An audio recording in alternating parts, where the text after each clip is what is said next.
بەناوی خۆی بەخشندە و میهرەبان بەناوی گەلی کوردستانەوە دانیشتەکەمان دەست پێ یەکەین کولی چوارەمی هەڵبژاردن ساڵی دووەم دانیشتنی ژمارە 19 ڕۆژی دانیشتن 30/6/2015 بەرنامەی کار بە پێی حکومەکانی بڕگەیەکی مادەی 20 لە پەیڕەوی ناوخۆی پەرلەمانی کوردستان عێراق ژمارەیەکی ساڵی 1992 هەموارکراو دەستەی سەرۆکایەتی پەرلەمان بڕیاریدا کاتی دانیشتنی ژمارە 19 خولی بەهارە لە خولی هەڵبژاردننی چوارەمی پەرلەمان لە کات ژمێردەی پێشنیوەڕۆ ڕۆژی سێشەممە ڕێکەوتی 30/6/2015 بێت و بەرنامەی کاری دانیشتنەکە بەم شێوەیە بێت. یەکەم بەردەوامبوون لەسەر گفتوگۆکردن لەسەر پرۆژە یاسای ڕێکخستن و چاندن و گواستنەوەی ئەندامەکانی جەستەی مرۆڤ بە پێی مادەکانی 72 74 و 75 لە پەیڕەوی ناوخۆی پەرلەمانی کوردستان ژمارەیەکی ساڵی 1992 هەموارکراوە. دووەم دەنگدان لەسەر ڕاستپاردەکانی پەرلەمانی کوردستان بۆ چارەسەر و ڕاگررتنی زێدەڕۆیی بە پێی مادەی 75 لە پەیڕەوی ناوخۆی پەرلەمانی کوردستان ژمارەیەکی ساڵی 1992 هەموارکراوە. سێم گفتوگۆکردن لەسەر هێرشەکانی ئەمەی ڕێکخراوی داعش بۆ سەر کۆبانێ لەسەر داوای ژمارەی یاسایی ئەندامانی پەرلەمانی کوردستان عێراق. چوارەم دانان و ئاڵوگۆڕکردنی هەندێک لە ئەندامانی لیژنە هەمیشەیەکانی پەرلەمانی کوردستان بە پێی مادەی 44 لە پەیڕەوی ناوخۆی پەرلەمان ژمارەیەکی ساڵی 1992 هەموارکراوە. پێنجەم خوێندنەوەی یەکەم بۆ ئەم پرۆژە یاسایانەی خوارەوە بە پێی مادەی 71 لە پەیڕەوی ناوخۆی پەرلەمانی کوردستان ژمارەیەکی ساڵی 1992 هەموارکراوە. یەک پرۆژە یاسای هەمواری سێمی یاسای پارێزەرایەتی لە هەرێمی کوردستان عێراق ژمارە 7 ساڵی 1999. دوو پرۆژە یاسای هەمواری سێمی یاسای سندوقی خانەنشینی پارێزەران ژمارە 18 ساڵی 1999 هەموارکراوە. سێ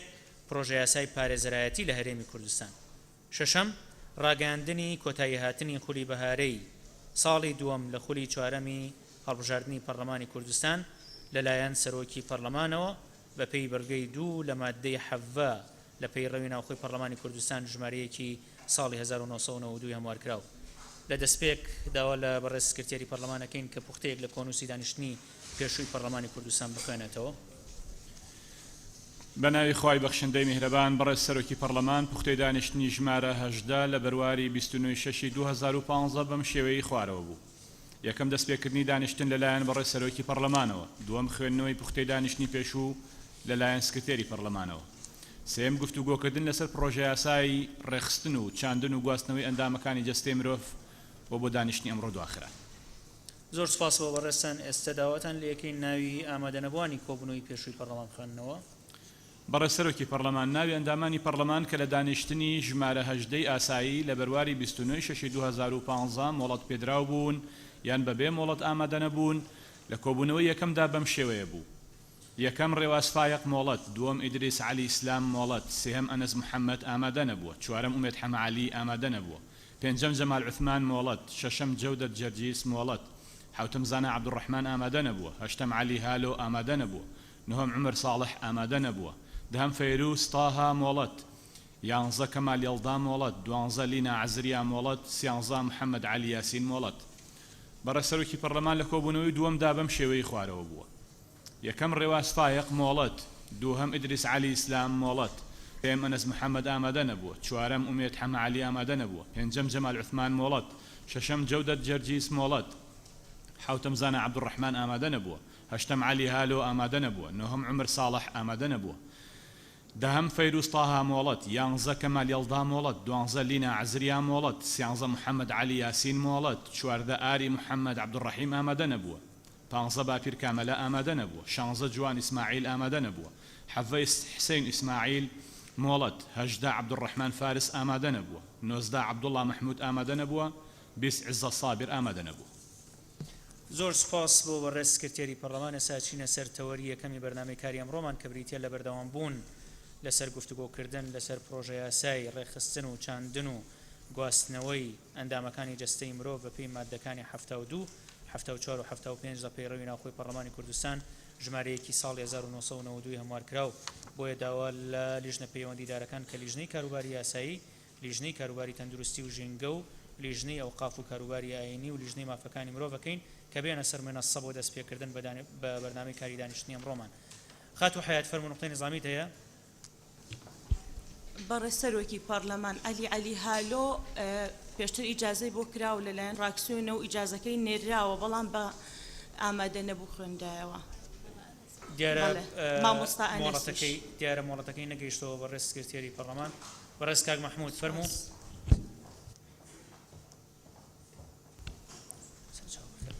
بەڕێز سەرۆکی پەرلەمان پێما بێ ئەو ناوەی من بە هەڵە هاتووە من ئامادە بووم دوا نەکەوتوم من. سپاس. ناوی کاک مەحموودیا بوو. خاتو شیرین فەرموو. بەڕێز سەرۆکی پەرلەمانی دەکرێتن لە ناو جەلسەی پەرلەمان کۆبوونەوەی لیجانیش هەبێ ئەمڕۆ جەلسەی پەرلەمانمان هەیە و لیژنەی دارایی دوو کۆبوونەوەی داناوە سەعات 10 کۆبوونەوەیکی هەیە سەعاتیە بانگشتی وەزیری سامانە سروشتیان لەسەر داوای خۆی هاتووە بوو ناو لیژنە. ئێستا من اختصاصی منە و زۆر ملاحەزاتم هەیە حەزەکەم لە ناو لیژنەش ئامادە بم و حەزەکەم لێرەش ئامادە بم نازانم چۆن دەکرێت هەمویان پێکەوە بن. جەناب دەتوانی سەرۆکایەتی لیژنە ئاگادار بکەیەوە. زۆر سپاس. زۆر سپاس. دیارە پێشتریش لیژنەکانمان ئاگادار کردووە کە لە ڕۆژی کۆبوونەوەی پەرلەمان کۆبوونەوە دانەنێن بەڵام کۆبوونەوەی دووەم کە باست کرد وەمان تەسەوور کرد کە کۆبوونەوەی پەرلەمان کۆتایی پێ تا کاتژمێر 1 بۆیە ئەو کۆبوونەوەی تردانراوە. پێم وابێت بەڕێز جێگریش هەر ئاگاداری کردوون. کاک مەحموود ناوت لە غیاباتە نەبووە؟ ناو خوێندرایەوە. ئێستا غایب نیت. فەرموون ئەچینەوە سەر گفتوگۆکردنی پرۆژە یاساکە لە بەشی چوارەم وەستاین پێم وابێت. مادەی 14 فەرموون. بەڕێز سەرۆکی پەرلەمان بەشی چوارەم ڕێکارەکانی چاندنی ئەندامە مرۆییەکان مادەی 14 یەکەم بە بڕیاری لیژنە چاند لیژنەیەکی پزیشکی بە بڕیاری لیژنەیەکی پزیشکی لە هەر دامەزراوەیەکی پزیشکی یەکەم بە بڕیاری لیژنەیەکی پزیشکی لە هەر دامەزراوێکی پزیشکی مۆڵەتدراو بە چاندن پێک دەهێنرێت ئەویش لە پزیشکە پسپۆڕەکان تەنها ئەم لیژنەیە تایبەتمەند دەبێت بە ڕەزامەندیدان لەسەر ئەنجامدانی نەشتەرگەریەکانی چاندنی ئەندامە مرۆییەکان بەپێی ئەو حکومانەی لەو یاسا و ئەو پەیڕە و ڕێنماییانەی ئەم یاسایە جێبەجێ دەکەن دەقیان لەسەر کراوە. کێ قسەی هەیە لەسەر ئەم مادەیە؟ کەس نییە کەواتەی خێنە دەنگەوە. کێ لەگەڵێتی؟ جەنابی وەزیر ملاحەزەی هەیە بە ملاحەزەکەی بڵێ. فەرموو. بەڕێز جەنابی سەرۆکی پەرلەمان من پێم باشە مادەی 14 بەم شێوەیە لێ بکرێ. لیژنەی لاوەکی لە هەر یەکە لە بەڕێوەبەرایەتیە گەشتیەکانی پارێزگاکانی هەرێم دروست دەکرێت بە مەبەستی جێبەجێکردنی ڕێکارە زانستی و یاسایەکانی بەخشین و چاندنی ئەندامەکانی لەش. ناکرێت پێش ئەوەی لیژنەی محافەزات هەبێت لیژنەی موەسسەسات هەبێت. ئێمە سێ لیژنەمان هەیە بەڵێ لیژنەی باڵامان هەیە بەڵام سێ لیژنەمان هەیە لە هەولێر لە سلەیمانی لە دوهۆک. ئەو لیژنانە کۆنتڕۆڵی زەرعی ئەهلیەکانی و حکومیەکانی ژەکەن چونکە ئەمە عملیاتێکە تەنها زانست دەوری تیا نابینێ یاساش دەوری تیابینێ کە ئیدارە دەوری تیابینێ محامی تایە شوڕتەی تایە ئاسایشی تایە بۆیە دەبێت شتەکە دەسەڵاتەکە وردە وردە بچێتە خوارەوە نابێ یەکسەر تۆ لە لیژنەی باڵای چاندنی بەشەکانی لەشەوە لە وەزارەتەوە باز بی بۆ دامەزراو چکە هەنێ دامەزراو هەیە ئەهلیە بۆیە دەبێت مادەی 14 بکرێتە محافەزات دوایی لە مادەی 16 باسی لیژنەیەکی علمی دەکرێت بۆ دامەزراوەکان. زۆر بەڵێ سپاس. لیژنە پەیوەندیدارەکان ڕاتان چێ بەڕێز دکتۆرە بەهار مەحموود. بەڕێز سەرۆکی پەرلەمان ئەوەی بەڕێز وەزیر ئاماژەی بۆ کرد لە مادەی 16 ئاماژەی بۆ کراوە.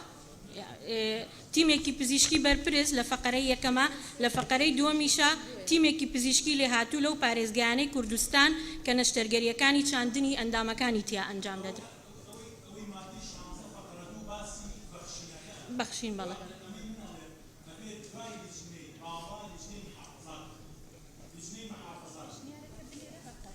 بەڕێز دکتۆر شێرکۆ. بەڕێز سەرۆکی پەرلەمان لە ڕاستیە ئەوەی کە بەڕێز وەزیری تەندروستی لێ وایە چونکە ئەبێت لە ئاسی مەحافەزەکەش لیژنە هەبێ و ئەمە جۆرێکە لە لامەرکەزی ئیداریش یعنی ناکرێت ئێستا هەر خستەخانەیەک بۆ خۆی بە تەنها لیژنەی خۆی هەبێ بە تایبەتی دنیای ملاحەزە هەیە لەسەر دامەزراوەی ئەهلی لە هەرێمی کوردستانە ئێستا ئەو خۆی بە تەنها لیژنەیەک بێت و لەژێر چاودێری حکوومەتە بێت. سپاس. بەڵێ باشە سپاس. بەڕێز کاک تەحسین فەرموو. بەڕێز سەرۆکی پەرلەمان ئەو مناقەشانەی کە بەڕێزان ئەندامانی لیژنە دەیکەنیان بەڕێز جەنابی وەزیر بە تەسەوری من دەبوایە لە لیژنەکە کرابە بەڕێنرابەوە نەک ئێستا پێشنیار بکە یعنی جەنابی وەزیر و ئەو لیژنانەی معنی نەدەبێت دیفاع لەو سیاغەیە بکەن کە ئێستا هەیە نەک جارێکی تر بیگۆڕن. سوپاس. زۆر سپاس. پێم وابێت گفتوگۆش کراوە لە لیژان بەڵام دیارە هێشتا هەر ڕای جیاواز هەیە لەسەر ئەو پرسە. بەڕێز دکتۆر عەبدوڵڵا.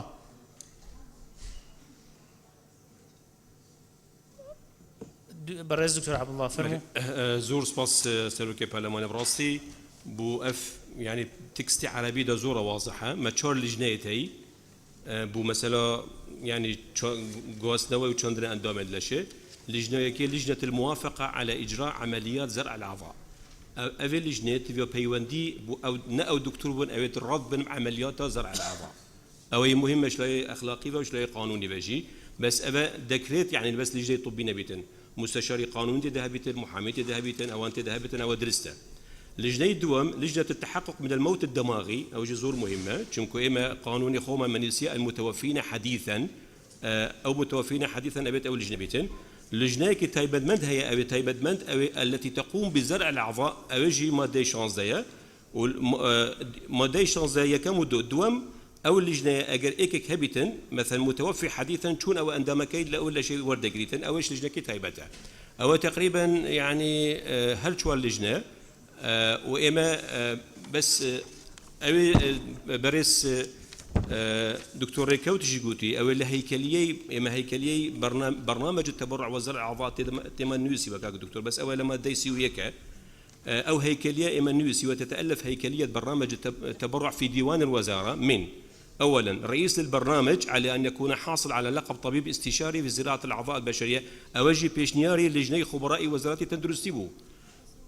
لجنة علمية استشارية تتألف من أطباء اختصاصيين محامين قانونيين وغيرهم وللجنة أن تستعين بما تراه من الأطباء وغير الأطباء من المتخصصين ومسؤولي بريز دكتور ريكوت مسؤولي برنامج تبرع وزراعة الأعضاء في المحافظات على أن يكونوا بدرجة طبيب اختصاصي يعني أو هلسة الشداية سلوكي لجنة أو لجنة علمي استشاري أو لهيكلية برنامج تبرع وزراعة الأعضاء لديوان وزارته أو لنا تكستي عربية هي أتواني لما دي سويك بلي أتواني لما دي سويك لما دي سويك ما قلتوا ليران سويك تكستي كردي بلي يعني هيك كيش لا موضوع عني وابزانم بلي حقي هيكليات من دوا بس بجانب وزير او هيكليته واوي لجنه خبراء وزارات او بيشنيار بو من هنردوا زور سباس ممنوني خاتو زلفا بەڕێز سەرۆکی پەرلەمان پێشتر ئێمە ئەم نووسرامان بۆ وەزارەتی تەندروستی ناردووە ئەوان ڕەزامەند بوون لەسەر ئەو نووسینە مەبەستی ئێمەش لەو سیاغێ ئەوەیە کە لە هەموو شارێکدا زەرعی گورچیلە ناکرێ نە لەسەر ئاسی هەموو بەڕێبەرایەتێکی سەحەشیان محافەزەیەکدا ئێمە وامان داناوە لە هەر ئەو محافەزیان لەسەر ئاسی هەر بەڕێبەرایەتێک کە کراوە لەسەر ئاسی بەڕێبەرایەتەکە لیژنەیەکی تایبەتمەند هەبێ و وەزارەتی تەندروستیش ڕەزامەندی لەسەرداوە ئەو کاتە پێویست بوو خۆیان تێبینیان هەبا لەسەر نەک بە ئۆکەی بۆ ئێمەیان ناردبایەوە زۆر سپاس باشە سپاس خاتو شیرین حوسنی دکتۆرە شیرین برای سەرۆکی پەرلەمانی ڕاستە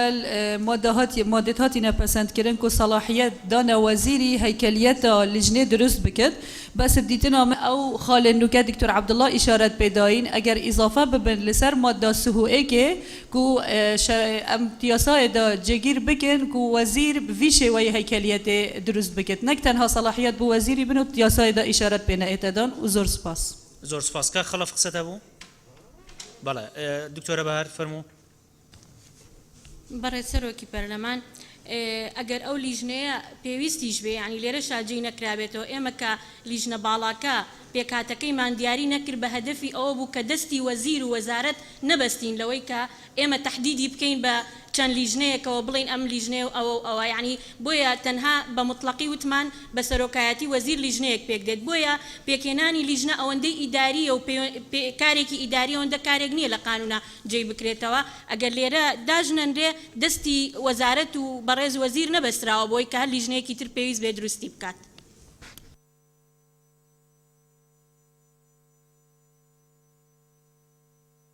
ئەگەم لێ بەڕێز وەزیر بە قسەیان دامانی لیژنەکان تەواو بێ بەڕێز دکتۆرە ڤالا.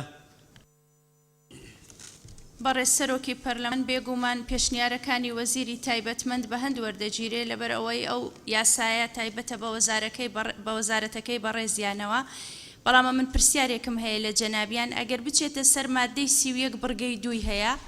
مادەی 31 بڕگەی 2 پێویستە لەسەر وەزیر لە ڕێگای لیژنە ڕێنمایی تایبەت بەکار و بەرپرسیارەتی و هەیکەلیەتی پرۆگرامی بەخشین و چاندنی ئەندامەکان دەربکە ئەگەر ئەوە لێرە ئیکتیفا بکات و وەزیر بتوانێت یعنی وەڵامی ئەو پرسیارەی بداتەوە کە ئەو لەمەی کردووە بۆەوەی ئیزافە بکەین ئەگەر ناتا مشاوەرەیەک بکەین لە نێوان لیژانەکان بۆ جێکردنەوەی پێشنیارەکەی بەڕێزیان. باشە سپاس. بەڕێز وەزیری تەندروستی. بەڕێز جەنابی سەرۆکی پەرلەمان یەکەم سەبارەت بە من ڕەزامەندیم لەسەر ئەم قانونە نەداوە هەروەوتومە ئۆکەی من سێ لاپەڕەم ناردووە ملاحەزاتی خۆم دەبوایە لیژنەی تەندروستی و لیژنە پەیوەنددارەکان منی بان کردایە ڕاز دەکات بە ڕێزان ئەندامانی پەرلەمان ڕاز دەکەن بۆی دانیشتینایە سیاقێکی مشتەرەک بێ منیان بانگ نەکرد ئەوە یەکەم. دووەم من یەک کەلیمە لە دانیشتنی دوێنیەوە زیاترم لەمەی خۆم نەوتوە ئەمە دوو. سێهەم شتێک هەیە پێوت قووەتی قانونی تۆ لەم عملیات تۆ ئەم قانونە و بۆ داناوە ئەم قانونەت بۆیە داناوە بۆی بازرگانی کردن بە بەخشینی جەستەی مرۆڤەوە کەم کەیتەوە. تۆ موسسەیەکی ئەهلی تازە ڕێگە پێدراو ناتوانی هەموو سەلاحیەتێکی بیتێ. ئێستا لە کوردستانە لە هەموو پارێزگاکان ئەکرێ من عازباتی بڵێ ئەڵێن ناکرێت لە دۆک لە هەمووی لە زۆرتر ئەکرێ لە هەموو باشترە دۆک لە سلەیمانی ئەکرێ لە هەولێر ئەکرێ بەس لە پارێزگای هەڵەبجە ناکرێ ئەوە جارێ تازە بۆ پارێزگا. ئەمە یەکەم. دووهەم کە تۆ لە نەسێکی قانونیە لیژنەیەکت دانا تەسبیت یەکەی فەرقی ئەوەیە لە ڕێنمایە وەزیردانی تۆ بە قانون ئەم لیژنەیە دانا و بەستوتەوە بە لیژنەی ئەنجومەنی باڵاوە. بۆیە من مسرم لەسەر داواکاریەکەی خۆم لیژنەی ئەبێت دوای لیژنەی باڵا لیژنەی پارێزگاکان بێ چونکە بە قەناعەتی من ئەو لیژنەی باڵایە لەوانەیە 2 مانگ جارێ بتوانێت کۆ بێتەوە هەمووی ئوستازە بن من وەزیرە بم ئەو مدیر عامە بێ ئەو ئوستازی جامیع ئەو خەستەخانە ئەبێ کارە فعلیەکە لە ژنەکەی محافەزات ئەیکا کارە عملیەکە لە ژنەکەی محافەزات دەکا و بۆ ئەوەی محافەزەکە مدیرێت عامەکە ئاگاداری هەموو ئەو عملیاتی زەرعانە بێ کە لە ئەهلیەکانە کرێ بۆیە دەبێت لە نێوان لیژنەی باڵا و لیژنەی مؤسساتەکەیە لیژنەی پارێزگا هەبێ و زۆر سپاس. باشە سپاس. خاتون مریەم فەرموو. بەڕێز سەرۆکی پەرلەمان بەڕێز ئەندامانی پەرلەمان دیارە من پێشگیری تاو لە ڕایەکەی بەڕێز وەزیری تەندروستی دەکەم کە لیژنەی پارێزگاکان ئیزافە بکرێت چونکە بەڕاستی ئەوە ئەو لیژنەیە زۆر تایبەتمەندە و وەگەوەی کە کاک دکتۆڕەکە وتی زەروریەتی خۆی هەیە بۆیە من پشگیری لە ڕایەکەی و دەکەم و سپاس. باشە سپاس.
خاتو حیات فەرموو.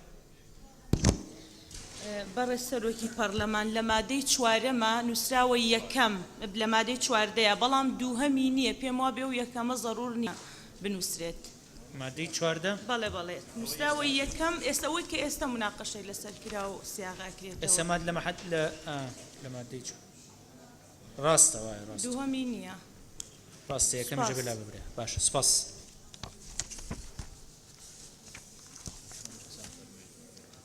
کاک شوان فەرموو. بەڕێز سەرۆکی پەرلەمان لە یەکەم ئەگەر ئەوەی بۆ زیاد بکرێت بە بڕیاری لیژنەی باڵای چاندنی ئەندامە مرۆیەکان و بە فەرمانی وەزیر نەک هەر لیژنەکە بە زۆری نەبیان بە دوو لەسەر سێ بێت ئەوەی بۆ ئیزافە بکرێم ئەو لیژنە پزیشکیش کە دروست دەکرێت بە فەرمانی ئەوان نەکە لە پارێزگاکان بێت. ئێستامە لە کوردستان دوو ئیدارەی فەرمی هەیە، ئیدارەی گەرمیان و ئیدارەی ڕاپەڕینیش. زۆر سپاس. باشە سپاس.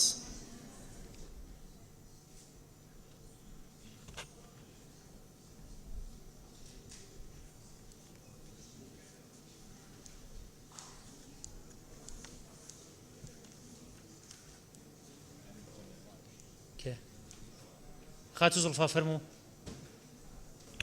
بەڕێز سەرۆکی پەرلەمان دەتوانین بڵێین بە بڕیاری لیژنەی باڵای چاندنی ئەندامە مرۆیەکان لیژنەیەکی پزیشکی لە هەر پارێزگایەک پێک دەهێنرێت ئیتر باقیەوەی تر وەکو خۆی مێنێتەوە هیچ کێشەمان نابێ و پێما زۆر باشە. بەس من دەبێت ئەندامانی پەرلەمان و سەرۆکاتی پەرلەمان دڵنیا بکەمەوە لەوەی کە ئێمە ئەم پرۆژێمان بۆ هەر سێ پارێزگاکانی دوهۆک سلێمانی هەولێر ڕێی دکتۆرەکان هەمویان ماوەرگرتووە و ڕێی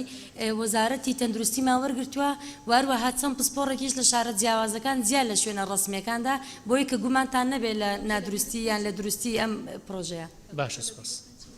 زۆر سپاس. سپاس. دوا سیاغا بکە حەزرتان کردووە.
فەرموو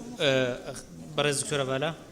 بەڕێز سەرۆکی پەرلەمان بڕگەی دووەم بەو شێوەیە داڕێژرایەوە لەسەر پێشنیاری بەڕێز وەزیری تەندروستی. دووەم لیژنەیەکی لاوەکی لە هەر یەک لە بەڕێوەبەرایەتیە گشتیەکانی تەندروستی لە پارێزگاکانی هەرێم بە مەبەستی جێبەجێکردنی ڕێکارە زانستی و یاساییەکانی بەخشین و چاندنی ئەندامەکانی جەستەی مرۆڤ. باشە کێ ڕەزامەندە لەسەر ئەو دەقیقە خوێنرایەوە؟ بەس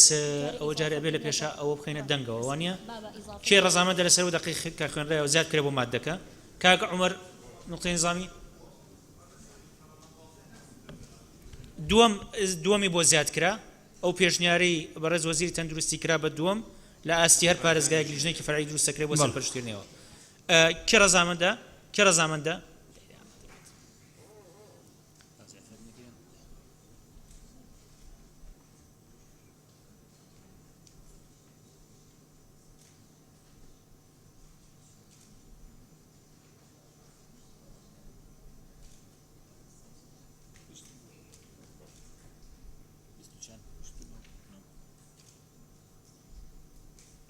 52 کەس لەگەڵێتی کێ دژێتی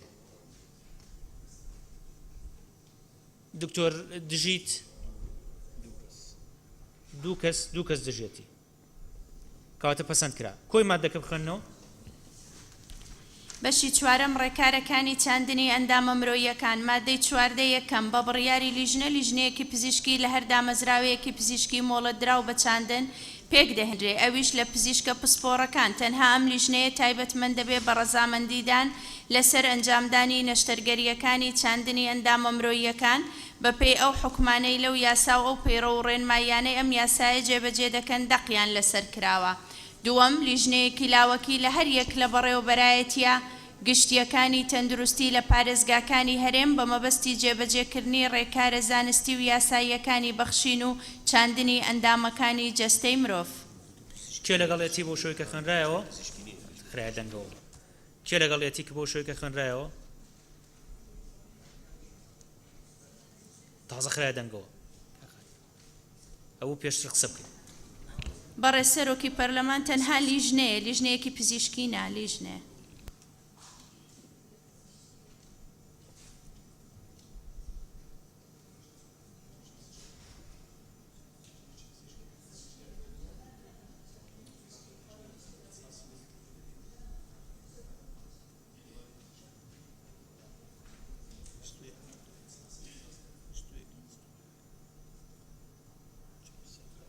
سێ کەس لەگەڵێتی کێ دژێتی کەس نییە دژی بێ کەواتە پەسەند کرا مادەی 15 مادەی 15 نابێ هیچ ئەندامێکیان بەشێکی ئەندامیان شانەیەک لە لاشەی مردووێک بگوازرێتەوە تەنها پاش سەلماندنی مردنەکە بە سەلماندنێکی دڵنیایی دەرنەبێ کە لە دواییدا ئاستەم بێت بگەڕێتەوە بۆ ژیان و سەلماندنی ئەمەش بە پێی بڕیارێک دەبێ بە کۆدەنگی بیر و بۆچوونی لیژنەیەکی سیانی لە پزیشکانی پسپۆر لە نەخۆشیەکان یان نەشتەرگەری مخ و دەمارەکان نەخۆشیەکان یان نەشتەرگەری دڵ و دەمارە خوێناویەکان و سڕکردن یان چاودێری چڕ دەربچێت ئەویش پاش ئەوەی لیژنەکە هەڵدەستێت بە ئەنجامدانی پشکنینی ئیکلینکی و جەختکردنەوەی پێویست بۆ دڵنیابوون لە سەلماندنی مردنەکە بەپێی ئەو ستاندەرە پزیشکیانەی لیژنەی باڵا دەریان دەکات و بڕیارێکی لەلایەن وەزیری تەندروستیەوە پێ دەردەچێت لیژنەکەش لە پێناو بەجێگەیاندنی ئەرکەکانی بۆی هەیە پشت ببەستێ بەوەی بەباشی بزانێت لە پزیشکانی پسپۆڕ و نابێ ئەندامانی ئەم لیژنە پشکنینە پەیوەندی ڕاستە و خۆیان هەبێ بە نەشتەرگەری چاندنی ئەندامەکان یان شانەکان کێ قسە هەیە لەسەر ئەم مادەیە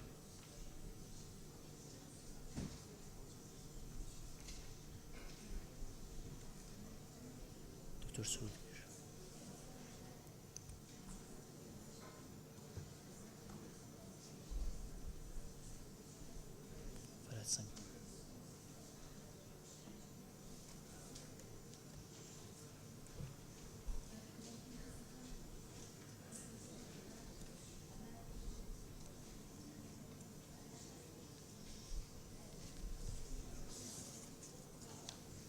بەڕێز دکتۆر سرود بەڕێز سەرۆکی پەرلەمان بە تەسەووری من ئەم مادە زۆر متەوەڵە دەبی کورد بکرێتەوە بە تایبەتش لە کە دەڵێ ئەویش پاش ئەوەی لیژنەکە هەڵدەستێت بە ئەنجامدانی پشکنین لێرەوە وەرە خوارێ هەمووی دەبی ڕەش بکرێت لەبەرەوە بە تەسەوور ڕێنمای وەزارەتە یعنی علاقە نییە بە قانون پێویست ناکە بەس شەرحە تکایە ئاگادار بن لیژنە پەیوەندیدارەکان زۆر سوپاس بەڵێ باشە سوپاس بەڕێز کاک عومەر عنایەت بەڕێز سەرۆکی پەرلەمان دەقاودە قسەکەی من دکتۆر سرود کردی مادەیەکی زۆر دوو درێژە تەنها ئەکرێ بە دوو لێ ڕەمە کۆتایی پێ بێت باش پێشنیاری خۆتان بنووسن بێن بە لیژنە پەیوەندیدارەکان بەڕێز دکتۆرە زۆزان سادق بەڕێز سەرۆکی پەرلەمانی دوی برگایەکێدا هاتە پێشنیارکردنێک و وشا لاشە ببتە جەستە و حەسکەم الجهێ بەسەلماندنێکی دڵنیا پێدەر نەبێتن ئەفقیبا بهێتە زێدەکردنێ بە پێی راپۆرتی لیژنەی پەیوەندیدار بەڵێ چونکە ئەگەر ئەف عملیات vê xalê de hemî hatekirine divêtin raport pê derbikevîtin ta ku ew kese yan xelkek dilniya bîtin ku ev kesê mirî timamiye mirî yani hêşta rehtê da nemaye فجبر هندي دبيتن رابورت بدر بكافيتن بود النيابونا هندي باش سپاس باشە سپاس بەڕێز کاک فەرهاد سەنگاوی. بەڕێز سەرۆکی پەرلەمان ئەندامانی پەرلەمان لێرە لەناو ئەم بابەتە تا ڕادەیەک کێشە و شێوانێکی زۆر هەیە چێ ڕازی بێت کە ئەوە بفرۆشن کە سوکاری دەرەجە 1 دەرەجە 2 دەرەجە 3 من پێم وایە حەلێکی ئاسایی هەیە حەلەکە ئەوەیە یەکێک لە مردووەکە پێشتر کە خۆی ڕایگەیاندووە یا هینێکی مەدالیایەکی پێوەیە چی پێوەیە ئەوە ڕوونە کاتێککە ئەمە وەرەگەڕێ لە شوێنەکە ئەتوانن لە شەکانی ببن. کەسانێکی تریش هەیە کە بۆ خۆیان ئاگایان لە هیچ نییە وەرەگەڕێن پێم وایە حکوومەت ئەم مەسوولێتە بگرێتە ئەستۆ بۆ بەرژەوەندی گشتی هەر کەسێک خۆی وەرگەڕا پێی خۆش بوو پێی خۆش نەبوو کە سوکاری هەبوون نەبوون حکوومەت خۆی ئەم ئەرکە بگرێتە سەرشانی خۆی بچی ئەندامەکانی لەشی ببات چونکە بۆ خزمەتی گشتیە و بۆ لەوانەیە بۆ چارەسەرکردنی چەندین کێشەی گرنگی کەسێک بێ کە بەدەست چیەوە ئەناڵێنێەوە کێشەکانی چارەسەرکرێ یەکەم خۆی ڕازی بووە دووهەم حکوومەت ئەتا و تەسەڕفە بکە ئەوە کارێکی سەرکەوتوترە لێ ئەم هەموو خزم و کە سوکارە بێنیتە سەرخەت. باش بەڕێز کاک تەحسین ئیسماعیل. بەڕێز سەرۆکی پەرلەمان لە نیوەی دووەمی دێڕی دووەم کە دەڵێ لە دواییدا ئەستەم بێت بگەڕێتەوە بۆ ژیان بکرێ ئومێدی گەڕانەوە بە ژیان نەبێ باشتر دەبێت. باشە سپاس بەڕێز دکتۆر شێرکۆ حەمامین. سەرۆکی پەرلەمان من پشتگیری لە قسەکەی کاک دکتۆر سرود و کاک عومەری حاجی عنایەتەکەم. باشە سپاس. بەڕێز وەزیری تەندروستی. بەڕێز سەرۆکی پەرلەمان من لەگەڵ ناوەڕۆکیمان دەکەم. مانەوەی دەقەکەی؟ بەڵێ. بەڕێز دکتۆر عەبدوڵڵا جاسم. بەڕێز سەرۆکی پەرلەمان ڕاستی يعني ئەف لجنە زۆرە مهمە چونکە ما مادەیەکە هەیمە گوتێ يجوز نقل الأعضاء من المتوفين حديثا يعني أبي لنا خوشخانة مريتين أبيت أو لجنة جي إما يعني أو تشتشي ستاندرة أبيت أو تخصصات يذهبن أبيت أو يعني الاختبارات السريرية والتأكيدية هبي تشوفوا إما مثلا بنمونة أو لجنة شون متأكد بن أو نخوش مردوها إما كنت صاينو يعني أعراض منها يعني كنت مثلا عدم وجود الأفعال المنعكسة من جذع الدماغ توقف التنفس توقفا نهائيا رسم الدماغ الكهربائي تصوير الشرايين الدماغية يعني أو كنت ريجا هنا تأكيد بكين أو شنك أجا تأكيد لكن دي بتا مشكلة احتمال دواي توشي هلا يا سايب بين أو معايرجي أو لجنة بالا يعني برين ما دراخيتن كيفية التحقق من وفد من الموت الدماغي ويدش الأهمية مهم تري أو لجنة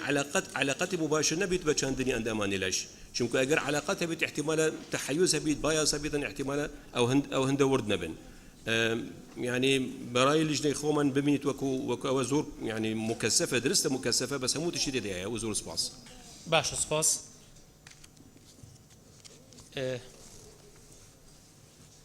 لجنة پەیوەندی دارەکان کەس ڕایەکی هەیە بەڕێز دکتۆرە بالا فەرموو. بەڕێز سەرۆکی پەرلەمان لیژنەی تایبەتمەند داوای مانەوەی نەسەکە دەکاتن وەکو خۆی بەڕێز وەزیری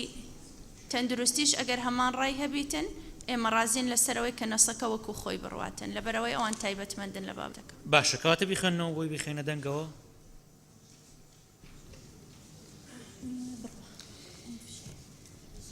مادەی 15 نابێ هیچ ئەندامێک یان بەشێکی ئەندام یان شانەیەک لە جەستەی مردوویەک بگوازرێتەوە تەنها پاش سەلماندنی مردنەکە بە سەلماندنێکی دڵنیایی دەرنەبێت کە لە دواییدا ئەستەم بێت بگەڕێتەوە بۆ ژیان و سەلماندنی ئەمەش بە پێی بڕیارێک دەبێت بە کۆدەنجی بیر و بۆچوونی لیژنەیەکی سیانی لە پزیشکانی پسپۆر لە نەخۆشیەکانی نەشتەرگەری مخ و دەمارەکان نەخۆشیەکانی نەشتەرگەری دڵ و دەمارە خوێناویەکان و سڕکردنیان چاودێری چڕ دەربچێت ئەویش پاش ئەوەی لیژنەکە هەڵدەستێ بە ئەنجامدانی پشکنینی ئیکلینکی و جەختکردنەوەی پێویست بۆ دڵنیابوون لە سەلماندنی مردنەکە بە پێی ئەو ستاندەرە پزیشکیانەی لیژنەی باڵا دەریان دەکات و بڕیارێکی لەلایەن وەزیری تەندروستیەوە پێ دەردەچێ لیژنەکەش لە پێناو بەجێگەیاندنی ئەرکەکانی بۆی هەیە پشت ببەستێ بەوەی بەباشی بزانێت لە پزیشکانی پسپۆر و نابێ ئەندامانی ئەم لیژنە پشکنینە پەیوەندی ڕاستە و خۆیان هەبێ بە نەشتەرگەری چاندنی ئەندامەکانی یان شانەکان. کێ لەگەڵەتی بۆ شوەیە کە خوێنرایەوە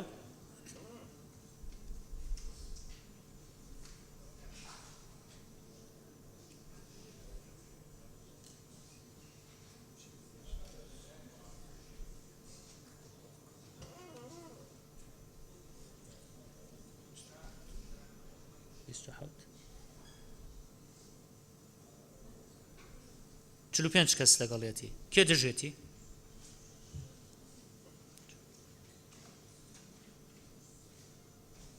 پێنج کەس دژێتی پێنج کەس دژێتی کەواتە پەسەند کرا مادەی 16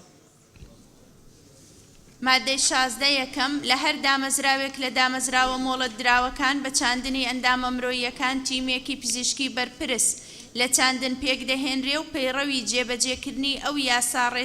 ئەو یاسا ڕێساکانی پێکهێنانی ئەم تیمە و مەرجەکانی پێویست لە ئەندامەکانی دەسەڵاتەکانی دیاری دەکا و سەرۆکی ئەم لیژنەیەش بەرپرس دەبێت لە بەڕێوەبردنی پرۆگرامی چاندن لە دامەزراوەکە و هەڵسەنگاندنی کاری تیمەکە و بەباش بە ئەنجام گەیاندنی خزمەتگوزاری پزیشکی و کۆمەڵایەتی بۆ نەخۆش و بەخشەرەکان و نوێنەرایەتیکردنی پرۆگرامەکە لە بەردەم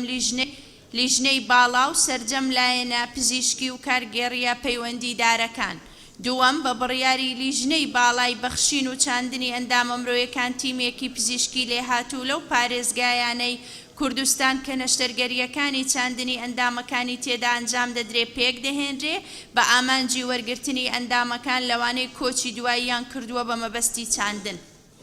کێ قسەی هەیە لەسەر ئەم مادەیە؟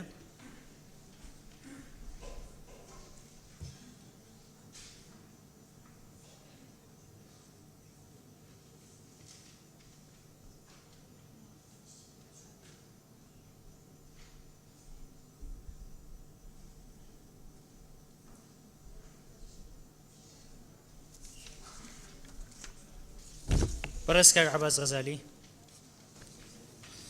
بەڕێز سەرۆکی پارلمان لە ڕاستیدا ئەم یاسانە زیاتر لە ڕێنەمایی دەچن لە مادەی 14 لێژنەی باڵا و لێژنەی پارێزگاکان پێکێنرا کەمانە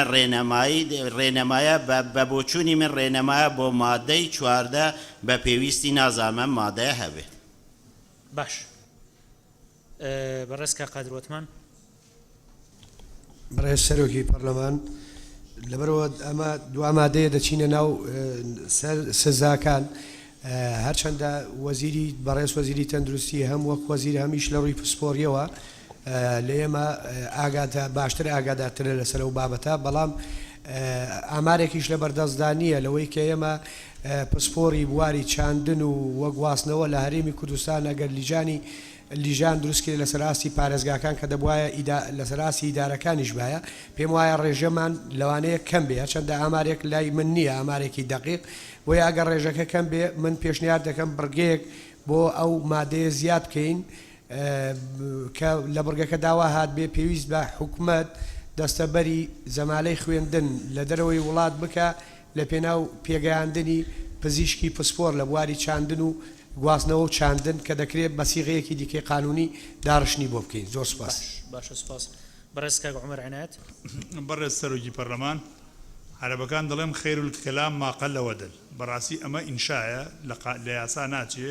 ئەکرا زۆر بە کورتی و ئەمە وەکو ڕێنمایەکان وایە جێگەی ڕێنمایەکەی جەنابی وەزیری گرتووەتەوە ئەکرا ئەم مادەیە و مادەی پێشووتریش یەکی بە 3 دەر کۆتایی پێ بێ و زۆر سپاس. زۆر سپاس. بەڕێز کاج کاروان.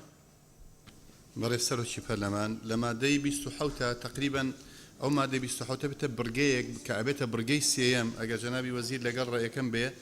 تەنها بەکردنەوەی بانکی ئەندام ئەوانەی کە ئەوە لێرە جێ ئەبێتەوە بە مەرجە تەندروستیە جیهانیەکان چونکە تەطابق نەسیجی هەیە ئەو تەطابق نەسیجیە هەر لەم بڕگەیە جێبێتەوە ئەگەر ئەوە بکرێتە بڕگەیەک لەوا چێ باش بێت. مادە 27 نەمێنێ. باشە سپاس. بەڕێز جەنابی وەزیر.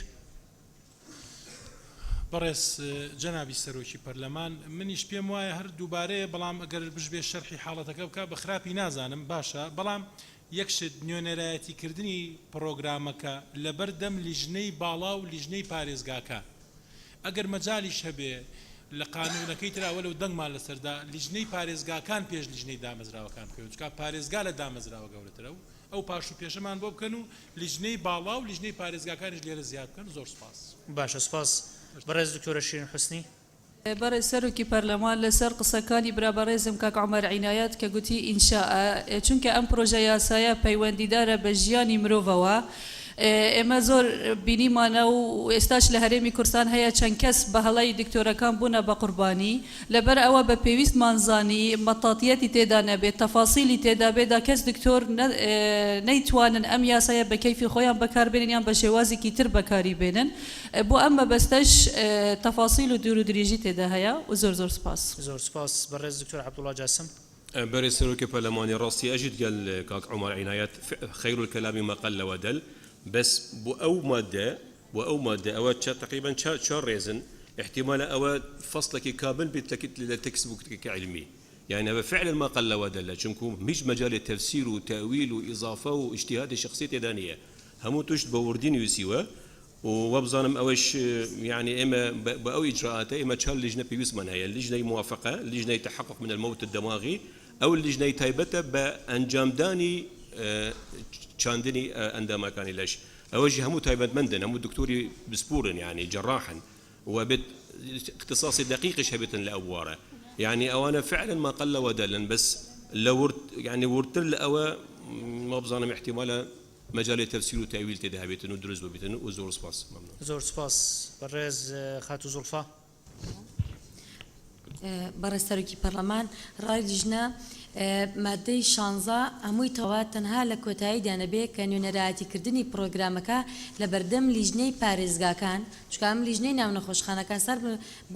نوێنەرایەتی لیژنەی پارێزگاکان و پارێزگاکانیش نوێنەرایەتی لیژنەی باڵا دەکات ئەمەی بۆ زیاد بکرێ مادەکە وەکو خۆی بمێنێتەوە. زۆر سپاس.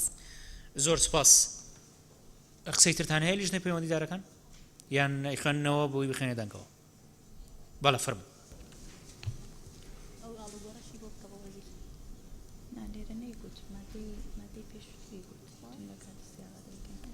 ئاڵوگۆڕەکە لە مادەی پێشووتر بوو بەڕێز جەنابی وەزیر. بەڵێ مادەی 16 یەکەم لە هەر دامەزراوێک لە دامەزراوە مۆڵەت دراوەکان بە چاندنی ئەندامە مرۆییەکان تیمێکی پزیشکی بەرپرس لە چاندن پێکدەهێنرێ و پەیڕەوی جێبەجێکردنی ئەو یاسا و ڕێساکانی پێکهێنانی ئەو تیمە و مەرجەکانی پێویست لە ئەندامەکانی و دەسەڵاتەکانی دیاری دەکات و سەرۆکی ئەم لیژنەیەش بەرپرس دەبێت لە بەڕێوەبردنی پرۆگرامی چاندن لە دامەزراوەکە و هەڵسەنگاندنی کاری تیمەکە و بەباش بە ئەنجام گەیاندنی خزمەتگوزاری پزیشکی و کۆمەڵایەتی بۆ نەخۆش و بەخشەرەکان و نوێنەرایەتیکردنی پرۆگرامەکە لە بەردەم لیژنەی باڵا و لیژنەی پارێزگاکان لیژنەی باڵا و لیژنەی پارێزگاکان و سەرجەم لایەنە پزیشکی و کارجێڕیە پەیوەندیدارەکان. دووەم بە بڕیاری لیژنەی باڵای بەخشین و چاندنی ئەندامە مرۆییەکان تیمێکی پزیشکی لێهاتوو لەو پارێزگایانەی کوردستان کە نەشتەرگەریەکانی چاندنی ئەندامەکانی تێدا ئەنجام دەدرێ پێک دەهێنرێ بە ئامانجی وەرگرتنی ئەندامەکان لەوانەی کۆچی دواییان کردووە بە مەبەستی چاندن.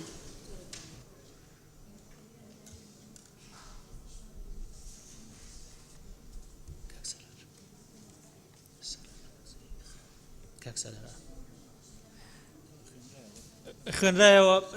کێ لەگەڵێتی بۆ شوێی کە خوێنرایەوە کێ لەگەڵێتی؟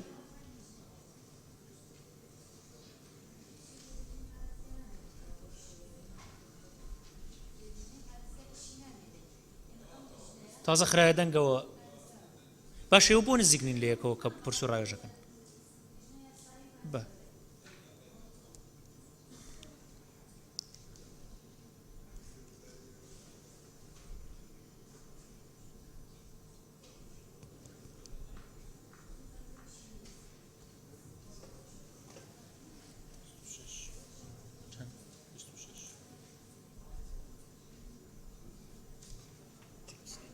چلو سێ کەس لەگەڵێتی کێ دژێتی؟ کەس نییە دژی بێ کەواتە پەسەند کرا. بەڵە فەرموو بەڕێز وەزیری تەندروستی. بەڕێز جەنابی سەرۆکی پەرلەمان ئەم لیجنە باڵایە و ئەم لیجنە پارێزگایە و لیجنەی مؤسسات هیچ ئیمتیازێکیان نییە. من حەزەکەم ئەوە با بزانی ئەو ئیشەی کە ئەیکەن ئەوە بەشێکە لەوەی خۆیان بە موچەی خۆیان ئەیکەن کابرا لە لیژنەی باڵای پارێزگایە چۆن لە لیژنەیەکی تری پزیشکیە لەو لیژنەیەشایە لەبەرەوە ئەمە حەزەکەم ئەندامانی پەرلەمانی بەڕێز ئەوە باش بزانن کە ئەمە هیچ جۆرە ئیمتیازێکی تیانە لەسەر ئێشە زیاتر بۆ ئەندامانە زۆر سپاس باشە سپاس مادەی حەڤە بەشی پێنجەم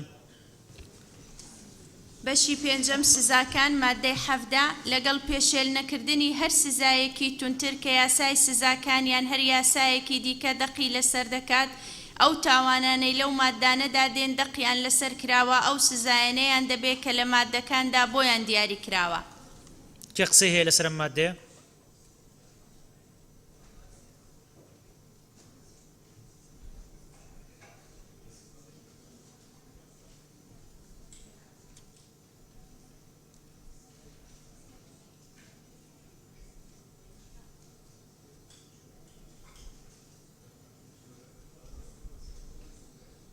بەڕێز کە قادر وتمان بەڕێز سەرۆکی پەرلەمان سەبارەت بەو مادەیە پێشنیار دەکەم بەو شێوەیە دابڕێژێتەوە بوترێ لەگەڵ پیادەکردنی هەر سزایەکی تونتر کە یاسای سزاکانیان هەر یاسایەکی دیکە دەقی لەسەر دەکا ئەو تاوانانەی کە لە ئەنجامی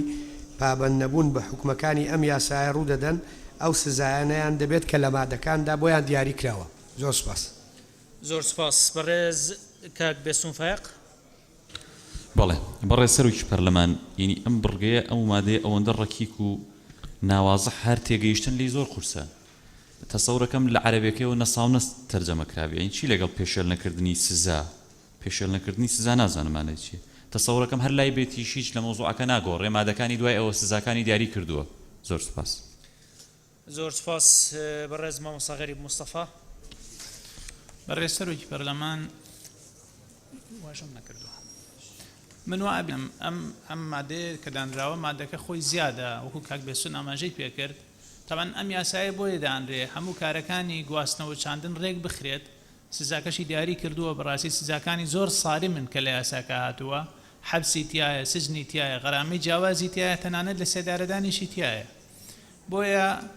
ئەگەر ئەم یاسا خۆی ناتوانێت ئیحاطە بدا بە هەموو حاڵەتەکانی سەرپێچی و سزای پێویستیان بۆ دیاری بکات کەواتە یاساکە خۆی زیادە بە هەر کار بە یاسای سزادانی عراقی بکرێت لە مادەی سیا هاتووە کە ئاڵێ کار بە هیچ یاسایەک یا بڕیارێکی ناکۆ لەگەڵ حکومەکانی ئەم یاسایە ناکرێت پێم وابێ هەر ئەوە کیفایەتە و ئەو یاسا ئەو مادەیە لا ببرێت باشە بەڕێز کاک شۆن قەڵات زەی بەڕێز سەرۆکی پەرلەمان ئەو مادەیە سەر ڕێوەی کە زۆر ڕەکیکە پێم وایە لاش بچێت هیچ کێشەیەک نابێت چکار زۆری تاوانەکە و سزاکان لە مادەکانی کەدا دیاری کراون و سپاس زۆر سپاس بەڕێز جەنابی وەزیر بەڕێز جەنابی سەرۆکی پەرلەمان من پرسیارێکم هەیە بۆ لیژنەی یاسایی ئێمە لەم وڵاتە هەر جەریمەیە بکرێ قورس بێ سووک بێ بەپێی هەتا ئێستاش ئەوەی من ئاگادار بم بەپێی قانونی عقوباتی عێراقی معاملەکەی بۆ لێرە گۆڕاوە ئەوە یعنی ئێمە قانونی عقوباتی عێراقیمان هەیە ساڵی 111 ساڵی 1969 خەڵک دەکەس بکوژێ بۆ معاملەکرێ بۆ من تۆزێک پێم وایە ئێمە ئەبێ وا بکەین کارەکە بە قانونی بکەین و وا بکەین پزیشکەکان ئیشەکە بکەن بە پێی یاسا و پێی ڕێنمایەکان بەڵام من پێم وایە یاساکان زۆر ساڕم و زۆر قورسە زۆر سپاس هەوە هەر ڕائە یعنی من بەڵێ باشە سپاس قسەی لیژنە پەیوەندیدارەکان لەسەر ئەم بابەتە بەڕێز دکتۆرە ڤالا بەڕێز سەرۆکی پەرلەمان ئەوەی پەیوەندی بەو بابەتەوە هەیە لێرە نەکوتومانە لەگەڵ پێشێل نەکردنی هەر سزایەکی تونتر واتە ئەو سزایەنەی لێرەدا هاتوون ئەگەر هاتوو لە قانونی عقوبات بۆ هەمان تاوان سزایەکان تونتر بوون عیبرە بە سزا توندەکەیە لەوێەوە بۆ وەڵامی جەنابی وەزیریش لەسەر پرسیارەکەی زۆر لەو یاسایانەمان هەیە کە بابێکی تایبەت یان فەصلێکی تایبەت بە سزاکان دادەنین زۆر جار لەناو قانونی عقوباتدا ئەو سزایەنە نییە و زۆر جار لەناو قانونی عقوباتدا هەیە بەڵام لێرە وەکو تەکمیلە دادەندرێتن ئەو عقوباتانە بۆ بقانونی عقوبات کە ئەسڵە بۆ تحدیدکردنی سزاکان بەڵام ئەوەی ئێمە لێرە مەبەستمانە ئەگەر دیقەت بدەن دەڵێن لەگەڵ پێشێر نەکردنی هەر سزایەکی تونتر واتە ئەی مەحاکم ئێمە ئەو سزایە نەمان لێرانە دیاری کردووە بەڵام ئاگادار بە هەر شتێک کە درکی پێ نەکرابێ و هەر سزایەک کە تونتر بێ لەناو قانونی عقوبات عیبرە بۆ تەطبیقکردن بەوە کە لەناو قانونی عقوبات داهاتووە بەڵام هەڵگرتنی ئەو مادەیەش با بڵێن فەراغێکی یاسایی دروست ناکات دەکرێ هەڵبگیرێت باش بەڕێز دکتۆرە بەهار بەڕێز سەرۆکی پەرلەمان منی شەرویستم ئەو ڕوونکردنەوەی بدەم بۆ زیاتریش ڕوونکردنەوە لێرە ئەمە قانونێکی خاصە چەند عقوباتێکی خاصمان بۆ حاڵاتی خاص داناوە کە لە قانونی عقوباتە بەو شێوەیە نەهاتووە بۆیە کە لێرە ئەگەر ئەو مادێژ لا ببرێ هیچ ئشکالێ دروست ناکە بۆیە داواکارم بخرێتە دەنگدانەوە چکە ئەگەر هاتو لێرە عقوبەیەک هەبوو الخاز يقيد العام يعني قاضي ئیش بەماکە ئەگەر نەبوو ئەگەڕێتەوە بۆ قانونی عقوبات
ڕێزکا خەڵف بەڕێز سەرۆکی پەرلەمان وەڵام پێشنیارێک بۆ ئەوەی کە ئیشکالێکی لەسەرە پێشنیارەکەم بەم شێوەی لێ بکرێ بڵێن لەگەڵ پیادەکردنی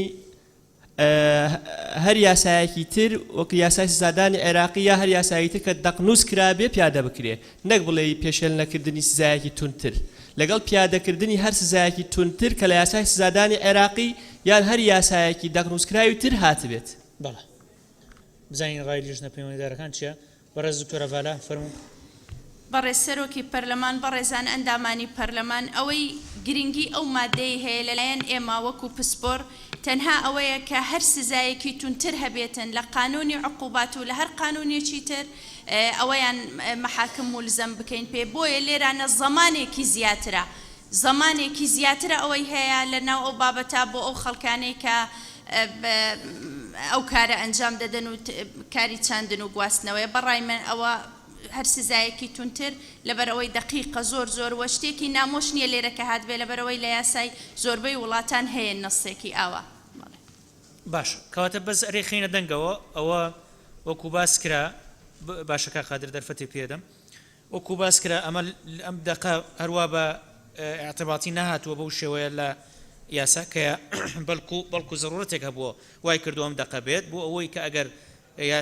سزایەکی قورستر لە یاساکانی تر هەبوو ئەوە لەلایەن محاکمەوە جێبەجێ بکرێ و بۆ ئەوەی ئەو سزانەی کە لێرەژ هاتووە ئیتر نەبێتە کۆتا سزا ئەگەر لە دقەکانی تری قوانینی عێراقی یان قوانینی تر دقی تر هەبوو ئەو دقانەش پەیڕەو کرێ بەڵام لەگەڵی شاری خێنە دەنگەوە دوایی کە لا ببرێ ئەوە ڕای ئەندامانێک لای کاتەوە کە قادر قسەیەکە دەبوو بەڕێز سەرۆکی پەرلەمان ئەوەی دکتۆرە ڤالا وتی ڕاستە بەڵام ئەوەیە من باسم کرد ینی قسەکە لەسەرەوە نەبوو ینی لەگەڵ پیادەکردنی هەر سزایەکی تونتر کە لە یاساکاندا هاتووەک ئەو دقە بەڵام دێڕی دوایی کە هیچ مانایەک نادە دەڵێ ئەو تاوانانەی لەو مادانەیدا دێن دەقیان لەسەر کراوە ینی ماناکەی لە ڕاستیدا ڕوون نییە بۆیە بوترێت ئەو تاوانانی کە لە ئەنجامی پابەند نەبوون بە حکومەکانی ئەم یاسا ڕوودەدەن ئەو سزایانەی دەبێت کە لە مادەکاندا بۆیان دیاری ئەبێ بڵێن دەو مادانی لەم بەشەدا بەڵێ لەم بەشەدا چکە ئەو مەبەستی بەشی سزاکانە جارێ ئەوە قینە دەنگەوە کە مادەکە لا ببرێت چێ لەگەڵەوەی کە مادەکە لا ببرێ هەندێک لە ئەندامان داوایان کرد چێ لەگەڵەوەی کە مادەکە لا ببرێ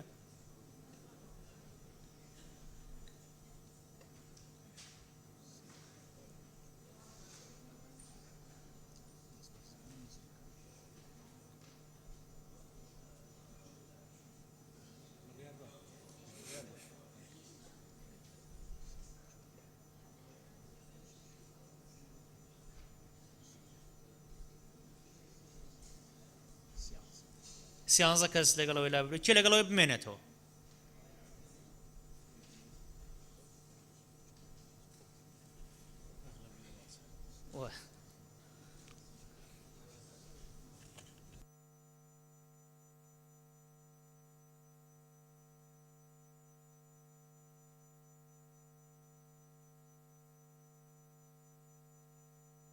سێ کەس لەگەڵەوەیە کە بمێنێتەوە کەواتە مێنێتەوە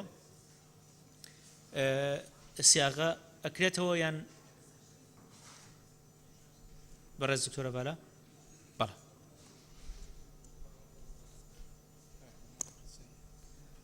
کاک عومەر قسەیەکت هەبوو فەرموو بەڕێز سەرۆکی پەرلەمان ئەو کەسەی تەرجمەی ئەم یاسایی کردو من وای بۆ ئەچم هەر ئەو کەسەیە پەیڕەوە کۆنەکەی تەرجمە کردووە تەرجمەکە زۆر نامەفهومە بەڕاستی ڕاستە هەر بۆمان بخێنەوە دەقەی سێمە تەرجمەیەکەین بە 2 دقە تەرجمەیەکەین ڕاستە تۆزەڕێکی کە تەرجمەکە ڕاستە سپاس بەڕێز کاک بێسوون بەڕێز سەرۆکی پەرلەمان ئێستا خۆت قسەیەکە تو دکتۆرە ڤالا ژووتی هەر ئەو سیاغەیە ئایبی نییە من ویستم بینوسم بەس بیرم چوچیتان وت هەر ئەوەی کە خۆتان وتان ئێستا وسان بیخەنە دەنگەوە ئەو سیاغەیە ئایبی نییە زۆر باش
بەڕێز سەرۆکی پەرلەمان بەشی پێنجەم سزاکان مادەی 17 ئەو سزایانەی کە لەم یاسایەدا دەقنووس کراون ڕێگرنین لە پیادەکردنی هەر سزایەکی تونتر کە لە یاسای سزاکان و هەر یاسایەکی دیکە دەقیان لەسەر کراوە. چێ لەگەڵێتی؟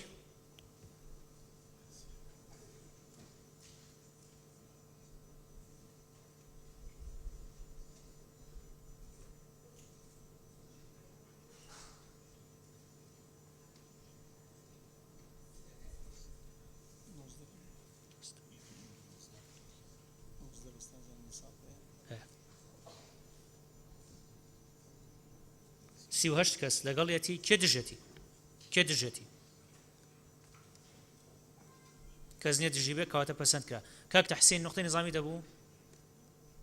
بەڕێز سەرۆکی پەرلەمان ئەمە دوو جار خرا دەنگدان ئەم مادەیە جارێکیان کە بمێنێتەوە یان لا ببرێ ئەم جارە سیاقەکەی خوێنرایە و خرایە دەنگەوە مادەی 18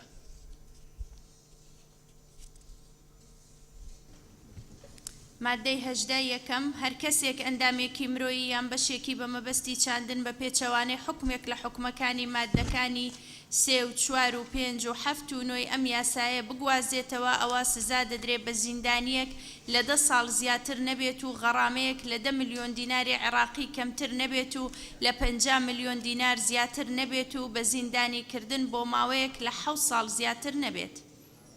چه قسەی هەیە لەسەر ئەم مادەیە؟ دووەم ئەگەر ئەم کارەی لە بڕگەی پێشوو ئاماژەی پێکراوە ببێتە هۆی مردنی کەسی بەخشەر ئەوە سزایەکە دەبێتە زیندانیکردن بۆ ماوەی 15 ساڵ و غەڕامەیەک لە 50 ملیۆن دینار کەمتر نەبێت و لە 100 ملیۆن دینار زیاتر نەبێت. باشە سپاس.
بەڕێز کە قادروەتمان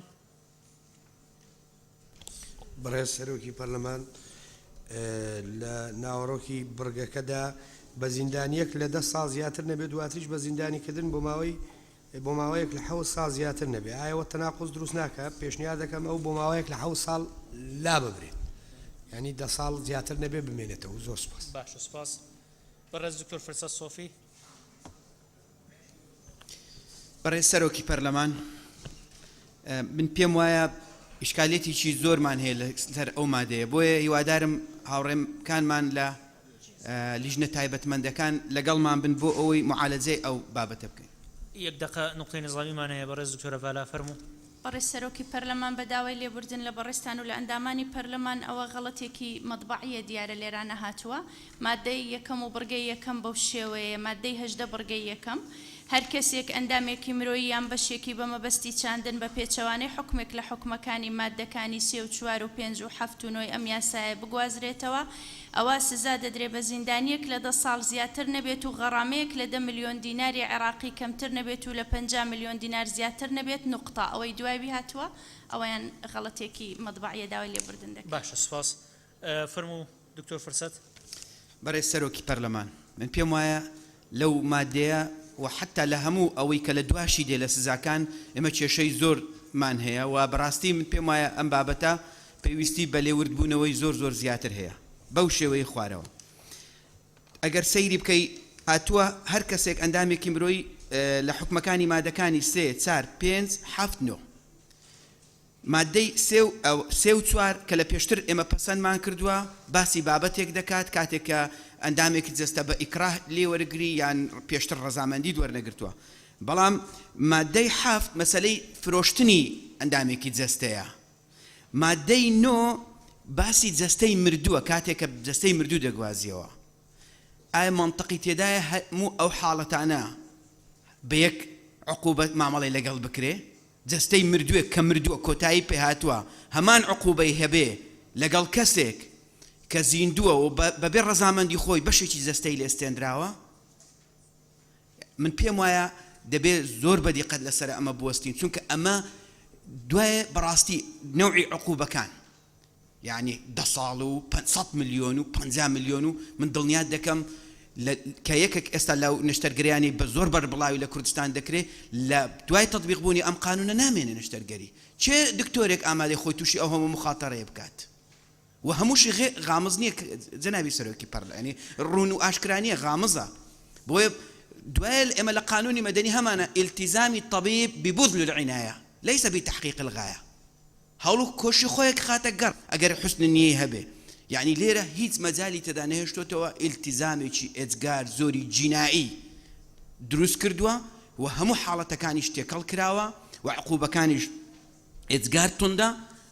و بەڕاستیش ئەگەر سەیریکەی بگەڕێەوە لۆ مادەکان ئەبینین جۆرێک لە تێکەڵکردن هەیە ینی بە یەک ساری سەیری هەمووی کرد ینی وەکو لە کوردەواریرە تەڕەوشک بەیەکەوە سوتاوە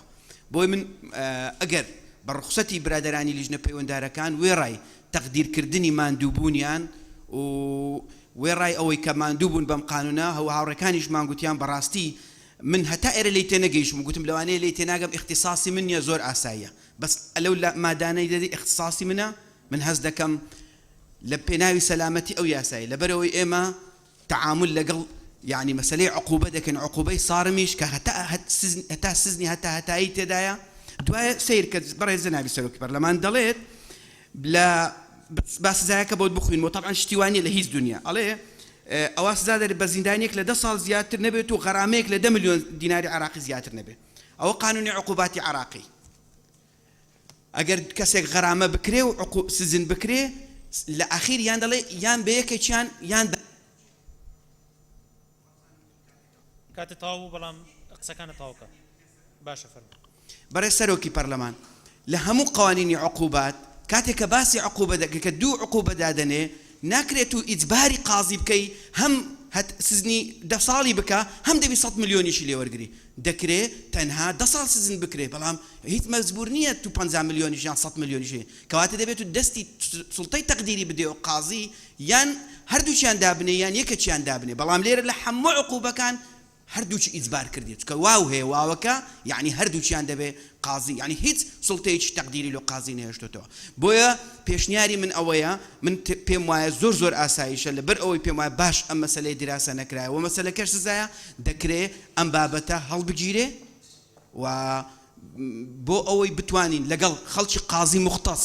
و لەگەڵ خەڵکی پسپۆر ئەم بابەت باشتر دراسە بکرێت چکە ئەم پەرلەمانە بۆی تووشی هەڵەیەک نەبێ بەڕاستی من ترسام کە ئەم سزایانەم خوێندەوە و زۆر سپاس بەڕێز کاک عومەر عنایەت بەڕێز سەرۆکی پەرلەمان من پشتگیری قسەکانی بەڕێز دکتۆر فرسەت دەکەم لەگەڵ ئەوەشە بەڕێی من ئەبێ ئەم یاسایە بگوازیێتەوە ئەوە سزا دەدرێت بە زیندانیکردن لە 10 ساڵ زیاتر نەبێت کەواتە ئەتۆ ئەکرێ بۆ نمونە پێمان بڵێن یەک ڕۆژی زیندانیە یەک کەواتە ئەتۆ ئەکرێ یەک ڕۆژ زیندانی بکرێ یا 3 مانگ یا 4 مانگ یا ساڵێ ینی بەلای کەم لانی کەم و لانی زۆری زیندانیەکە دیاری بکرێت و من پێشنیارەکەم بۆ بەڕێستان ئەگەر ئەم سزامادیانە بەردەوام بێت ئەگەری گۆڕانکاری بەسەر پارەی و دراوی عێراقیە هەیە مادەیەک زیا بکرێ لە دوای لە ئەخیری مادەکانەوە تیادان بنووسرێ هەر گۆڕانکاریەک بەسەر دراوی عێراقیدا بێت سزامادیەکانی ئەم یاسایە هاوتا دەکرێن و بە پێی نرخی دراوە نیوەیەک یعنی ئەمە مادەیەک بێ ئیزافە بکرێ بۆ یاساکە چونکی خۆتان نەزانن لابردنی سفر و گۆڕینی دراوی عێراقی ئەگەرێکی زۆرە لەوانەیە سمێنێ بۆ نمونە لە پەیڕێوی ناوخوا ئەڵێ هەر ئەندام پەرلەمانێک ئامادە نەبێت 200 دیناری لێوەرەگیرێ تا ئێستامان نەمانتوانیوە پەرلەمان یعنی بەڕاستی نەیتوانی سزایەک ئەندام پەرلەمان با لەسەر ئەم مەسەلەیە ئێمەش لێرە ڕێگەی ئەوە بکەینەوە کە نرخی ئەگەر گۆڕا دراوی عێراقی گۆڕا چۆن هاوتای بکەینەوە لەگەڵ ئەو پارە نوێیە و زۆر سپاس باشە سپاس خاتو شکری ئیسماعیل ئێستا بەڕێز سەرۆکی پەرلەمان لە ڕاستیدا ئەو عقوبە توندانەی کە دانراوە لەم یاسایە بەڕاستی زۆر توندا پێم وایە ئەمە لە مەسلحەتی نەخۆش نییە لە مەسلحەتی هیچ کەسێک نییە بۆیە لە عقوبە دەبی یان بی ئەو واوە بەڕاستی هەڵەیەکی گەورەیە و لە هەمان کاتیشە ئەوەی کە دانراوە لە یاسایەکە من پێم باش نییە بەڵام شتێکی گونجاوترما لە بەردەستە ئەویش کە وەڵامی نووسنگی ڕاویشکاری دەستوری ئەوان شتێکی باشتریان نووسیوە ئەگەر لێژنەی یاسایی و لێژنەکان سەیرێکی بکەن ئەمان عقوبەکان گونجاوتر و شیاوترە کە دایانناوە بە تایبەتی لە بڕگەی یەکەم کە دەڵێ هەر کەسێک نەشتەرگەریەک لە نەشتەرگەریەکانی گواستنەوە یا چاندن لە دامەزراوەیەک جگەرە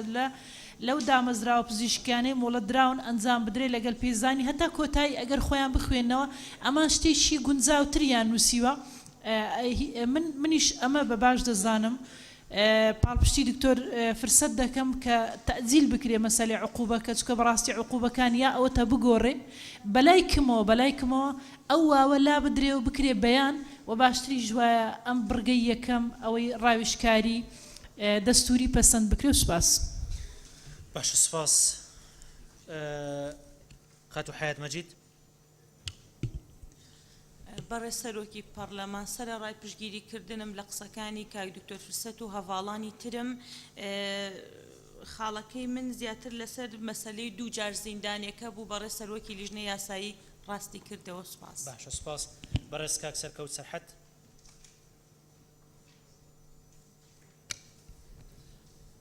بەڕێز سەرۆکی پەرلەمان دیارە لە سزاکە هەگەرە هات و دکتۆر کەمتەرخەن بوو بۆ سزا درا بەم سزایە دکتۆر بۆی نەبێت پاش بەربوونیان سزای غەرامە بووی ماوەی 2 ساڵ کار بکات واتە سڕ بکرێ لە ئیشکارەکەی لەو کەمتەرخەمی خۆی ئەگەر ڕابردووە هەبوو. باشە سپاس. بەڕێز کاک بێسوون فایق. بەڕێز سەرۆکی پەرلەمان کاک دکتۆر فرسەت و کاک عومەری حاجی عینایەت قسەکانی منیان کرد. زۆر سپاس. زۆر سپاس. بەڕێز کاک تەحسین ئیسماعیل. بەڕێز سەرۆکی پەرلەمان منیش هەر پشتگیری کاک دکتۆر فەرسەت و بەڕێزان دەکەم و دکتۆرە ڤاڵا تێبینیەکەی منی گوت بەڵام من یەک تێبینی ترم هەیە ئەندامێکی مرۆیی زۆر دووبارە بۆتەوە لە ناو مادەکان مرۆیی سیفەیە لێرە ناگونجێت دەبێ بگوترێ ئەندامێکی جەستەی مرۆڤ جیایە لە ئەندامێکی مرۆیی. زۆر سپاس. زۆر سپاس. بەڕێز کاک سۆراب میکایل.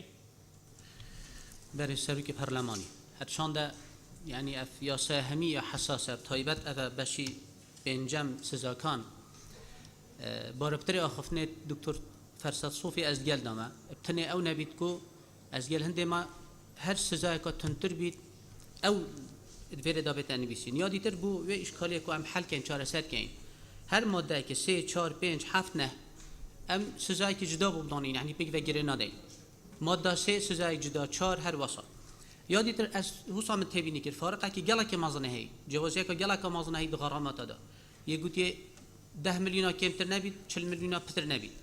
5 میلیون کمتر نبید 100 پتر نبید 100 پتر نبید یعنی کمتر نبید 150 افارقه گله که بیتنیزی کردن بونمونه هکر ما گویی 50 یعنی 100 پتر نبید بلا هفته بن هشته بن نگهیده 50 ده او سوزا بچکی پتر لبید. سپاس. زۆر سپاس. خاتو پەروا عەلی.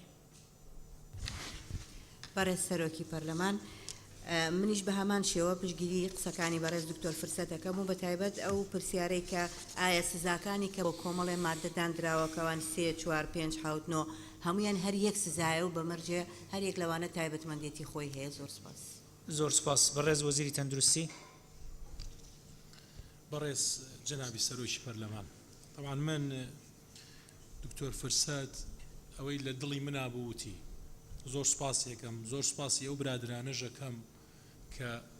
پشتگیری دکتۆر فرسەتیان کرد. ئێمە لە ساڵی 2007ەوە بە ئیمکانیەتی خۆمان دەستمان کردووە بە چاندنی گورچیلە تا ئێستا 2000 کەس چاندنی گورچیلەی بۆ کراوە.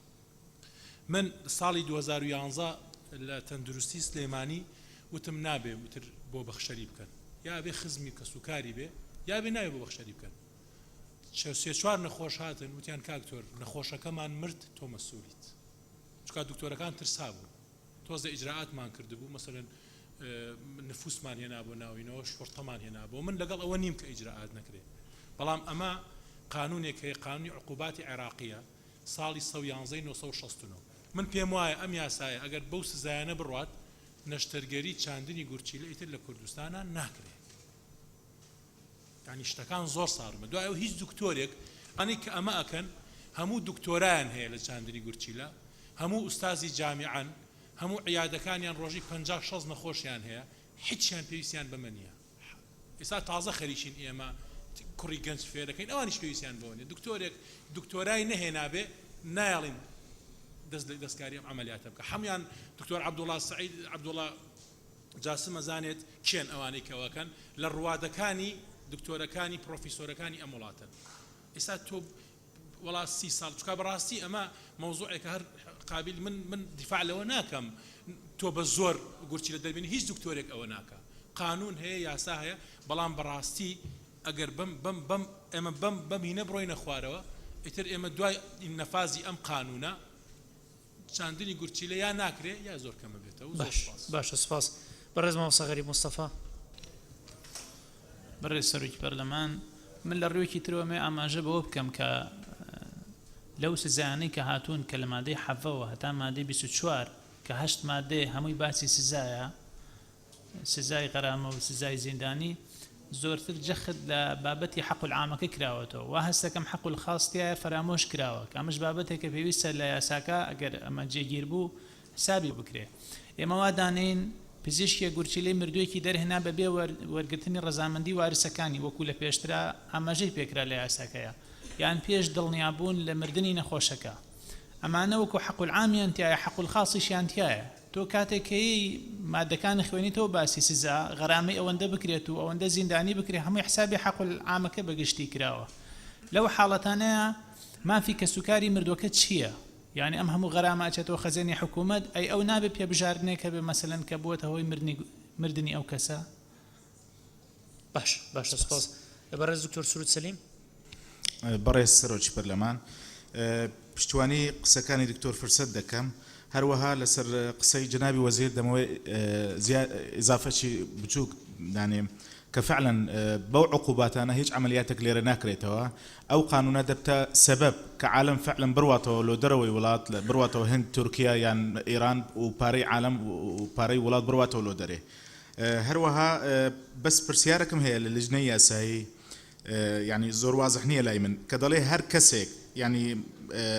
لە سێ شوێن هاتیە ئەو کەسە مەقسەدتان چییە يعني بەس لەبەرەوە لە عملیاتەکە ئەمە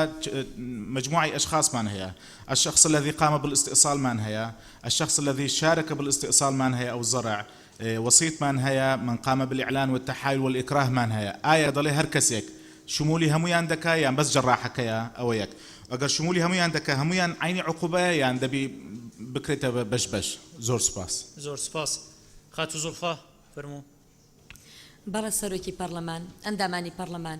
لە ڕاستیدا نەبوونی یاساوای کردووە کە ئێستا من دەتوانم لێرت ناوی چەند نەخۆشخانەیەک بێنم کە خۆیان بوونە دەڵاڵێک بۆ کڕین و فرۆشتنی ئەندامەکانی لەش بە تایبەتی گورچیلەکە ئێستا لە کوردستاندا دەکرێت بەڵێ ئێمە وەکو لیژنە لەگەڵەوە داین کە ئەم سزایە زۆر قورسە بەڵام لە تەصنیفی مادەکاندا کە چەند مادەیەک بێ کۆکراوەتەوە پێم وایە کێشەشی نییە چونکە لە دوای ئێمە بە لیژنەی یاساییدا تێپەڕیوە و دڵنیام ئەوان زۆر وربینیش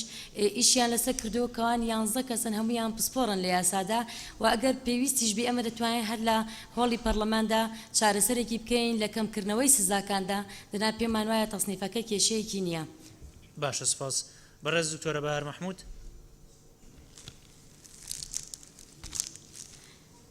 بەڕێز سەرۆکی پەرلەمان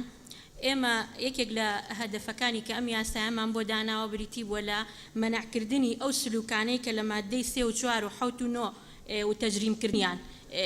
هاتوون بۆیە لابردنی ئەمە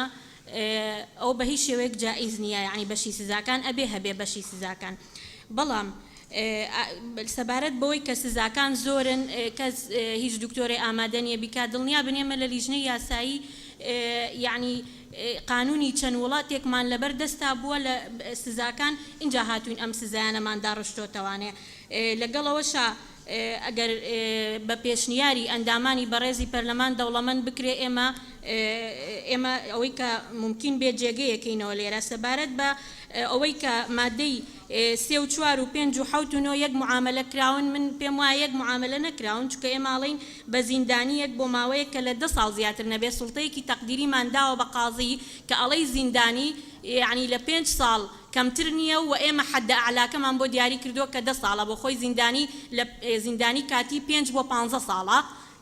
بەڵام ئێمە حد ئاعلاکەمان بۆ دیاری کردەوە تا حدی ئەدناکەشی دیارە کە ئەڵێن زیندانیەک واتە لە 5 ساڵەوە بۆ 10 ساڵ قازی دەستی کراوەیە واتە یەک تەعامل نەکراوە و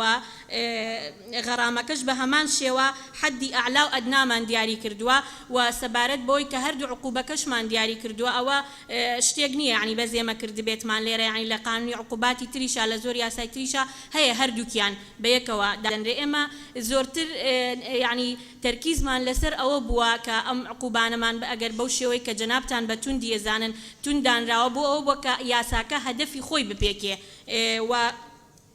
سەبارەت بەوەی کە یەک ڕۆژ زیندانی بکرێ ئەوە ڕوونم کردەوە زیندانیکردن لە 5 ساڵەوە دەست پێکات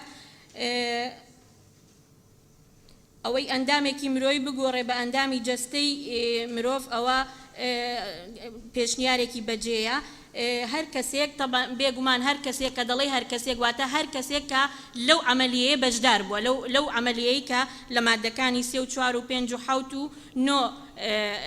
هاتووە و بڕیاری دواییش بۆ بەڕێزان ئەندامانی پەرلەمانە لە تەجیلکردن و تەجیل نەکردنی.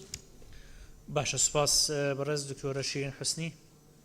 برای سەرۆکی پەرلەمانی پرسیار الوێرێ ئەڤەیە ئەگەر دکتۆر سەرپێچی نەکا بۆ لە سزا بترسێت بۆ عملیات نەکا یعنی با سزایی هەبێتن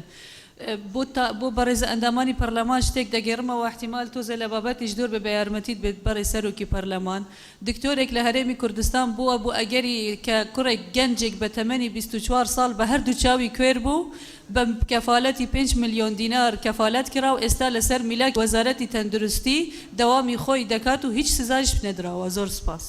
زۆر سپاس بەڕێز وەزیری تەندروستی. تکایە مایکەکەت.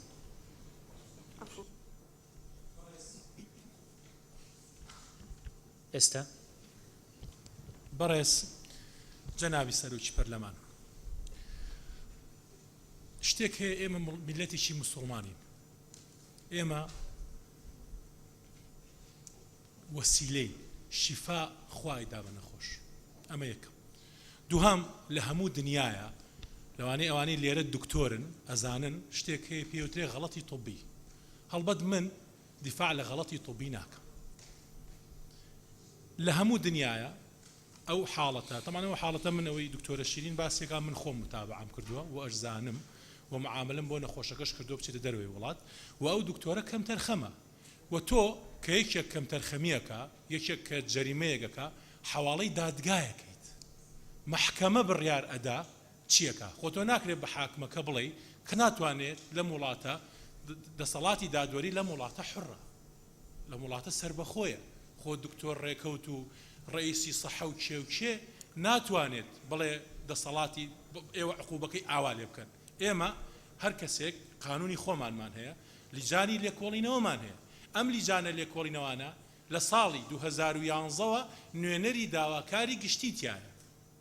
ئەو سەرپەرشتی هەموو لێکۆڵینەوەکانی ئێمە ئەکا کێکێک غەڵەتێکی طبی ئەکا محامیەکان ئەزانێ ئەچێتە ژێر بابی قەتلی خەتە یا قانونی ئەوەی قەتڵ غێر عەمد ئەوەی ئێمە ئەیکەین ئێمە یاخود سزای ئەدەین یاخود ڕەوانەی دادگایەکەین کە ڕەوانەی دادگامان کرد ئیتر ئێمە دادگا بڕیارمان بۆ ئەدا چیەکات. زۆر سپاس. زۆر سپاس بەڕێز دکتۆر فرسەت سۆفی. بەڕێز سەرۆکی پەرلەمان بەس وەکو ڕوونکردنەوە من مەبەستم ئەوەیە سڵتەی تەقدیری کە دەدەیە قازی بەڵام تۆ سیر کە سڵتەی ئەگەر ئەوەی کە دکتۆرە بەهار فەرمووی وابێ سڵتەیەکی تەقدیری وات پێداوە قازی مخەوەل دەکەی لەوەی کە عقوبەی کەسێک کە مامەڵی لەگەڵ جەستەیەکی مردوو کردووە لەوانەیە ئەگەر سڵتەیەکی تەقدیری وا مطلقی بدێ بە هیچ نەسێک مقەیدی نەکەی زیاتر بدات لەوەی کە بە ئیکراه کەسێک جەستەی لێ وەرگیراوە ئەمە لە قانون چۆنە بێت دوو حکمی لە یەکتر جیاوازن یەکێکیان مەیتە مردووە لە قانونی عقوباتیش یعنی کەسێک کە هێشتا زیندووە عقوبەی جیاواز لەوەی کە جوستەی قەتیلێک با بڵێم تەشویه بکەیان ئەوە بکە بۆیە ئەوە یەک دووەمیان ئەوە 500 چەند مادەی قانونی عقوبات هەر هەمووی بەم شێوەیە يعاقب بالحبس مدة لا مثلا أو أكون منها مدة لا تزيد على سنة واحدة وبغرامة لا تزيد على 100 دينار أو بإحدى هاتين العقوبتين هموي وايا مطلقا لهرهم قانون عقوبات هردوشي دنوسي غرامة وسجن يا غرامة وحبس بس لا أخيرش براوزي كديري توا يعني بإحدى هاتين العقوبتين يعني يكك لو دوس الزعيا بۆی من تأکید دەکە بۆ لەوەی کە پێویست یعنی حتا نام مادەکان تەسەلسولەکەی تێک بدەم ئەگەنەکە دێ سەر مادەکانی 18 و 19 ئەوانش دیسان لەوێ ئیشکالمان هەیە لە سەپاندنی عقوبەکان. باش سپاس بەڕێز کاک فەرات سەنگاوی. بەڕێز سەرۆکی پەرلەمان ئەندامانی پەرلەمان من قسە زۆر بیکەم لەسەر کەرتی تەندروستی و وەزیر و وەزارەتی تەندروستی بەڵام نایکەم چونکە بۆ کاتێکی تری هەڵەگرم و بابەتی ترم هەیە. سێ توێژ هەیە لە کۆمەلگا کە دکتۆر سیاسی ڕووناکبیرن. ئەم سێ توێژە ئەگەر خیانەت لە ئەرکەکەی سەرشانیان بکەن کۆمەلگا هەرگیز چاک نابێت. لە کوردستان ئەم کێشانە زۆرە. لە ئەڵمانیا سیستمی تەندروستی بە جۆرێکە کە دکتۆرە ئەڵمانەکان لەیانەوێت لە ئەڵمانیا تەعین نەبن بچن بۆ شوێنەکانی تر چونکە سیستمەکە زۆر قورسە مەجالی غەڵەت و کەم تەرخەمی ئەمانە نادا. یەکەم سیستمە، دووهەم دکتۆرە، سێهەم دەرمانە، چوارەم ئەجهیزە و بینا و ئەوانەیە. نەخۆشخانە بریتیە لەمە. لەبەرەوە سیستمی ئەڵمانی زۆر تونند و تیژە دکتۆرەکان هەوڵەدەن بڕۆن لە بەلجیکا و لە سویسرا و لە وڵاتانە تەعین بن چونکە سیستمەکەیان نەرمترە. پێویستە سیستم لێرە زۆر تونند و تیژ بێ مەجال بەوە نەدا دکتۆرێک هیلاکە، دکتۆرێک کەم تەرخەمە، دکتۆرێک کوڕی فڵانە، دکتۆرێک کوڕی فڵان عەشرەتە. ئەمە خەتەرێکی گەورەیە لە سیستمی ئێمە کە پێویستە چارەسەر بکرێ و مەجالی تیانەمێنێ. سپاس.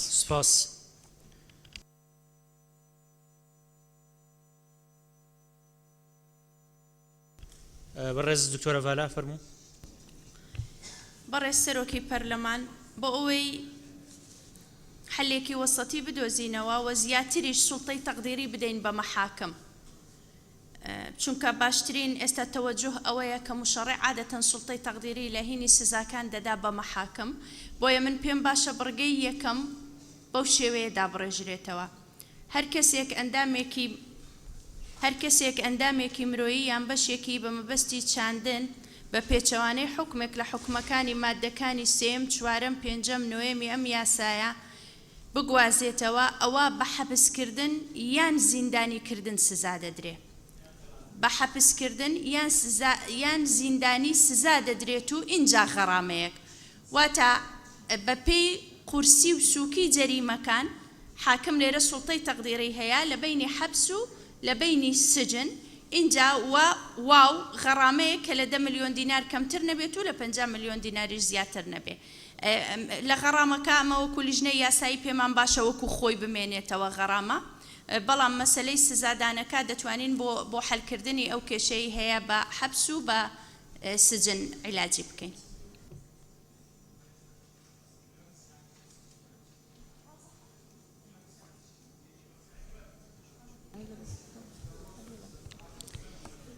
حبسی بەسیط هەیە، حبسی شەدید هەیە. لێرانەمە بەسمان دەبێت طبعاً ئەو حبسێک کە لە 3 مانگ زیاترە تا دەگاتە 5 ساڵ اینجا لە 5 ساڵ بۆ 15 ساڵ ئەوەیان بە سجندا دەندرێتن کە لە دەسەڵاتی حاکمدایە. لێرە بەپێی شەدیدی و سووکی جەریمەکە تەعامل لەگەڵ تاوانبار بکاتن، کەسی تاوانبار. بەڵێ حبسی شدید بەڵێ لە بینی 3 مانگ هەتا 5 ساڵە، 5 ساڵ و 1 ڕۆژ تا دەگاتە 15 ڕۆژ بەسەرەوە ئەوەیان سجنە. باشە بەڕێز دکتۆر فرسە سۆفی. بەڕێز سەرۆکی پەرلەمان پێم وایە لە غەرامەش یعنی دەبێت جیاوازی بکەین کە ئەو غەرامانەی بۆ با بڵین ئەوانەی حەبسی بەسیط دانراون جیاوازن لەو غەرامانەی کە بۆ حەبسی شەدید و بە هەمان شێوە لە سزنی موقەت و ئەوانش. بەڵام ئەوەی تریان سیر کە برگەی 7 کە ئەڵێ مادەکانی 3 4 5 7 9 سەیری مادەی 21 دیسان لەوێن دەرێ عقوبەشکەی جیاوازی بۆ مادەی 7 داناوە. یعنی ئێستا لە مادەی 7 دوو عقوبەی جیاواز وەرەگریت. هەر لەبەرەوە من ئەڵێم پێم وایە بەهێمنتر دەبێ ئەمە دراسە بکرێتەوە. ئەوەی دکتۆرە ڤاڵاش باسی کرد نازانم لە ڕووی قانونیەوە ئەگەر ئیشکال نەبێ ئەویان لەوانێ معالەزەیەکی وەسەطی بێ یعنی تحدید نەکرێ ئەگەر سابقەی هەبی لە قوانینی دیکە پێم وایە حەلێکی باشە یعنی. بەڕێز سەرۆکی پەرلەمان هیچ کێشەیەکی یاسایی نیە لەناو قانونی عقوبات زۆرجار جەمعی کردووە لە بینی حەبس و سجن و سوڵتەی تەقدیری بۆ مەحاکم بەجێهێشتووە. بەڵام من پێم وایە هەتا لە غەرامەکەش لێرە کە ئەتۆ لە بینی 10 ملیۆن دینار 50 ملیۆن دینارت داناوە ئەویشیان سوڵتەی تەقدیری بۆ حاکمە کە لە نێوان ئەو حەدی ئەعلا و حەدی ئەدنایە دەتوانێتن ئەو تەحدیدی ئەو هینە بکاتن کە بۆ خۆی مەبەستێت. بەڵێ بەڕێز کاک عومەر عنایەت. بەڕێز سەرۆکی پەرلەمان هەر کەسێک ئەندامێکی مرۆیی یان بەشێکی باسی شانە نەکراوە لە بەشەکانی پێشوە ئێمە باسی مادەکانی پێش باسی شانەشمان کردووە پێویستە شانەش داخڵ بکرێ لێرە باش کە شانە عینیشە دووهەمیش ئەگەر لە جەناب لە ڕێی جەنابتەوە بە لیژنەی یاسایی ئەڵێم حەبس واتە بەندکردن سزنیش واتە زیندانی کردن باشە بۆی لەناو قەوسا بنووسرێ بۆی بێ بە باویش لەمەوە دووە زۆر سپاس بەڕێز دکتۆر فرسە سۆفی بەس یەک تێبینی بچووک بەڕێ سەرۆکی پەرلەمان بۆ بەڕێزان لە لیژنە تایبەتمەندەکان پێم وایە مادام حەبس و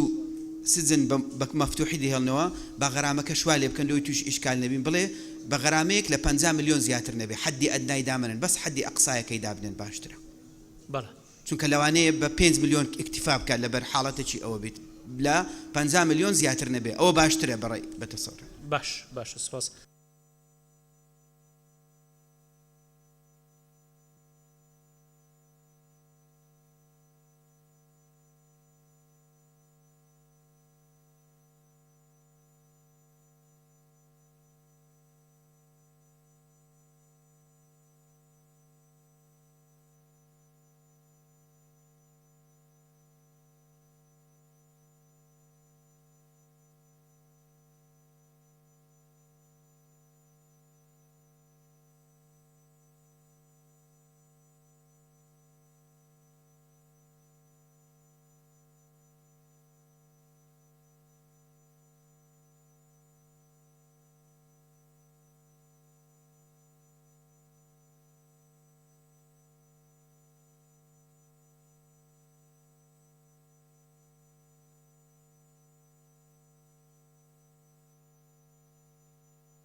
بله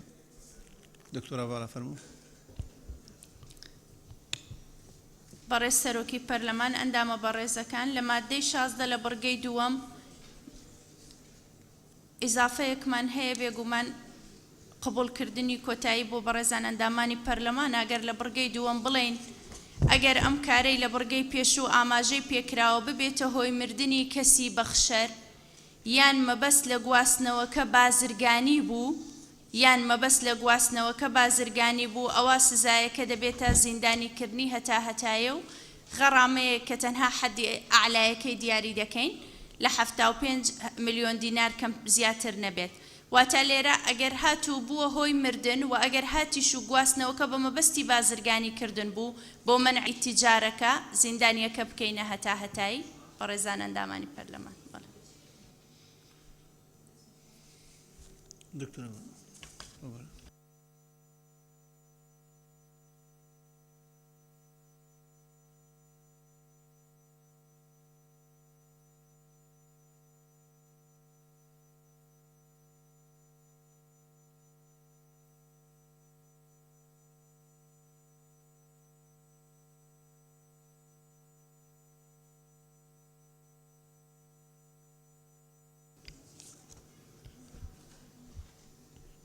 بەڵێ بەڕێز سەمەڕێنات ئەم بەڕێز سەرۆکی پەرلەمان هەم جەنابی دکتۆر فرسەت هەم هەندێک لە برادرانی تر و منیش هەندێ سەرنجمانیا بە بەڕێستان لە ڕێگەی بەڕێستانەوە بۆ لیژنەی یاسایی. نازانم سیاغەکە چۆنە بێ بۆمان بخوێنەوە بۆی لی تێبگەین بزانین ئەخیر سیاغیان چۆنە بزانین بە پێی سەرنجەکانی ئەمە یعنی کە ئیشیان لەسەر کردووە یان هەروکو خۆی ماوەتەوە. زۆر سپاس. سپاس بۆ بەڕێستان. ئێستا جۆ لە ئەو دەرچنەوەی کۆتایی دەکەین و دواترە کە سەرنج و تێبینی لەسەر هەبوون جۆ لەوانش دەگرین یعنی دەبێت دڵنیابین لەوەی کە ئەو دارشنە ئەو مەبەستە پێدەگەینیتن کە لە یاساکە مەبەستی پێ هەیە. فەرمۆ دکتۆرە باڵا. بەشی پێنجەم سزاکان مادەی 18. یەکەم هەر کەسێک ئەندامێکی مرۆیی یان بەشێکی بە مەبەستی چاندن بە پێچەوانەی حکمێک لە حکومەکانی مادەکانی سێم چوارەم پێنجەم نۆیەمی ئەم یاسایە بگوازێتەوە ئەوە بە بەندکردن یان زیندانیکردن سزا دەدرێت و یان زیندانی سزا دەدرێت و غەڕامەیەک واوی جەمع هەیە لە بینیان غەڕامەیەک کە لە 50 ملیۆن دینار زیاتر نەبێت. دووەم ئەگەر ئەم کارەی لە بڕگەی پێشوودا ئەگەر ئەم کارەی لە بڕگەی پێشوو ئاماژەی پێکراوە ببێتە هۆی مردنی کەسی بەخشەر ئەوە سزایەکە دەبێتە زیندانیکردنی هەتا هەتایی و غەڕامەیەک کە لە 50 ملیۆن دینار کەمتر نەبێت و لە 100 ملیۆن دینار زیاتر نەبێت. ئەگەر تێبینی هەبن لە سەرام دارشنە کاکێ دکتۆر فەرسەت فەرموو. جارێکی تر دکتۆرە باڵا. بەڕێز سەرۆکی پەرلەمان من پێم وایە دیسان لە بڕگەی یەکەم کە باش داڕژرایتەوە بەڵام ئەوە ئیزافە بکرێیان یەکێک لەم دوو سزایە یعنی ئەمە یەک دوو بەڕاستی ئێمە باسی ئەومان کرد کە بڕگەی دووەم ئەوەی بازرگانی زیاد کراوە. ئێمە دەڵێن حکومەکانی بازرگانیکردن جیاوازە لەوەی کە حاڵەتەکە بە شێوازێک لێوەرگیرابی کە لە بڕگەکانی 3 و 4 هاتووە. بۆیە دەبێت دوو عقوبەی جیاوازەبی تۆ بتەوێ نەتەوێت لە هەرێمی کوردستان تا 50 ساڵی تریش ناتوانانی ڕێگە لە کڕینی گورچی لە بگری و دەبێت واقعیش بی. بۆیە ینی بەو شێوازە ئەو عقوبەیە زیندانی هەتا هەتایی من تەسەوڕەکەم یعنی زیانێکی زۆر زۆر بەو خەڵکە دەگەینین کە ئێستا ئەو نەخۆشیە بەڕێزان دکتۆرەکان دەزانن بە تەواوی تەشەنەی کردووە و ڕۆژانە ئەو عملیاتانە دەکرێن. بۆیە بە تەسەوری من دوو عقوبەی جیاوازی هەیە و دوو حکمی جیاوازیان هەیە. سپاس بۆ بەڕێزتان. بەڕێز ئەمرەینات فەرموو. بەڕێز سەرۆکی پەرلەمان من داوام کرد وشەی شانەکانیش ئیزافە بکرێ پێم وایە بیریان چووە و پشتگیری قسەکانی دکتۆر فرسەتی شەکەم. زۆر سپاس. سپاس بۆ بەڕێزتان. بەڕێز سەهراب فەرموو. بەرێز سەرۆکی پەرلەمانی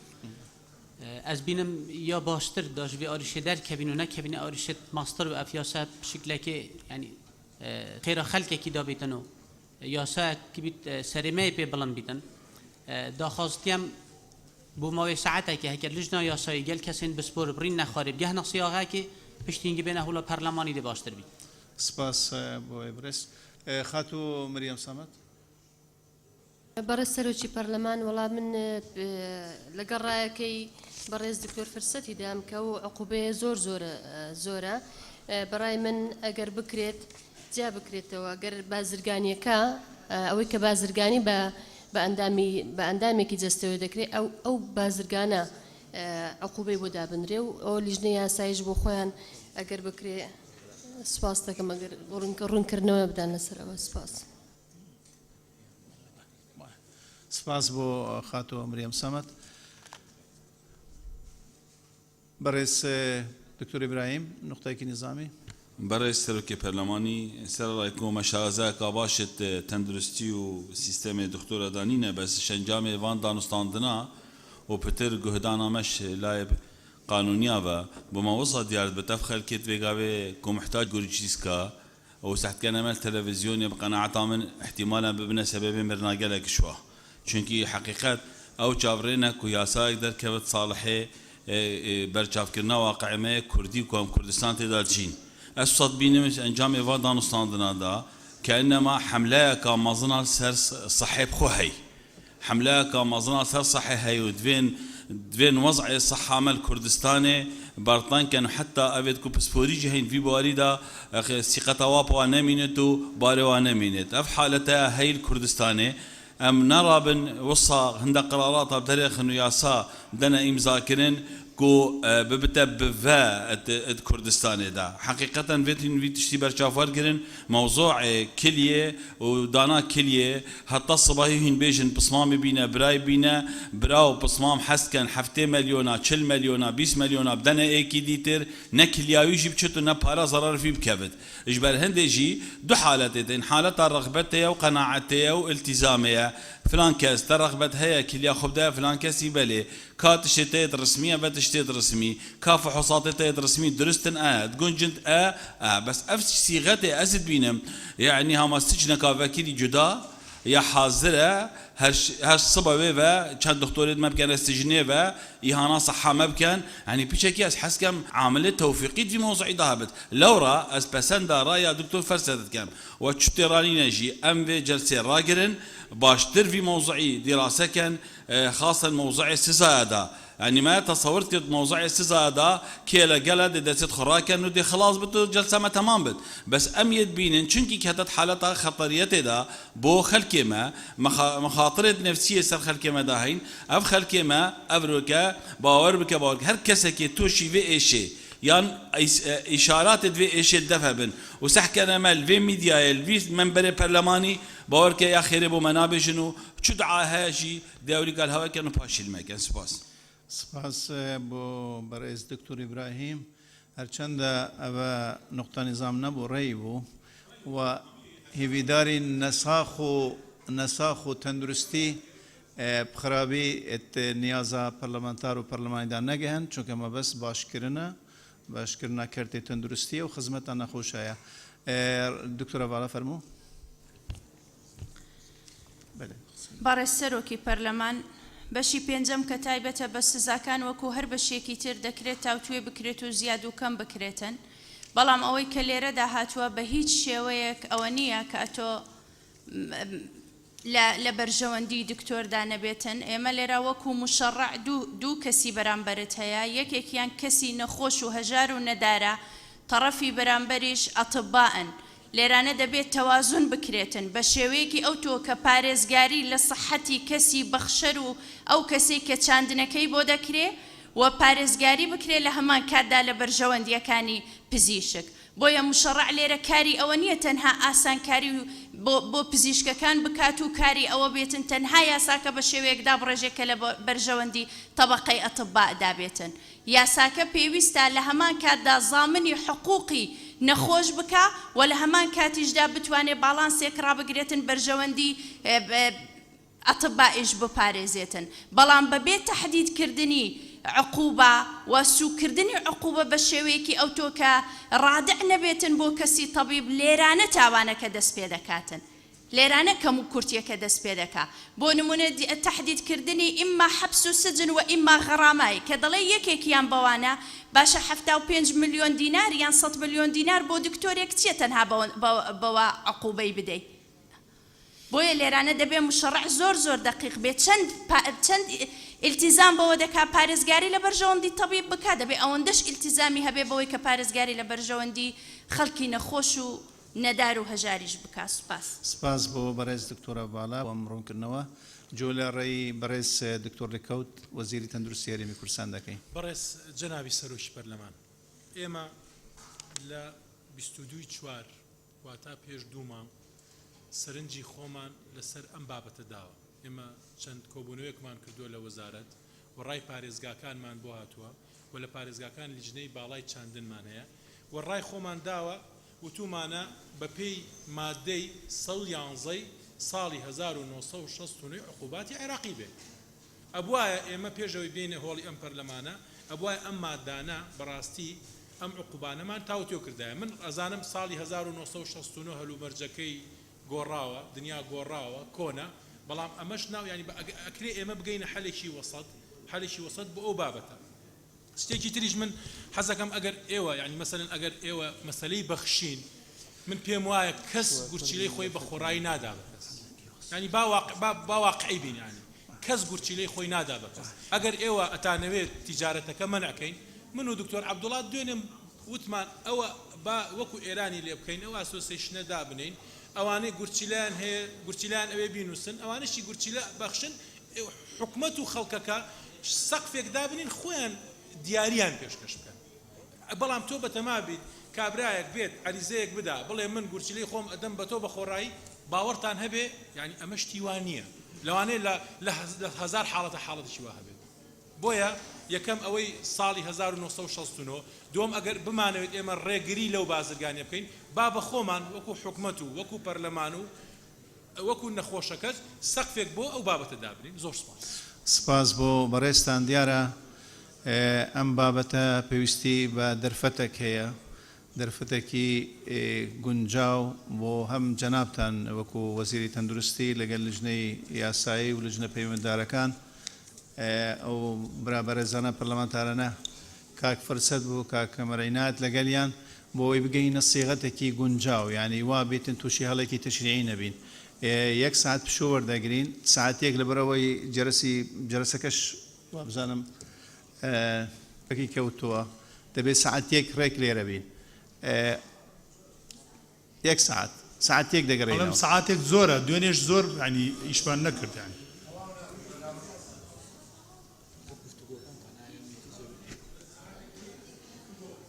داوای ساعتێک دەکەن، فەرموون ساعتێک دارشنەکان دەگرین تا ساعتێک فەرموون.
بەناوی خۆی بەخشندە و میهرەبان دانیشتنەکەمان بە ناوی گەلی کوردستانەوە دەست پێکەینەوە خولی چوارەمی هەڵبژاردن ساڵی دووەم دانیشتنی ژمارە 19 ڕۆژی دانیشتن 36 2015 بەردەوام بین لە تەوەری یەکەمی بەرنامەی کار کە بریتە لە بەردەوامبوون لەسەر گفتوگۆکردن لەسەر پرۆژە یاسای ڕێخستن و چاندن و گواستنەوەی ئەندامەکانی جەستەی مرۆڤ بە پێی مادەکانی 72 74 و 75 لە پەیڕەوی ناوخۆی پەرلەمانی کوردستان ژمارەیەکی ساڵی 1992 هەموارکراو لیژنە پەیوەندیدارەکان پێشنیارێکیان هەیە پێشنیارەکەی خۆیان بخەنەوە خێنە دەنگەوە فەرموو بەڕێز سەرۆکی پەرلەمان ئێمە وەکو لیژنەی پەیوەندیدار لەسەر داوای بەشێک لە ئەندامانی پەرلەمان و لەسەر داوای بەڕێز وەزیری تەندروستی داوا دەکەین کە ئەو مادانەی ماون تەجیل بکرێتن بۆ زیاتر کۆبوونەوەی بەمبەستی ئەوەی کە زیاتر کۆبوونەوەی لەسەر ئەنجام بدرێتن لەگەڵ جیهەتی معنی تکا لە بەڕێستان دەکەین کە بیخەنە دەنگدانم پێشنیارە باشە بەڕێز دکتۆر شێرکۆ نقطەی نظامیت هەیە وەڵام بەڕێز سەرۆکی پەرلەمانوتم بزانم ژمارەی پەرلەمانتارەکان کامانن ئاین نووسراویان تەقدیم کردووە بەدەمی وتویانە چیانە و ژمارەی پەرلەمانتارە سپاس لە کاتی گفتوگۆیە هەندێک لە ئەندامانی پەرلەمان داوای ئەوەیان کرد ژمارەکەی بزانین چەنە بەڵێ باشە ئێستا ئەوە پێشنیارێک کە لیژنەکانیکەن با هەر نڵێن ئەندامانی پەرلەمان لیژنەکانیش ئەیکەن لیژنە پەیوەندیدارەکان ئەیکەن ئەی خێنە دەنگەوە کێ لەگەڵ دواخستنی گفتوگۆیە لەسەر ئەم بابەتە لەسەر ئەم یاسایە بۆ دانیشتنی داهاتووی پەرلەمان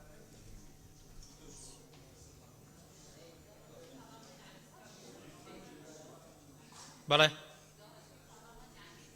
ئەچێتە فەسی تا داهاتوو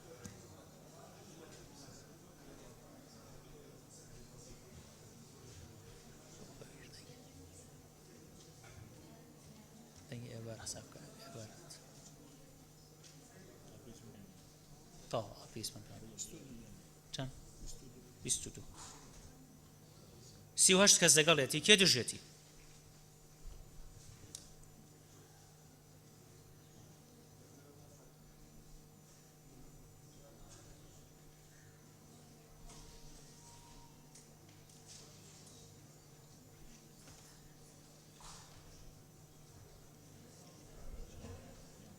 یانزە کەس دژێتی کەواتە پەسەند کرا باشە سپاس بۆ لیژنە پەیوەندیدارەکان ئێساتوان بگەڕانەوە شوێنەکانی خۆتان سپاس بۆ وەزیری تەندروستی کە ئامادە بوو لە دانیشتنی پەرلەمان ئەتوانی لەگەڵمان بمێنیتەوە بەردەوام بیت و ئەتوانی ڕوخسەتی خۆت وەرگری بەڵێ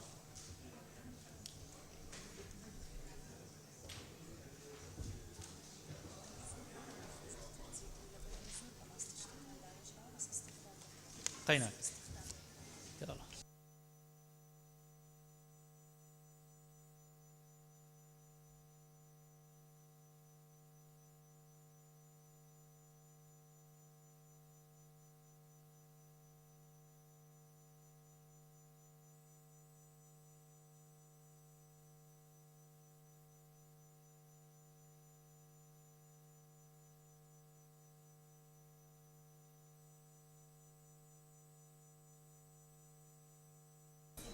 بەڕێزان ئەندامانی پەرلەمان تکایە لە وەڵی پەرلەمان بمێننەوە مەچنە دەرەوە بۆ ئەوی نیساب دروست بێت تەواو بێت تا بەرنامەی کار تەواوە بێت بەڕێزان ئێستا چینە سەربەرگەی دووەم لە بەرنامەی کار کە بریتە لە دەنگدان لەسەر ڕاستپەردەکانی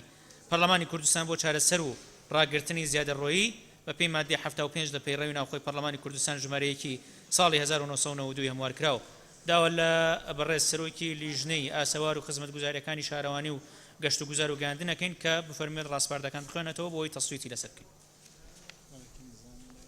نقطەی نظامی کاک عەباس فەرموو بەڕێز سەرۆکی پارلەمان سەفەرێکم کردبوو بۆ یونسکۆ لە بەشداری لە ئەوەکەیدا 15 ڕۆژە راپۆرتێکمدا دوێنێش گوتوتانە لە بەرنامەی کاردا دەبێتن ئەم ڕۆکێنیە داوای ڕوونکردنەوە دەکەم هەر دوای خوێندنەوەی ئەم ڕاستپاردانەوە دەنگدان لەسەری دوو بیرۆکەمان هەیە ئەو بیرۆکانە خوێنرێتەوە ئەوەی جەنابتە لەگەڵ بیرۆکەیەکی تر ئەوانەش خوێنرێتەوە بەسەر چاو فەرموو کاک عومەر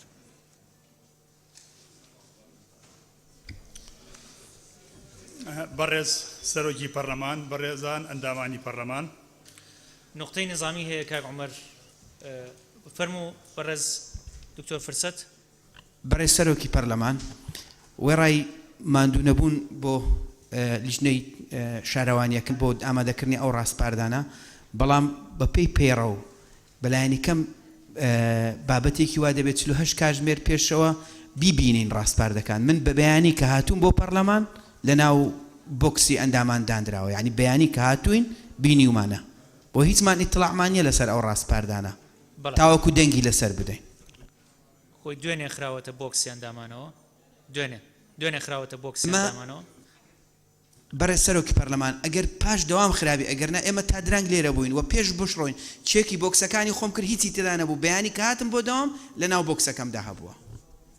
ئەوەی من ئاگادارم لە دوێنێ بەیانی سەر لە بەیانی پێش دانیشتنی پەرلەمان ئێمە ڕامان سپاردون کە بیخەنە بۆکسی ئەندامانەوە بۆ ئەوەی ئەندامان لەلایەن بێ پێش کۆبوونەوەی پەرلەمان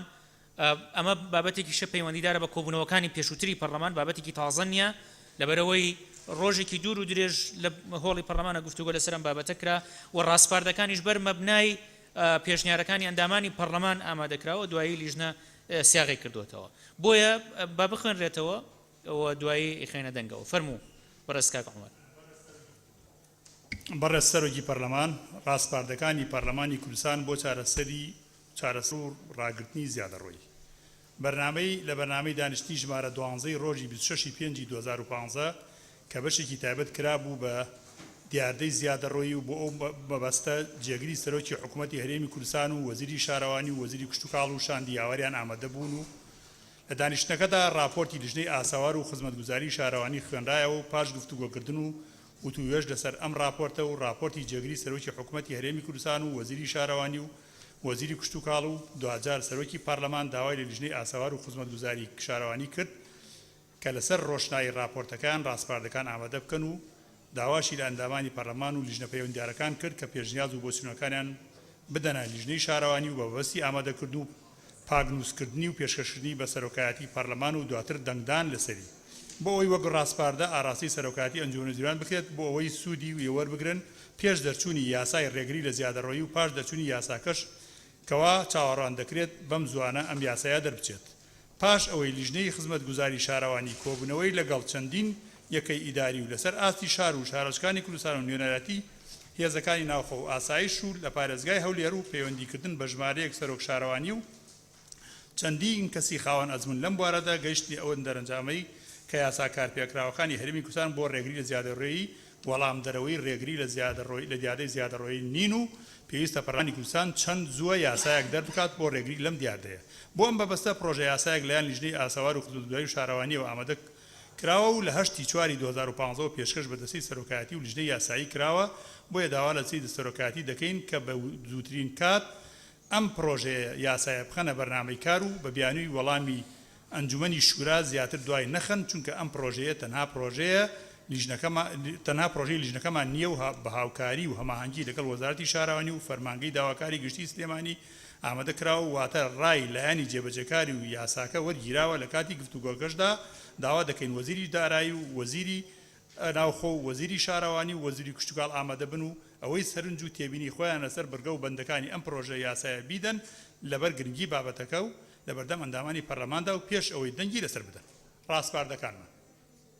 یەکەم دانانی نەخشەی بنەڕەتی هەموو شار و شارەچەکان و ڕووپێوکردن و تەسویەکردنی هەموو زەویەکان بەتایبەت ئەو زەویانەی نزیکن لە سنووری شارەوانەکانە و ساختکردنەوەی خاوەندارەتی زەویەکە دووەم یاسای ژمارە 12 ساڵی 2012 تایبەت بە سنووری ئەو گوندانەی کە دەکەونە سنووری شارەوانی شارەکان تا ئێستا بەهۆی دەرنەچوونی ڕێنمایی لە ئەنجومەنی وەزیران کاری پێ ناکرێت داوا دەکەین هەرچی زووە ڕێنمایی پێویست بنێرێ بۆ وەزارەتە پەیوەنددارەکان و بیخەنە بواری جێبەجێکردنەوە سێهەم وازهێنان لە دابەشکردنی زەوی لەسەر بنەمای خاڵ و خەڵبەندی و کارمەندبوون و هەموو هاوڵاتیانی کوردستان لەم قۆناغەدا بە کارمەند و ناکارمەندەوە مافی ئەویان هەبێت ببنە خاوەنی یەکەیەکی نیشتەجێ لە ناحیە و ناوەندی قەزا و پارێزگاکاندا و ئەگەر پرۆسەی هاوسەرگیریان کردبوو بەمەرجێ هیچ جۆرە شوێنێکی نیشتەجێیان نەبێت لە ئایندەدا پلان بۆ ئەوە دابنرێت کە هەر هاوڵاتێکی کوردستان مافی ئەوەی هەبێت یەکەیەکی نیشتەجێ شوقایی هەبێت ئەگەر تەمەنی گەشتە 18 ساڵ ئەگەر پرۆسەی هاوسەرگیریشی ئەنجام نەدابێت وەک ئەوەی لە هەموو وڵاتانی ئەوروپا پیادە دەکرێت ئایا لەسەر چ بنەمایە کەسێک کارمەند بێت و موچەی و حکوومەت وەربگرێت و ژیانی مسۆگەر بێت و مافی وەرگرتنی زەوی و شوقەی هەبێت بەڵام کەسێک بە ڕەنجی شانی خۆی بژی و موچەی نەوێت و قوتی ڕۆژانەی بە بازووی خۆی پەیدا بکات بەڵام مافی پێدانی و زەوی و شوقە و نیشتەجێی نەبێت. 4. بنەما سەرەکیەکان بۆ دروستکردنی یەکەی نیشتەجێ بریتیە لە زەوی بودجە دەستی کار خزمەت گوزاری. ئەم 4 بنەمایە لای حکوومەتی هەرێم هەیە ئەکرێت دە کۆمپانیای سەر بە وەزارەتی ئاوادانکردنەوە یان دەستەی وەبەرهێنان پێک بهێنرێت لە ماوەی 5 ساڵدا سەدان هەزار شوقەی مامناوەند بۆ ئەوانە دروست بکرێ کە شوێنی ژیانیان لێو دەچنە پرۆسەی هاوسەرگیری یان زەویان پێ بدرێ و خۆیان بەپێی پلانی شارەوانی دروستی بکەن. 5. دابینکردنی زەوی شوقەی نیشتەجێ تەنها بۆ ئەو کۆمپانیا حکومیانە بێت کە لە بڕگەی 4 هاتووە. 6. ژمارەی کرێچەکانی هەرێم دیاری بکرێت و بە ڕێژەی لە 5 ساڵانە بۆ ئەم ڕێژەیە زیاد بکرێت بۆ هاوسەرگیری نوێ. 7. ڕێگەدان بە دابەشکردنی زەوی لە ناحیەکان و هەندێک قەزای دوور لە سنتەری پارێزگاکان کە دانیشتوانەکەی بە کولتوری ژیانی شوقە ڕانهاتوون. 8. زیادکردنی کارمەندانی چاودێری زیادەڕۆی لە شارەوانەکان و خەرجکردنی دەرماڵی تایبەت و کرێی کاری سەرڕایی و خەرجکردنی هاندانی مانگانە بە شێوەیە کە هانی کارمەندان بدات لەم بەشە کار بکەن و چاو لە دەستی زیادەڕۆکاران نەبن. 9. بۆ وەستاندنی کۆچی گوندیەکان بۆ شارەکان گرنگی بدرێت بە ئاوادانی گوندەکانی کوردستان بە شێوەیەکی زانستیانە و پێشکەشکردنی خزمەتگوزاری پێویست بە گوندیەکان و هاندانی کرینی بەرهەمە کوشتتوکاڵەکانیان. 10. دەرکردنی بڕیارێک لە سەرۆکایەتی ئەنجومەنی وەزیرانەوە لە شێوەی بڕیاری 241 بۆ تەملیکردنی ئەو خانوانەی کە دەیان ساڵە دروستکراون بەڵام بە بیانووی پشتێنەی سنووری ئەشەریت الحدودی لە سەرمی بەعزدا بۆیان تاپۆ نەکراوە. ئەم بڕیارە تەنها بۆ ئەو خان و کەلاو و زەویانە بگرێتەوە کە پێش ساڵی 2000 یان زەوی بوون لە بینا یان زەوی بوون لە سنتەری شارەکان و گەڕەکە کۆنەکان بوون و کە پێش ساڵی 2000 ئاوادان بوون. 11. ڕووپێوکردن و دیراسەکردن و ئەژمارکردنی ئەو دوکان و بازارانەی کە پێش ساڵی 1991 دروست کراون بەهۆی بارودۆخی کوردستانەوە تاپۆ نەکراون ئەگەر لە ڕووی یاسایی و هونەریەوە ڕێگری نەبێت لەسەریان تاپۆ بکرێت و ببێتە سەرمایەیەک بۆ شارەوانیەکان. بۆ نمونە تەنها لە شاری کەلار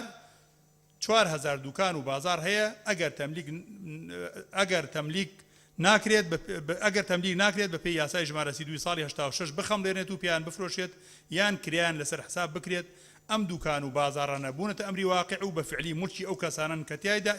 تیایاندان و تەنها پێویست بە ڕێخستن و بە فەرمیکردن دەکات. 12. بۆ ئاسانکردنی پرۆسەی فراوانکردنی سنووری شارەوانیەکان بڕیارێک لە ئەنجومەنی وەزیرانەوە دەربچێت بۆ قەرەبووکردنی ئەو جوتیارانی کە زەویەکانیان بەدەستەوە بۆ و نەمورکی سرفە و نەمافی بەکارهێنانیان هەیە و نەگرێبەستی وەزارەتی کوشتکاڵیان هەیە بە ڕێژەی نیوەی شایستەی ئەوانەی گرێبەستیان هەیە یان هەر ڕێژەیە کە حکوومەت و لایەنە پەیوەنددارەکان بەلایەنەوە پەسەندە و ستەم لە جوتیارەکان نەکرێت. 13. پێگەنانی بەڕێوەبەرایەتی ڕێگری زیادەڕۆیی لە وەزارەتەکانی شارەوانی و گەشت و گوزار و کشتتوکاڵ و دارایی و سامانە سروشتەکان دەستە گەشت و گوزار بە مەبەستی چاودێری ئەو زەویانەی کە ملکی وەزارەتەکانیان و لە دەرەوەی سنووری شارەوانیان. 14. پێگەێنانی هێزێکی هاوبەش و بۆ ڕێگری لە زیادەڕۆیی لە هەموو پارێزگاکاندا بۆ ڕێگری لە زیادەڕۆیی لە سنووری شارەوانی و لە دەرەوەی سنووری شارەوانی پێویستە پێکهاتەی ئەو هێزە سەر بەم بەڕێوەبەرایەتیە دەبێ لە پێکاتەیەک بێت لە پۆلیس و ئاسایش و پێشمەرگە و زێرەڤانی لە ژێر فەرمانی سەرۆکی یەکەی ئیداری ناوچەکە بێت.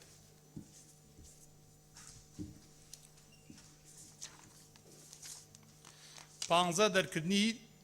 دەوریاتی بەردەوام بەناو شار و دەرەوەی شاردا هاوشێوەی پۆلیسی فریاکەوتن بە بەشداری چاودێرەکانی شارەوانی و کارمەندانی هونەری و وەزارەتە پەیوەنددارەکان بۆ چاودێری هەر زیادەڕۆیەک لەسەر زەوی گشتی. 16. هەڵاوێرکردن ئیسیسنایی کارمەندانی بەڕێوەتی زیادەڕۆیی لە هەموو وەزارەتەکان لە هەر جۆرە سیاسەتێکی دەستپێوەگرتن تەقەشوف لە ڕووی دەرماڵی تایبەت و دەرماڵی کارکردن لە کاتی سەرەڕاییدا. 17. لە کاتی نوێکردنەوەی گرێبەستی کشتتوکاڵی بۆ جوتیارەکان تەنها گرێبەستی ئەو جوتیارانە نوێ بکرێتەوە کە بە فعلی جوتیارن گرێبەستی ئەو جوتیارانە نوێ نەکرێتەوە کە زەویەکانیان فرۆشێتەوە بۆ کەسانی باخ و ڤیلای نایاساییان دروست کردووە یان بۆ کشتتوکاڵ بەکاریان ناهێنن. 18. ئەگەر جوتیارەکە لە ژیاندا نەمابوو گرێبەستەکە بناوی وەرەسەکەیەوە نوێ نەکرێتەوە عەفو پوچەڵ بکرێت بە مەرجێ وەرەسەکەی زەویەکەی بۆ وەبەرهێنانی کشتتوکاڵی بەکاربێن پەیمان بدەن لە دادنووس کە گرێبەستەکە نەفرۆشنەوە و زەویەکە تەنها بۆ مەبەستی کوشتگاڵی بکارن. 19 دیاریکردنی شوێنی گرێبەستەکان لەسەر نەخشە و نووسینی ڕوبەری زەوی و ژمارە و کەرتی زەویەکە بەڕوونی بۆ ئەوەی جوتیار نەتوانێت سوود لە یەک گرێبەست وەربگرێت لە چەند شوێن و بازرگانی پێ بکات. 20 چەند بتوانن گرێبەستی نوێ بۆ جوتیاران نەکەن تا دڵنیانە بن لەوەی ئەو کەسێک گرێبەستی بۆ ڕێک دەخرێت بە فعلی جوتیارە.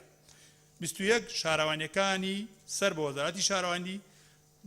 دەست بە ڕوپێوکردن و ئەژمارکردنی ئەو مڵکانە بکەن کە دەکەوێتە سنتەری شارەکان و پێش ساڵی 1970 دروست کراوە یان ڕوخێراون یان زەوی بۆش بوون و دواتر سەرۆکایەتی ئەنجومەنی وەزیران بڕیاری پێویست دەربکات بۆ تەملیکردنیان لەسەر خاوەنەکانیان وەک ئەوەی کە پێشتر کردویانە لە چەند شار و شارەچکەوی کوردستان بەڵام بەهۆی کەم دەرامەتی و یان بێ ئاگایی هەندێک لە هاوڵاتەکان وەک پێویست سوودی لێوەرنەگیرا و جێبەجێ نەکراوە لەگەڵ ڕێزی لیژنەی ئاساوار و خزمەتگوزاری شارەوانی و گەشت و گوزار و گواستنەوە و گەیاندن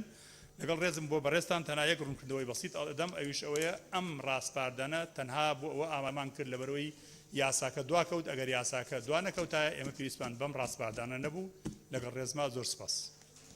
زۆر سپاس بۆ بەڕێستان بمێنەرەوە بۆ تا کاتی دەنگدان لەسەری کا قادر نوقی نظامی دەیە بەڕێز سەرۆکی پەرلەمان نامەوێت بچمە سەر گفتوگۆکردنی ئەو ڕاستپاردانە چونکە قسەی زۆر هەڵدەگری پێشتر وەک جەنابەت ئیشارەت پێدا بەڵام بەرگەی تێدایە کە پێچەوانەی قانونە بۆ نمونە لە مادەی 14 باس لەوە دەکات کە پێشمەرگە کە بۆ مەبەستە پێک دێنرێت بخرێتە ژێر فەرمانی سەرۆکی یەکەی ئیداری کە بەپێی قانونی پارێزگاکان پێشمەرگە هێزی سەربازی لە ژێر فەرمانی سەرۆکی یەکەی کارگەر ئیداری دانیە نە پارێزگار و نەخوار پارێزگاریش. بەڵێ باشە سپاس. دکتۆر شێرکۆ فەرموو دکتۆر شێرکۆ حەمامی. بەڵێ بەڕێز سەرۆکی پەرلەمانڵای من تەنها پرسیارێک بزانم ئەو بابەتەی تایە یاخود ئەمە ئەوە ئەگرێتەوە ئەو گوندانەی کە لە نزیکی شارەکانن کەوتووەتە ناو چوارچێوەی سنووری شارەوانیەکانەوە تا ئێستا تاپۆ نەکراون چ لە پارێزگای هەولێر چ لە پارێزگای دۆهۆک چ لە پارێزگای سلێمانی وە کێشەیەکی گەورەشی تایە بەشی زۆری زیادە ڕۆیش لەو شوێنانایە لەو گوندانایە کە لە دەوروبەری پارێزگاکانان مزانم ئەمە ئەوە دەگرێتەوە یان ناگرێتەوە. سپاس. باشە سپاس. بەڕێز کاک عومەر وەڵامت هەیە بۆ ئەندامانی پەرلەمان؟ بەڵێ بەڕێز سەرۆکی پەرلەمان سەبارەت بە پرسەکەی بەڕێز کاک قادر ئەوە داواکاری نوێنەری وەزارەتی ناوخۆ بوو کە لەگەڵ ئێمە کۆبوویەوە بە ئێمەی ڕاگەیان ئەگەر پێشمەرگە لەناو ئەو هێزە نەبێ بە هیچ جۆرێک ئەمان ناتوانن بڕێگری لە زیادە ڕۆیی بکەن و زۆر جار ڕۆشتون کە ڕوبەڕووی کەسێک بوونەتەوە هەویەکەی دەری هێناوە و توتی من پێشمەرگەم لە بەرەکانی جەنگم هیچ کەسێ ناتوانێت زیادە ڕۆیەکەم پێلا بەرێت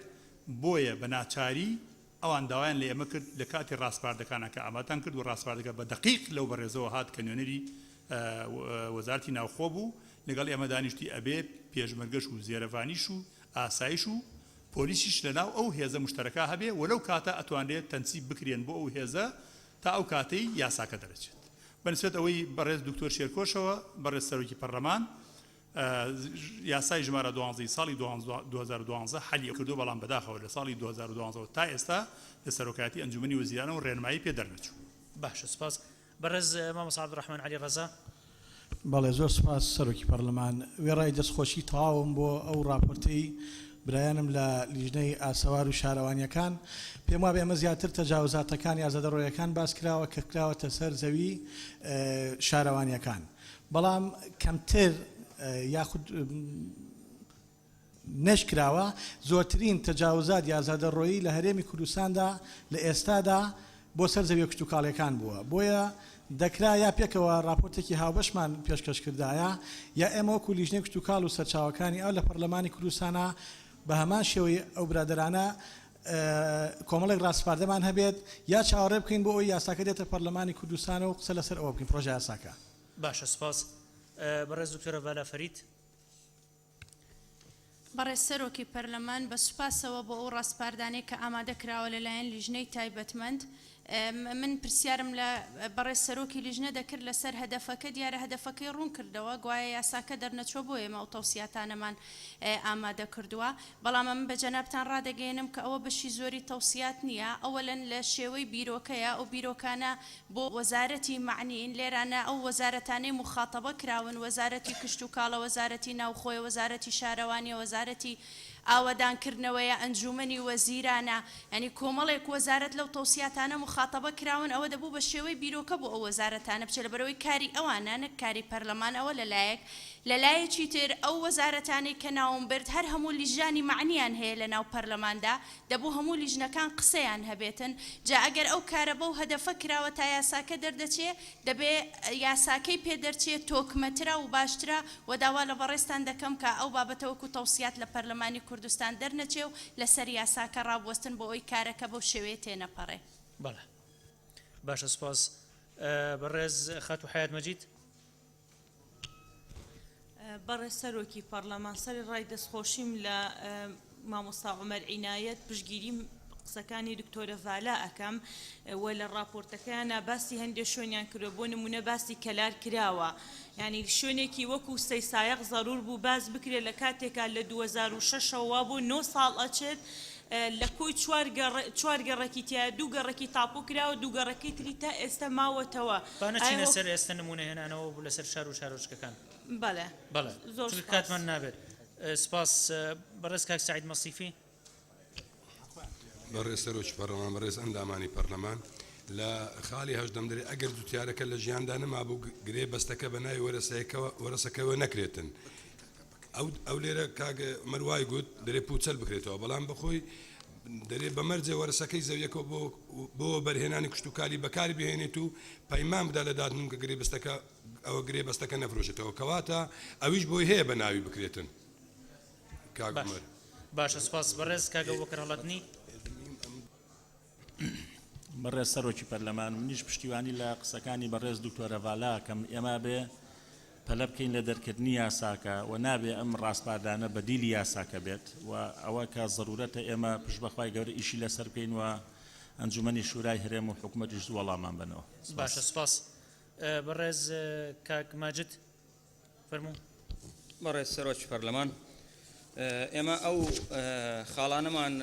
داڕشتووە تەنها بۆ ئەوەی بۆ ڕێگری بکەین لە زێدەڕۆیی یعنی بۆ ڕێکخستنی زێدەڕۆیەکان نییە معالەزەکردنەکەی نییە معالەزەکردنەکەی بە یاسایە چترە ئەوە تەنها بۆ ڕێگرتنە لە ئەنجامدانی ئەو زێدەڕۆیانە کە ئێستا لە هەموو شار و شارچکان کوردستان بۆتە دیاردەیەکی ناشرین و زۆر سپاس باشە سپاس تەڵانم ڕاستپاردانە بەدڵنیاییەوە نابێتە بەدیل بۆ یاساکە و پێویستە کات بە زووترین کات یاساکەش لەم پشووی یاسادانانە ئامادە بکرێت بۆ ئەوەی لە وەرزی داهاتووی گرێدان یاساکەش بێتەوە هۆڵی پەرلەمان و لە هۆڵی پەرلەمان دەربچێ بەڕێز کاک عومەر سەرۆکی لیژنە ئەگەر وەڵامی هەیە بۆ ئەندامانی پەرلەمان بفەرمە بەنسبەت سەرنجەکەی بەڕێز سەرۆکی پەرلەمان بچێت سەرنجەکەی بەڕێز کاک عەبدوڕەحمانەوە جەنابەت تەوسیەت کرد بۆ هەموو ئەندامانی پەرلەمان کێ تەوسیە هەیە بۆمان بێنێ مەفروض بوو بەڕێزی ئەو تەوسیە بۆ ئێمە بێنێ بەداخەوە هیچی بۆ ئێمە نێنا بەنسبەتی ئەوەی دکتۆرە ڤالاوە ئەمە وەکو کاک ماجید باسی کرد ئەمە بەدیل نییە بۆ یاساکە ئەمە ڕاستپاردەیەکە ئەینێری حکوومەت سوودی وەربگرێ لە ئەنجامی ئەو ئەزمموی ئێمە هەمانە وە ئەنجامی ئەو پەیوەندی کە لەگەڵ سەرۆک شارەوانەکان و لەگەڵ ئیدارە و لەگەڵ سەرۆک ئیدارەکەمانە ئەمە تەوسیەیە تەنها بۆ وەست بڵێ بە خەڵکی کوردستان هەوڵ بدەین لێرە بوەستن ستۆپ ئیتر زیادە ڕۆیی مەکەن تا ئەو کاتە ئەمەش بۆ بەدیلی یاساکەش نییە تکاکەم باش تێبگەن یعنی حکوومەتیش خۆی مخەیرە مسەیر نییە حکوومەت مخەیرە ئەم ڕاستپاردانەی ئێمە چی جێبەجێکە چی جێبەناوە ئەوەی بەسوودە ئەتوانێت جێبەجێکە ئەوەی قابلی جێبەجێکردن ئەتوانێت ئەوەی قابلی جێبەجێکردن ئەتوانێت جێبەجێ نکات واتە حکوومەت ئەگەر ئەمە بچێت بۆ حکوومەت هیچ زیانێ بە حکوومەت ناگەێنێ حکوومەت ئەتوانێت سوودی لێ بینێ زیان لە حکوومەت نادا سەبارەت بە ئەوەی حیات خانم من باسی کەلارم وەک نمونە هێناتەوە ئەینا داوام کردەوە بۆ هەموو شارەکانی کوردستان بە سەی سایقیشەوە بە هەڵەبجەوە بە پشدەرەوە بە ئامێدیەوە بە زاخۆوە بە هەموو شارەکانی کوردستانە تەنها وەک نمونە بۆ نمونە سامپڵێکم لابوو بۆ کەلار باسم کرد ئەوەی کاک سعیدیش کە باسکی پێم وایەوە هەڵەیەکی ئیملائیە ڕوویداوە جنابی زەبەت ئەوەی کاک سعید وتی وایە و زۆر سپاس بەڕێز دکتۆر سراج بەڕێز سەرۆکی پەرلەمان ئەو تەوسیانەی کە کرێنەوە عمر باسی کرد ڕێگری ناکاتن لە یاسایەکە بەڵکو ئێستا من تەسەوڕەکەم هاوکار بێ لە بۆ ئەو لیژنەی کە لە ئەنجومەنی وەزیران لیژنەیەکی باڵا دامەزراوە لە بۆ نەهێشتن و لابردنی تەجاوزات تەسەوڕەکەم ئەو ڕاستپاردنە لە بۆ ئەو لیژنە باڵای لە ئەنجومەنی وەزیران ئێستا کارەکە و ئیشی لەسەرکاتن تەسەوڕەکەم هاوکارێک و هەندێکی باشی بۆ ئەوانیش تەسەوڕەکەم یعنی ئەوان ئیسپادە لێ بکەن جەداواکەم بە ڕاستپاردەکان وەکو خۆی بڕوات و باش سپاس وەکو باس کرا ئەمە ڕاستپاردەیە بڕیار نییە تا حکوومەت مولزەمکە بەڵکو ڕاستپاردەیە ئەو پێشنیارش دروستە هەر بۆ لیژنە باڵاکەی بنێرین چونکە ئەو لیژنە باڵایە چ وەزارەتی پەیوەندیدارەکانی تایە ڕاستپاردەکان ئاڕاستی ئەو لیژنەیە بکەین و دواتر بە یاسا ئەوەی کە پێویستە لەو بوارەیە بە مادەی یاسایی ئیلزامی تیا ئەبێ ئەو کاتە بەوە ڕێکەخرێکۆی ئەم بابەتە بۆیە پێمان وانە ئێمە لە دەستی سەرۆکاتی پێمان وانە ئیشکالی کتابێت دووار وەکو بیرۆکە وایە وەکو بیرۆکەیە کە ئاڕاستەی لیژنە پەیوەندیدارەکانی بکەیت فەرموو دکتۆرە بالا بەڕێ سەرۆکی پەرلەمان بیرۆکەیە با بۆ وەزارەتە جۆرا و جۆرەکان بە ناوی لیژنە بیرۆکەکان ئاراستە بکرێتن بەڵام ڕاستپاردەی تێدایە ئەسڵەن بۆ خۆی پێچەوانەی چەند یاسایەکە چۆن ئەم ڕاستپاردە دەکەم کە مۆزەفی مەحروم دەکەم لە وەرگرتنی زەوی و دەیدەم بەشێکی کات دەتوانم بەشەکەی تریش کە مەحرومە زەوی بدەمێ بەڵام چۆن تەرەفێک مەحروم دەکەم یعنی هێندێک ڕاستپاردەی تێدان پێچەوانەی یاساکانی پێشخۆینە بۆیە لە شێوەی بیرۆکە دەتوانێت بیان نێرێ بەڵام وەکو ڕاستپاردە و دەنگی لەسەر بدرێتن لە پەرلەمانی کوردستان بەڕای من ئەوە هەڵی یاسایی تێدایە ناکرێت بەڵێ باشە بەڕێز کاک عومەر فەرموو بەڕێز سەرۆکی پەرلەمان ئێمە هیچ مۆزەفێکمان لەم ڕاستپاردانە مەحروم نەکردووە لە وەرگرتنی زەوی بەڵکو داوامان کردووە چۆن طبعاً کارمەندی دەوڵەت مافی وەرگرتنی زەویە بە هەمان شێوەیەش هاوڵاتێکی ئاسایی کە ئەمە قسەی ئێمەیە هاوڵاتێکی ئاساییش مافی هەبێ کارمەندی دەوڵەت موچە وەرەگرێ ژیانی مسۆگەرە کەسێک عەرەبانەیەکی پێ لە بەردەمی شێخەڵڵا خۆی ژیانی خۆی دابینەکات تەمەنی گەشتە 8 ساڵ ژنی هێناوە ئەو مافی نییە زەوی وەرگێ و شقە وەرگێ بەڵام کەسێک لە حکوومەتە کارمەندە و موچەی خۆی هەیە ئەو مافیە کەواتە ئێمە چۆن ئەو مافەمان داوە لەو کارمەندمان وەرنەگرێتەوە بەڵام داوامان کردووە بە خەڵکی ئاسایش بدرێ ئەو ماف تەنها ئەو کەس بەو کەسانە بدرێ بمبورە تەنها بەو کە بەڕێز سەرۆکی پەرلەمان تەنها بەو کەسانە بدرێ کە خانوویان نییە شوێنی نیشتەجێیان نییە ئەمە لە چیەوە بیرۆکەکە هاتووە لەوە هاتووە کە من چوومەتە یەک شارەوانی 400 پارچە زەوی لە شارەوانی ئێکس دابش کراوە لەو شارەوانەیە من 300 کەسیم دۆزیەوە لەگەڵ سەرۆک شارەکە دانیشتم 300 دەکەوتم ئەم 300 هەموو خانووی خۆیەوتی ڕاستەکەی بەڵام بە خاڵ مستحقن ئێوتم کاکە بە خاڵ مستحقە بەس خانووی خۆی هەیە وتی چارم چییە بە پێی خاڵ مستحقە بێ بیدەمێ بیرۆکەی ئەمە لەوە سەرچاوی گرتووە کە بدرێ بەو کەسانەی بە فعلی خانوویان نییە شوێنی نیشتەجێیان نییە هاوسەرگیریان کردووە وە لە ئایندەشە بدرێ بەو کەسانەی ئەگەر حکوومەت دەسەڵاتی هەبوو توانای هەبوو بدرێ بەوانی ئەگەنە 8 ساڵ و ئەگەر فەرزەن کەسێک هەر نایە ژن بێنێ کەسێک نایە شوکە تۆ چۆن مافی ئەوەی لێوەرەگریتەوە کە خانووی نەبێ و شوێنێکی ناوێت لەگەڵ باوکی دایکی بژی ینی لەوانەیە وەزعی باوکی و دایکی تێک بدا مافی خۆیەتی کە خانوویەکی نیشتەجێ هەبێ ئەمە بیرۆکەی ئەمە لەوە سەرجاوی گرتووە بە هیچ جۆرێ مافی کارمەند ئەومان وەرنەگرتووە لە کارمەند کە خاوەنی شوقە بێ بەڵام داواشمان کردووە هاوڵاتی ئاسایش مافی ئەوەی هەبێ کە وەک کارمەند شوقەی خۆی هەبێ وەکو لە هەموو ئەوروپا بە بۆ حەلی ئەم ئیشکالەتە تەمان دوو بەڕێزداوای قسەکردنیان کردو بۆ حەلی ئەم ئیشکالەتە یکەین بە دوو دەنگدانێکیان کەوەی کە دەنگ لەسەرەوە دێن وەکو ڕاستپاردە ئاڕاستی لیژنەی باڵای حکوومەت بۆ مەسەلەی زیادەڕەوی بکرێت یان نا دەنگدان لەسەر ئەماکەین و دوایی دەنگیش لەسەر ڕاستپاردەکانەکەین بەس با دکتۆرە بەهار بفەرمێت بەڕێز دکتۆرە بەهار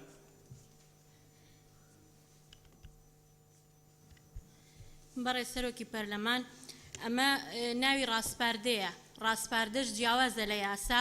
ڕاستپاردە سیفەی ئیلزامیتیان نیە بۆیە هەر کاتێ ئەگەر تعاڕوز لە نێوان ڕاستپاردە و یاسایە هەبێ بە دڵنیایی و ئەولەویەت بۆ یاسایە بۆیە ئەما گەردەنگیشی لەسەر بدرێ بشتێتە لای حکوومەتیش هیچ ڕێگرێک نییە بۆی کە ئیش بە یاسایەک بکرێکە لەگەڵ ئەمایە تعاڕوزی هەیە بۆ خۆی وایە چکە ئەمە یاسا سیفەی ئیلزامی هەیە ڕاستپاردە سیفەی ئیلزامی نییە باش سپاس بەڕێز مامۆستا غەریب بەڕێز سەرۆکی پەرلەمان سەرەتا زۆر دەستخۆشیەکەم لە کاک عومەر و داواکەم لە ئەندامانی پەرلەمان پشتیوانێکی زۆری لێ بکەین لەو بیرۆکانە و لەو تەرحانی کە هەیەی بۆ چاسەری زیادەڕەوی پاشان من ئەپرسم ئەنجومەنی وەزیران ئەو لیژنە باڵای کە دروستی کردووە بۆ وەڵامێکی پەرلەمان بە پرۆژە یاسایە یا بۆ چوونیان هەرچیە بە خێرایی نادەنەوە بە پەرلەمانەوە کاتێکی زۆر تێپەڕی کوردستانی ئێمە وەکو وەکو شوێنێکی لێ هاتوو کە ئاگری تێچوو بێ ئەم ئاگرا بێ بە خێرایی بکوژێتەوە بەڕاستی زیادە ڕەوی بۆ بە ئاگرێ هەڕەشە لەم کوردستانی ئێمانکە ئێمە لە لیژنەی کشت و کاڵ جیا لە هەموو لیژنەکانی تر زیاتر دەرکی پێەکەین ئەوەندە سکاڵا دێتە ئەو لیژنە ئێمە لەسەر کێشەی زەوی زار نەک هەر کێشەی زەوی کشت و کاڵی بەڵکو ناو بەردەڵان و لە وەرگا و شوێنەکانی ترداگیرەکرێ و شەڕە لەسەری لەبەرەوە داوا ئەەکەم سەرۆکایەتی پەرلەمان نووسراوی ئاراسی ئەنجومەنی وەزیران کە بۆی بە زووی وەڵاممان بدەن باش ئەوە ژەر قویوە بەشێکە لە ڕاستپاردەکان بەس با خاتو ئامینە زیکریش قسە بکە فەرموو برای سروکی پارلمان پیشگیری آخرین دکترا بهارید کم طبعا راسپارده هیچ صفت که الزامی نه و کمال خالد گلگت ایجابی در راسپاردن لجنه یا شهروانی داهین یعنی پارلمان هیچ ضرر کنه که اگر من راسپارده بو حکومت بنری حکومت جد استفاده شوان بچون و بیروکت حوالت پارلمانتار و اگری بهنده کو اگر یاسای جد در بخیر مانع هندنی نکو یاسا بهتر در خسنج برنده پیشگیری وان راسپارده باشە سپاس کاک فەرات سەنگاوی بەڵێ بەڕێز سەرۆک ئەندامانی پەرلەمان منیش هەمووتان دژی زیادەڕۆییم بەڵام زیادەڕۆیی بابەتێک کە تێگەیشتنی زۆرتری ئەوێ ئێستا ئێمە لە کوردستان زیادەڕۆییمان هەیە بەڵام ئەوەندە ئەرزمان هەیە بۆ گەنموجۆ ئەوەندە ئەرزیشمان هەیە بۆ بەنداو دروستکردن ئەگەر لە 150 ئەرزی کوردستان بخرێتە ژێر بەنداوە بخرێتە ژێر باغ دروستکردن هێشتا گەلی کوردستان هیچ زەرێکی نەکردووە ئێستا لە وەرگەی سەرداخراو هەیە لە 500 متری مربع ئەتوانی بای 50 دۆنم بەرهەم بهێنی بۆ کشت و کاڵ و بۆ ئەوانە بە پێچەوانەوە مەڕووبزنەکانی کوردستان کە بەر ئەدرێ بۆ ئەو دەشت و دەرانە ئەو دەشت و دەرانە وێران ئەکاو زیانی زۆر زۆرترە بۆیە زیادەڕۆیی پێویستی بە چوونەوە و بیرکردنەوەی زیاتر هەیە باشە سپاس بەڕێز دکتۆر فرسەت فەرموو بەڕێز سەرۆکی پەرلەمان حەلێکی وەسەطی ئەو ڕاستپاردانەی ئێمە لیژنەی شارەوانی و ناوەکەی درێژە بەس ئەگەر قبولت بی لیژنەی شارەوانی ڕات بسپێرین ئەو ڕاستپاردانەی دەنگی لەسەر دەین تەبیعی ئەو ڕاستپاردانەی پەیوەستن بە تەجاوزات بۆ نمونە پێکهێنانی هێزێک مەسەلەی ئەوانە فعلا پەیوەستن بە تەجاوزات و ئەو کۆبوونەوەی کە کردمە ئەمما ئەوەی تر کە پەیوەستە بە چارەسەرکردنی مەسەلەی کرێچێتی و پەیوەستە بە مەسەلەی ڕاگررتنی زەوی و ئەوانە مەسەلەی کترە بە ئەوانە نا بەس دەنگ لەسەر بدەین بە تەحدید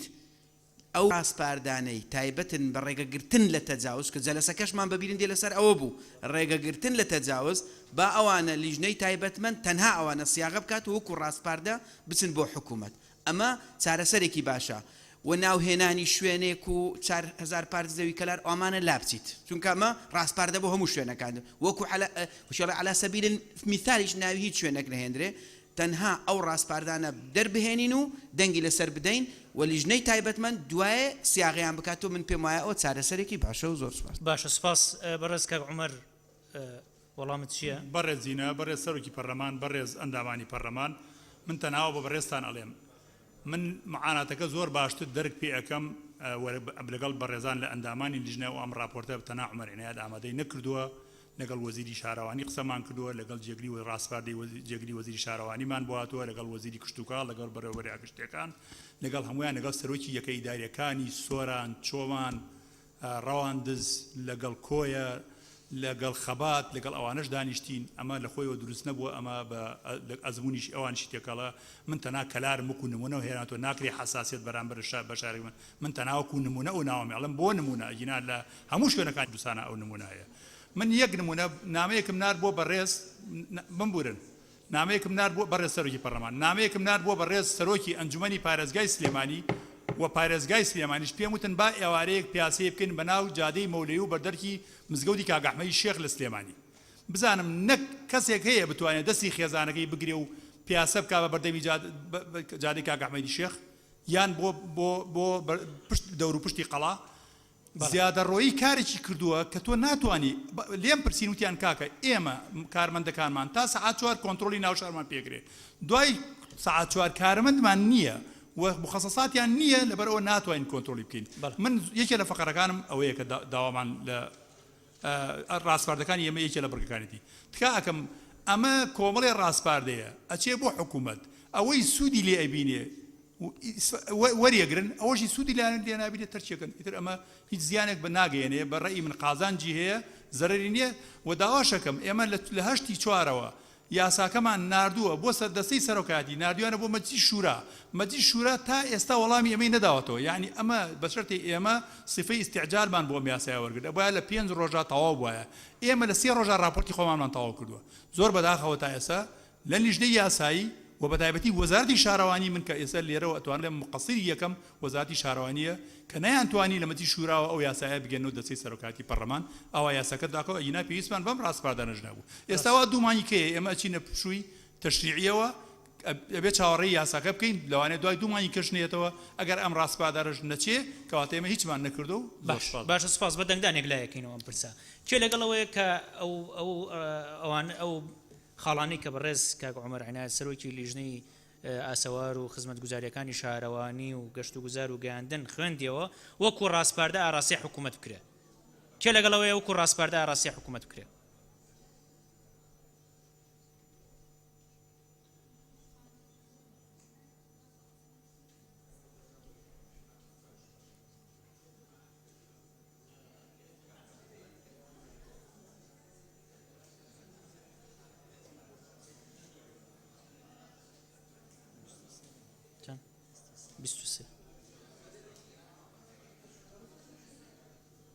پەنجاو دوو کەس لەگەڵێتی کێ دژێتی؟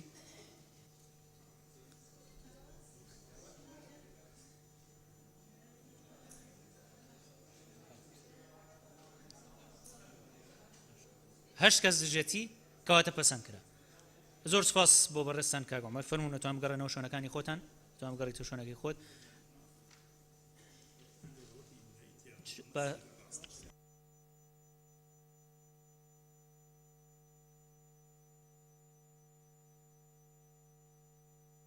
بەڕێزان لە ماوەی ڕابردوو دوو بیرۆکەمان هەبوو چی تاو وتم ئەمانەی کە خەلایەوە وەکو ڕاست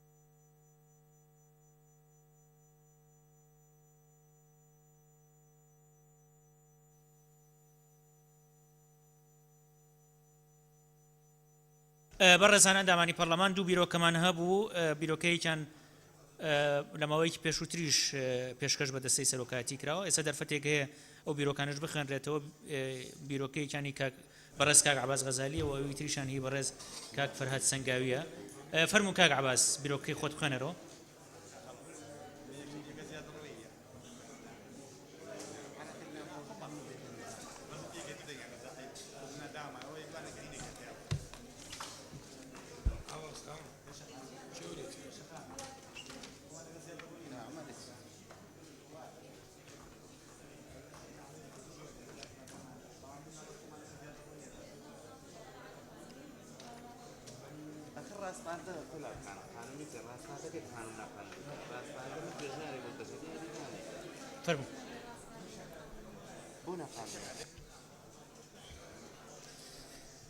بەڕێز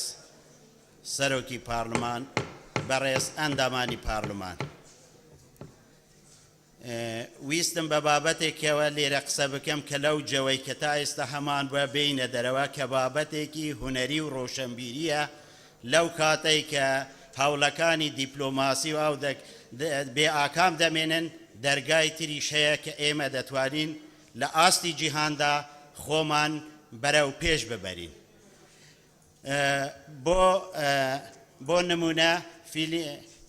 بۆ نمونە فیلمی بیرەوەریەکانی سەربەرد لە دەرهێنانی برای بەڕێزمان کوڕە پێشمەرگەیە کاک شەوکەت ئەمین لە بەرهەمی بەڕێوەبەرایەتی دهۆک کە لە 2 ساڵی پێش بەرهەم هاتووەتانی لە ئاستی جیهاندا چەند سەرکەوتنی هونەری بۆ کورد بەدەست بهێنێ و ئاخرین دەستکەوتیشی لە ئاسیا پاسافیک بوو کە لە ناو 72 وڵات لە ناو 2400 فیلم توانی جایزەی یونسکۆ وەربگرێتن کە ئەمە بەخۆی شتێکی گرنگ و بایەخدار بوو کە کورد خاوەنی کەلتور و فەرهەنگی خۆیەتی لە ڕۆژی 10/6 2015 لە یادی 70 ساڵەی یۆنسکۆ لە بارەگای سەرەکی لە پاریس ئێمەش وەکو ستافی فیلم بەشداریمان کرد لە یادی حەفتاسە بۆ پاراستنی کەلتور و فەرهەنگی کوردی کە جێگای خۆی بوو بە پێشوازیەکی گەرمەوە لەلایەن سەرۆکایەتی یونسکۆوە پێشوازیان لێیان کردین و گوتوێژمان لەگەڵ کردن و باسی شەڕی داعش و تێکدانی فەرهەنگ و کەلتور و تەمەدن و پێکەوە ژیانی ئەدیانی کوردستان باسمان کرد کە ئەمە خۆی بایەخێکی تایبەتی هەبوو. لە ڕاستیدا سەرۆکی یونسکۆ کە بە خێرهاتنی ئێمەی کرد لەسەر نقطەیەک هەڵوەستا لەو کاتەیدا گوتی کوردستان کە هەرێمێکی سربەخۆیە ئەندام پارلۆمانیشیان هەیە کە بوار بەڕێوەبەری بەرهەمە کە ئەوە بووە بۆ جێی بایەخ و ڕێگایان بە ئێمەشدا لە تریبۆنی یونسکۆوە وتاری خۆمان هەبێ لەسەر کەلتور و فەرهەنگ و زمان و پاراستنی کوردی و بەرگری کورد لە شەڕی ترۆریستان و داعش و تێکدانی شاری نەمرود و بەرگری کورد لە کۆبانێ تاجە لەولا کە هەمووی بەجێی بایەخی سەرەکی میدیایەکانی جیهان لە ڤیدیۆ لە میدیاکان لە VOA و ئەوروپا و ئەبوو ئەم هەواڵەش لە سایتی یونسکۆ زیاتر لە 100 میدیای جیهانی بەراوکرا جا هەر بۆیە پێشنیار دەکەم لە سەرۆکاتی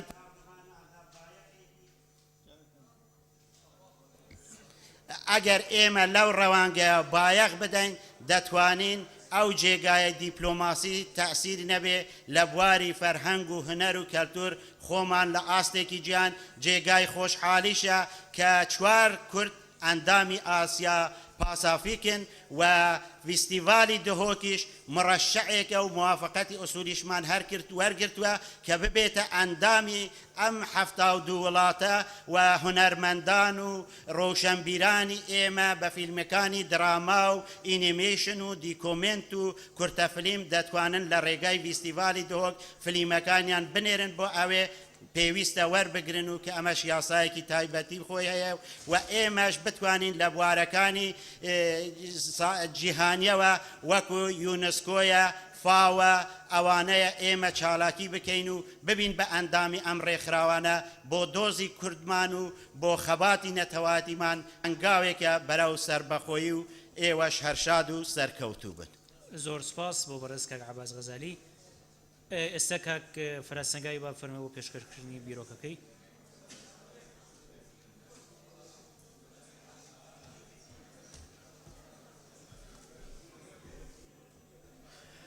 ئەم کاتتان شاد من زۆر سوپاسی بەڕێز سەرۆکی پەرلەمان بەڕێز جێگری سەرۆکی پەرلەمان بەڕێز سکرتێری پەرلەمانەکەم و زۆر سوپاسی یەک بە یەکتانەکەم هەمووتان سەلمانتان ئێوە تووتیتارنین پەرلەمانتارن. بەڕێزان دەوڵەتی کوردی دەوڵەتی کوردستان مافی هەر کەسێکە لە وڵاتە کە باسی بکە یا کاری بۆ بکە ئەوە کارێکی دروستە بەڵام باشترین باسکردن ئەوەیە لە زەمان و زەمینی خۆیدا باسی بکە و باشترین باسکردن ئەوەیە کە پایەکانی دەوڵەتی کوردستان ئامادە بێ سازی بکە لەبەرەوە ئێمە ژمارەیەک لە ئەندامانی پەرلەمان بواژۆی خۆیان هەنگاوەکانی زەمینە سازی بۆ دەوڵەتی کوردستان بخرێتە بەرنامەی کارەوە 100 واژۆشمان بۆ کۆ کردوتەوە کە لە فەراسەنگاویەوە دەست پێکا بۆ زانە عەبدوڕەحمان جێگەی خۆیەتی بڵین کە هەر سێ سەرۆکایەتی پەرلەمانی ژواژۆکانی خۆیان لە ناودا داناوە ئەمە جێگای سەرکەوتنێکی زۆرە بۆ گەلەکەمان. ئێمە بە پشتبەستن بە پەیڕەوی ناوخۆی پەرلەمانی کوردستان مادە 54 بڕگەی 2 خاڵی 4 هەروەها مادە 54 بڕگەی 2 خاڵی 2 سەبارەت بە پرسی زەمینە دروستکردنی دەوڵەتی کوردستان لە ڕێگەی ئەم بیرۆکەیەوە واژۆی ژمارەی یاسایی ئەندامانی پەرلەمان دەخینە بەردەستی پەرلەمانی کوردستان بۆ ئەوەی لەگەڵ حکوومەت و لایەنەکانی پەیوەنددار گفتوگۆی ڕاشکا و گرنگ لە دانیشتنی پەرلەمانی کوردستاندا ئەنجام بدرێت. ئەم خاڵانەی لەم بیرۆکەدا پێشکەشتانی دەکەین وەک بنەمای گفتوگۆ بچەسپێت و بکرێتە نەخشە ڕێگای دۆزینەوەی ڕێگای خێرا دروستەکە بۆ دروستکردنی دەوڵەتی کوردستان و پەرلەمان و حکوومەتی هەرێمی کوردستان هەنگاوەکانیانی بخێنە سەر ئەم نەخشە ڕێگایە چونکە پەرلەمان تاکە جێگای شەرعی نەتەوەی کورد و کوردستانە بەنار ڕاستەوخۆ بۆ پارچەکانی تری کوردستانیش چونکە ئێمە کوردین ئەوانیش کوردن ئەبێ ئەوەش بڵێم لە کوردستان تەنها کورد نییە نەتەوە بەڕێز و دێرین و خۆشەویستەکانی کلد و ئاشور و سریان و تورکمان و هەندێکی عەرەبیش لە کوردستان هەن کوردستان دەبێت بێتە مۆزاییکە بەناوبانگەکەی ڕۆژهەڵاتی ناوەڕاست من گومانم نییە کوردستان لە داهاتوودا دەبێتە دەوڵەتێکی گەورە وەکو ئەمریکای ڕۆڵاتی ناوەڕاست هەر چوار پارچەکەی کوردستانیش یەک ئەگرنەوە هەر چوار داگیرکەرەکەی کوردستانیش ئەڕوخێن لەم ناوچەیە چونکە گەشەکردنی ژیان وایە سپاستانەکەم لە کاتی هەڵکردنی ئاڵای کوردستان لە کۆماری مەهاباد عوسمان دانش لە سلێمانیەوە چوو بوو بۆ ئەوێ لە کاتی هەڵکردنی ئاڵاکە عوسمان دانش لەسەر خانوویە کەوتە خوارەوە و بورایەوە کاتێککە هەڵیان گرتەوە و قسەیان لەگەڵا کردوتیان بۆ بورایتەوە وتی خۆشی ئاڵاکە چەند خۆش بوو لەو کاتا بیرم لەوە کردەوە کەی ئاڵاکەمان ئەڕوخێنن بۆیە قازی محەممەدی نەمریش ڕێگەی ڕزگاربوون و دەربازبوونی هەبوو چوون پێیان و دووتیان کۆمار ئەڕوخێ و دەرباز بەوتی من دەرباز نابم لە ئاڵا هەڵکردن و خۆشی لەگەڵ گەلەکەما بووم ئێستاش ئەگەر ئێرانیەکان بێن و من بکوژن ڕقی خۆیان بە من بڕێژن کەمتر خەڵکە کوژرێ لە مەهابات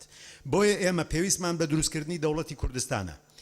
لە شاخەوە لە مانگی حوتی ساڵی هەشتاوسێەوە ئێمە دروشمی ڕادیۆکەمان گۆڕی لە دەنگی شۆڕشی عێراقەوە بۆ مافی چارەی خۆنووسین هاتین لە ڕاپەڕینا گەیشتینە فیدراڵی ئێستاش پێویستمان بە کۆنفیدراڵی و دەوڵەتی سربەخۆیە هەموو دەوڵەتەکانی دنیا لە یەکگرتنی ویست و پێویستی ناوەکی و دەرەکی دروست بوون بۆ کوردستانیش ئەمە ڕاستە ئێستا ئێمە خاک دانیشتوان ئیدارە بە هەر سێ سەرۆکایەتێکەوە ئامادەیە کە ئەمەش نیوە دەوڵەتێکە بەڵام ڕیفۆرمی زۆری دەوێت چی پێویستە لە ناوخۆ و لە دەرخۆ بکرێ لە ناوخۆدا یەک پەروەردە بە گشتی و پەروەردەی خەڵک بەرەو مافەکانی خۆی و دەوڵەتیش یەک لەو مافانە دوو کشت و کاڵ و بەنداو کە خۆراکی ئەم نەتەوەیە بەبێ کشت و کاڵ و بەنداو هیچ ناکرێ ڕێگاوبان و گەیاندن و پیشەسازی سێ دژایەتی گەندەڵی و سیستماتیککردنی ئیدارە چوار یەکخستن و نوێکردنەوەی هێزی پێشمەرگە لە سوپای کوردستاندا پێنج نەهێشتنی بێکاری ئینتیمای نەتەوەی و نیشتیمانی شش حیزب و حکوومەت بە بیری دەوڵەت و ئیدارە کار بکەن نەک پێک هاتە کۆنەکان حوت ناوچە داگیرکراوەکانی کوردستان مەندەلی تا تەلەعفەر خاکی پیرۆزی کوردستانە و مافی هیچ حیزب و سەرکردە و کەسێک نییە بتوانێت سازشی لەسەر بکە دەرەکی و دەرخۆ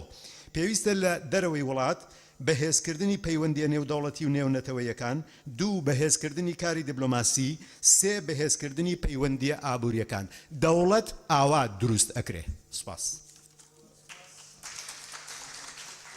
زۆر سپاس بۆ بەڕێز کاک فەراسەنگاوی بەڕێزان ئێستا چینە سەر بەرگەی سێم لە بەرنامەی کار کە بریتە لە گفتوگۆکردن لەسەر هێرشەکانی ئەم دوایی ڕێکخراوی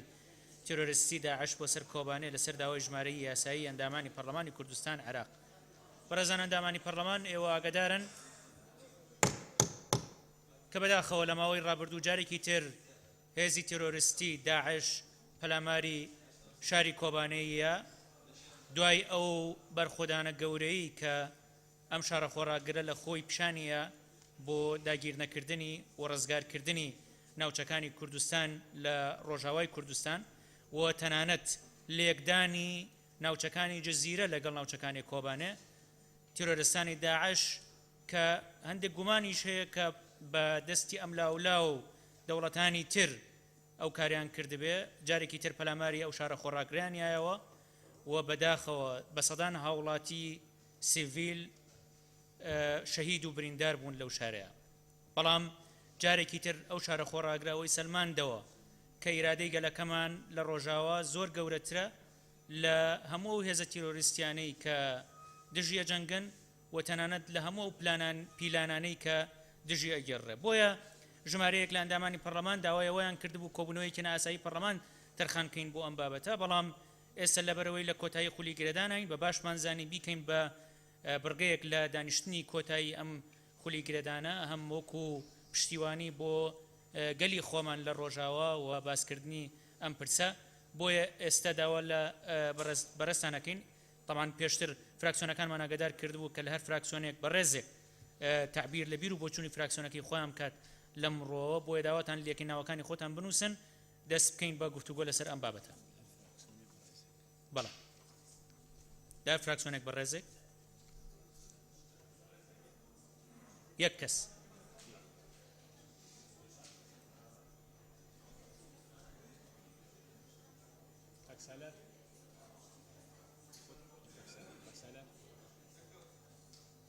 نقطەی نظامی کاک برزوو بەڕێ سەرۆکی پەرلەمان مادەم گفتوگۆ لەسەر ئەو یاسایە پێش و دواخرا ئێستا پەرلەمان کاتی زیاتری هەیە و بە تەبعەتی حالیش کات دیاری کراوە یعنی ئەگەر 3 دقەکە بێ بە هەموو فراکسیۆنەکان باوەڕ ناکەم 6 حوتێ قسە بکەن هەیە سەردانی کۆبانەیە کردووە حەز دەکا قسە بکە پێشنازی من بۆ جەنابتان ئەوەیە تۆ زەمرونەت بنوێنن لەوەیان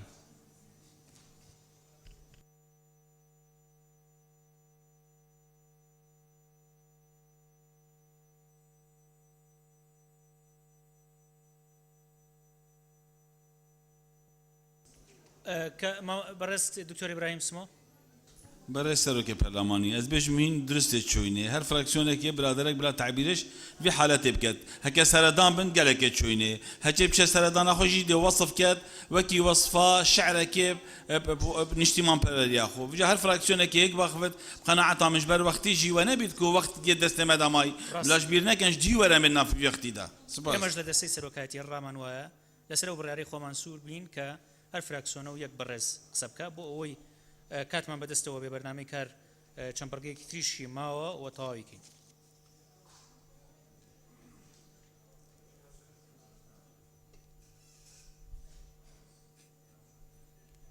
کاک عومەر ئێستا تۆ قسەت کرد لەبەرەوە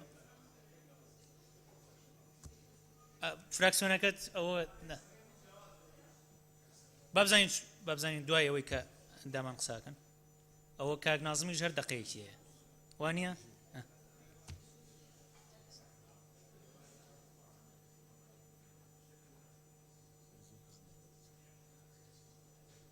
ئەوە کاک محمود دەستی بەرز کردوەوە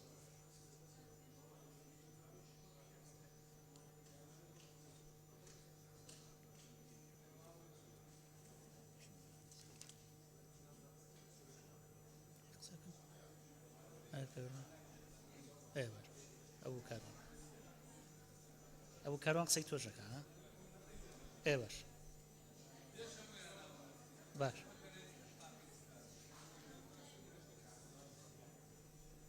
تورکمانەکانیش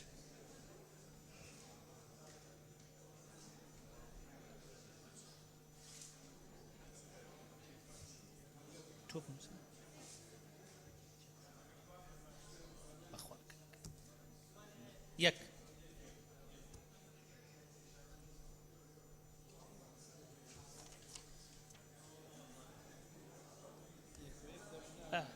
یەک باش ئێستا یەک لاتان کردەوەیەوە کاک دلێر پێشنیارەکەی کاک سالارە ئەوەی بووە نووسرێت کە لە سەرەتاوە ئەو واژۆی لەسەر و بابەتەکەوە کرد باش بەڕێز کاک دلێر ماوەتی فەرموو بەڕێز جەنابی سەرۆکی پەرلەمان ئەندامانی پەرلەمان سەرەتا سڵاو بۆ کۆبانیەکان سەری ڕێز بۆ شەهیدان دادەنوێنین پێیان دەڵێن خوێنتان بەزایە ناڕوات شەهیدان و ناڵە بێنازە پارچە پارچەکراوەکانی کۆبانێ دەرکەوت کۆمەلگای نێودەوڵەتی چەند کەم تەرخەمە لە ئاست خوێنی بە ناحەق ڕژاوتان لە دوای ئەو هەموو کارەساتە نامرۆڤانەیەی داعش دەرکەوت کۆمەلگای نێودەوڵەتی شەرەفی چەندە کۆبانێ ئێستا هاوشێوەی ستالینگرادە کە سمبولی خۆڕاگری بۆ لە مێژوودا کۆبانێش مێژووی ئیرادە و نەبەردی و تەسلیم نەبوونی دووبارە کردەوە سەرڕای هاوکاری و گەلە کۆمەچەی هەندێک وڵات و بۆ پشتیوانی داعش بە ئاشکرا و نهێنی ئەمە گەمەی سەدەی 21ەکە کە ئێستا بە ناوی جیاجیاوە تیرۆریست دروست دەکرێت و چەکی تیرۆریستیش کورد و پێکاتەکانی ئەم ناوچە خێر لە خۆ نەدیوە دەسووتێنێ ئێستا کۆبانێ و باشووری کوردستان سەنتەری تەرکیزی جیهان پێشوو شەرەوانان و پێشمەرگا لە چاوی نێودەوڵەتیەوە کە هێزێکی ناڕێکخراو بووە گۆڕاوە بۆ هێزێکی نظامی و شەڕکەر و بەتوانا و مرۆڤ دۆست پێشمەرگەی ئێستا تەنها سنووری هەرێم ناپارێزێ بە تەنها ناوچەکانی دەرەوەی هەرێمی ڕزگار کردووە و ئارامی پێبەخشیون پێشمەرگە و شەرەوانان وەک هێزێکی دڵسۆز ناوی دێت کە دەتوانێت پاشەکشە بە داعش بکات و تێکی بشتێنێ ئەم هێزە شەڕ بۆ داگیرکەران ناکات شەڕی پاراستنی خاچی کوردستان و گەلی کوردستان دەکات شەرڤانانی کۆبانێ و حۆریەکانی کۆبانێ و پێشمەرگە قارەمانەکان لەم شەڕەدا 4 پەیامیان داوە. یەکەم بە داعشان وتووە هەتا ئێمە لێرە بین ئێوە هیچ نین. دووەم بە وڵاترانی دراوسیان وتووە نزیکەی 100 ساڵە ئێمە دەچەوسێنەوە و داگیرتان کردوین، لە هاوڵاتی بوون بێبەشتان کردوین، دەبێ بزانن پیاوان و ژنانی ئێمە چێن. بۆیە زەرورە عەقڵەتی خۆتان بگۆڕن. سەرڕای ئەو هەموو نەهامە تێژ لەژێر دەستی ئێوەدا دەرکەوتووە لە دۆستایەتی ئێمە زەرەر ناکەن. سێم بە جیهانیان گوتووە کورد حەزی لە ئاشتی و پێکەوە ژیانە. پێکاتەکان لەگەڵ کووردا بە سەربەرزی دەژین. ئاوارەکان لە کوردستان دەپارێزرێن. لەلایەکی تریشەوە لە خۆبەڕێوەبردندا تا ڕادەیەکی باش سەرکەوتون و خزمەتگوزاریان پێشکەش کردووە. پایەکانی دیموکراسی بەهێز دەکەن. جگەل لەوەی پێشوو کە ژنێک لە ئەوروپا دەکوژرا گومان لە کوردەکان دەکرا، بەڵام خۆڕاگری پێشمەرگە و شەڕەڤانانی کۆبانێ ڕوویەکی تری ژنانی کوردیان دەرخست. ئێستا ژنانی جیهان بۆ شەرەڤانانی ژنانی کۆبانێ دەنووسن، ئێوە شکۆی شکاوی هەموو ژنانی دنیاتان باڵا کردەوە. قەرزدارتانین و ناتوانین ئەم قەرزەتان بدەینەوە.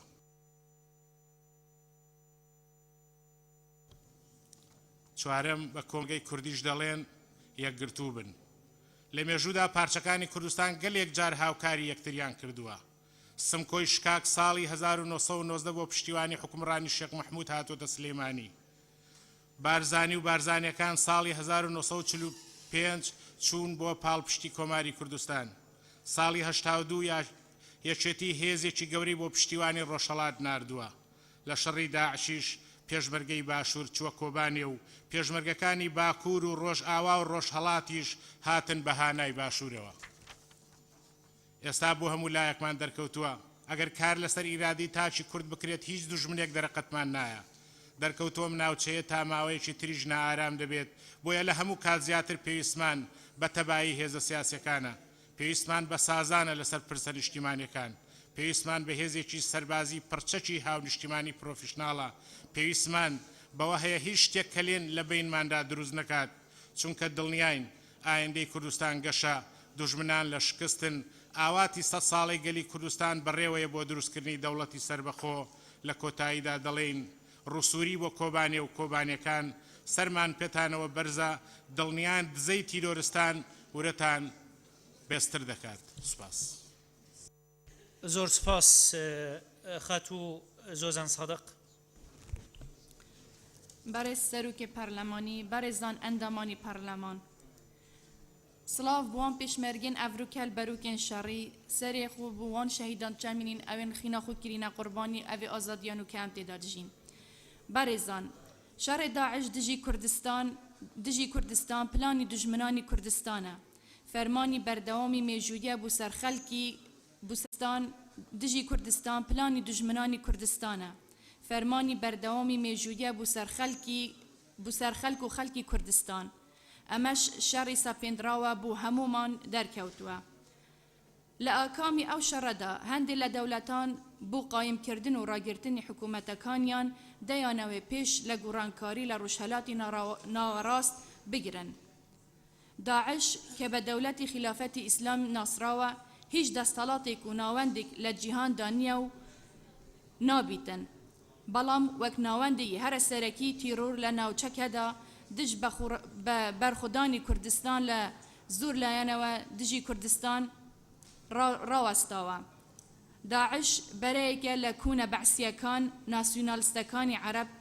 سلفیکانی جورا و جور که لسرانسری جیهان دا لانگیرانی هیا و تندراون و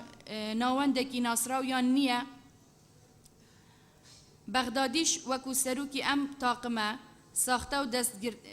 دست کردی ولاتانه و للاین زور دولت و هاوکاری دکرید. بلام همو روداوکان او دسلمینید که حکمی میجویه و امجارش دجمنانی آزادی لبرانبر وره و پیروزی خوراگیری کردستان ده بزنو سرناکون. ازمونی سیاسی باشوری کردستان و خوراگیری و سرکوتنکانی هزی پیشمرگی کردستان لشنگال حتی خانقین و تا دگات سرکوتنی کوبانه و گرسپی بویت مایه کاریگری زیاتری پیگی کرد لناو ولاتان و لسرای گشتی و روش آواش. و همو ئەم سەرکەوتن گۆڕانکاریە و پێشڤەچوونانەی لە ئەنجامی قارەمانێتی پێشمەرگە و شەهیدانی سەربلندن کوردستان لە هەر چاربەشی کوردستانەوە لە هەموو کاتدا دەبێت بە سوپاس و پێزانینەوە ئاگایی و چالاکیەکانی کوردستانیان لە دەرەوەی کوردستان و ڕەوەندی کوردی بە تایبەت بەرز بنرخینین. ئێمە ئەم دووخە بە گرنگ دەبینین. ڕۆژهەلاتی ناوەڕاست ڕوبەڕووی کۆمەڵێک گۆڕانکاری بووتەوە. پێویستە هەموو گەلانی ئاشتیخواست یەکڕێزی و خاوەن بەرنامەی هاوبەش بن بۆ پشتیوانی گەلی کورد. بەرامبەر فاشیزمی چەتەکانی داعش و بۆ ئازادی و پشتیوانی گەلەکەمان.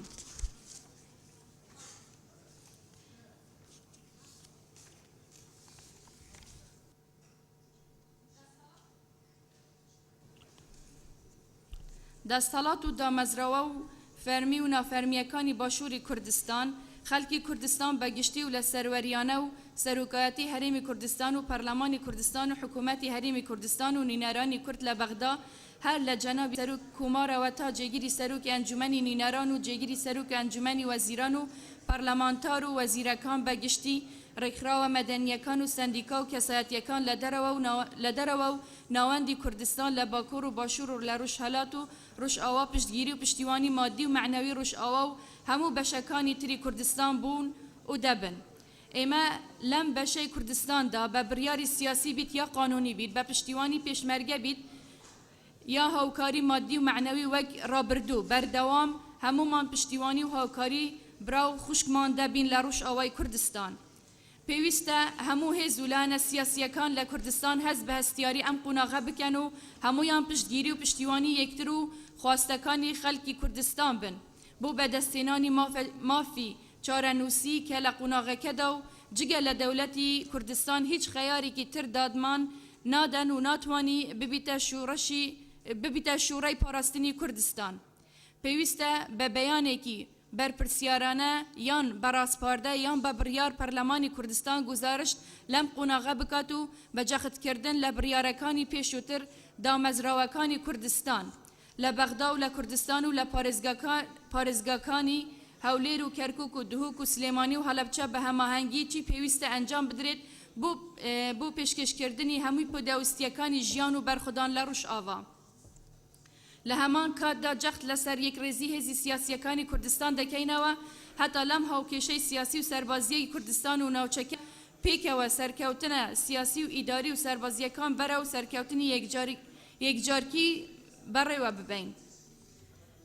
لە دوای کات کوشتن و هاوکات لەگەل هەرەشە و کوڕەشەی سوپای دیجلە بوو سەر حکوومەتی هەرێم و بڕینی موچەی کارمەندان و فەرمانبەرانی هەرێم و کەرکوک و ناوچەکانی تر لەلایەن مالکیەوە دواتر درێژی پێدانی چارەسەری ڕیفراندومە بۆ پێکهێنانی دەوڵەتی کوردی. ئێمە پشتگیری ڕۆژئاواین بۆ خاک و خەڵک و هەموو هێزە سیاسیەکانەوە داوا دەکەین دوور لەلایەن و لەلایەنگیری هێزی و لایەنە سیاسیەکان پشتگیری ڕاستەقینەی ڕۆژئاوا بن و حکومڕانی کوردستانیش هەموو هاوکاریە مادی و معنەویەکان بۆ پاراستنی ڕۆژئاوا بەردەوام بکات. بەڕێزان، هوکارەکانی سەرکەوتنمان لەم خاڵانەی خۆرەوە دیار دەکەون. یەک ڕێزی و تەبایی، دوو پشتگیری کۆمەلگای نێو دەوڵەتی، سێ قارەمانێتی پێشمەرگە و گەرەی،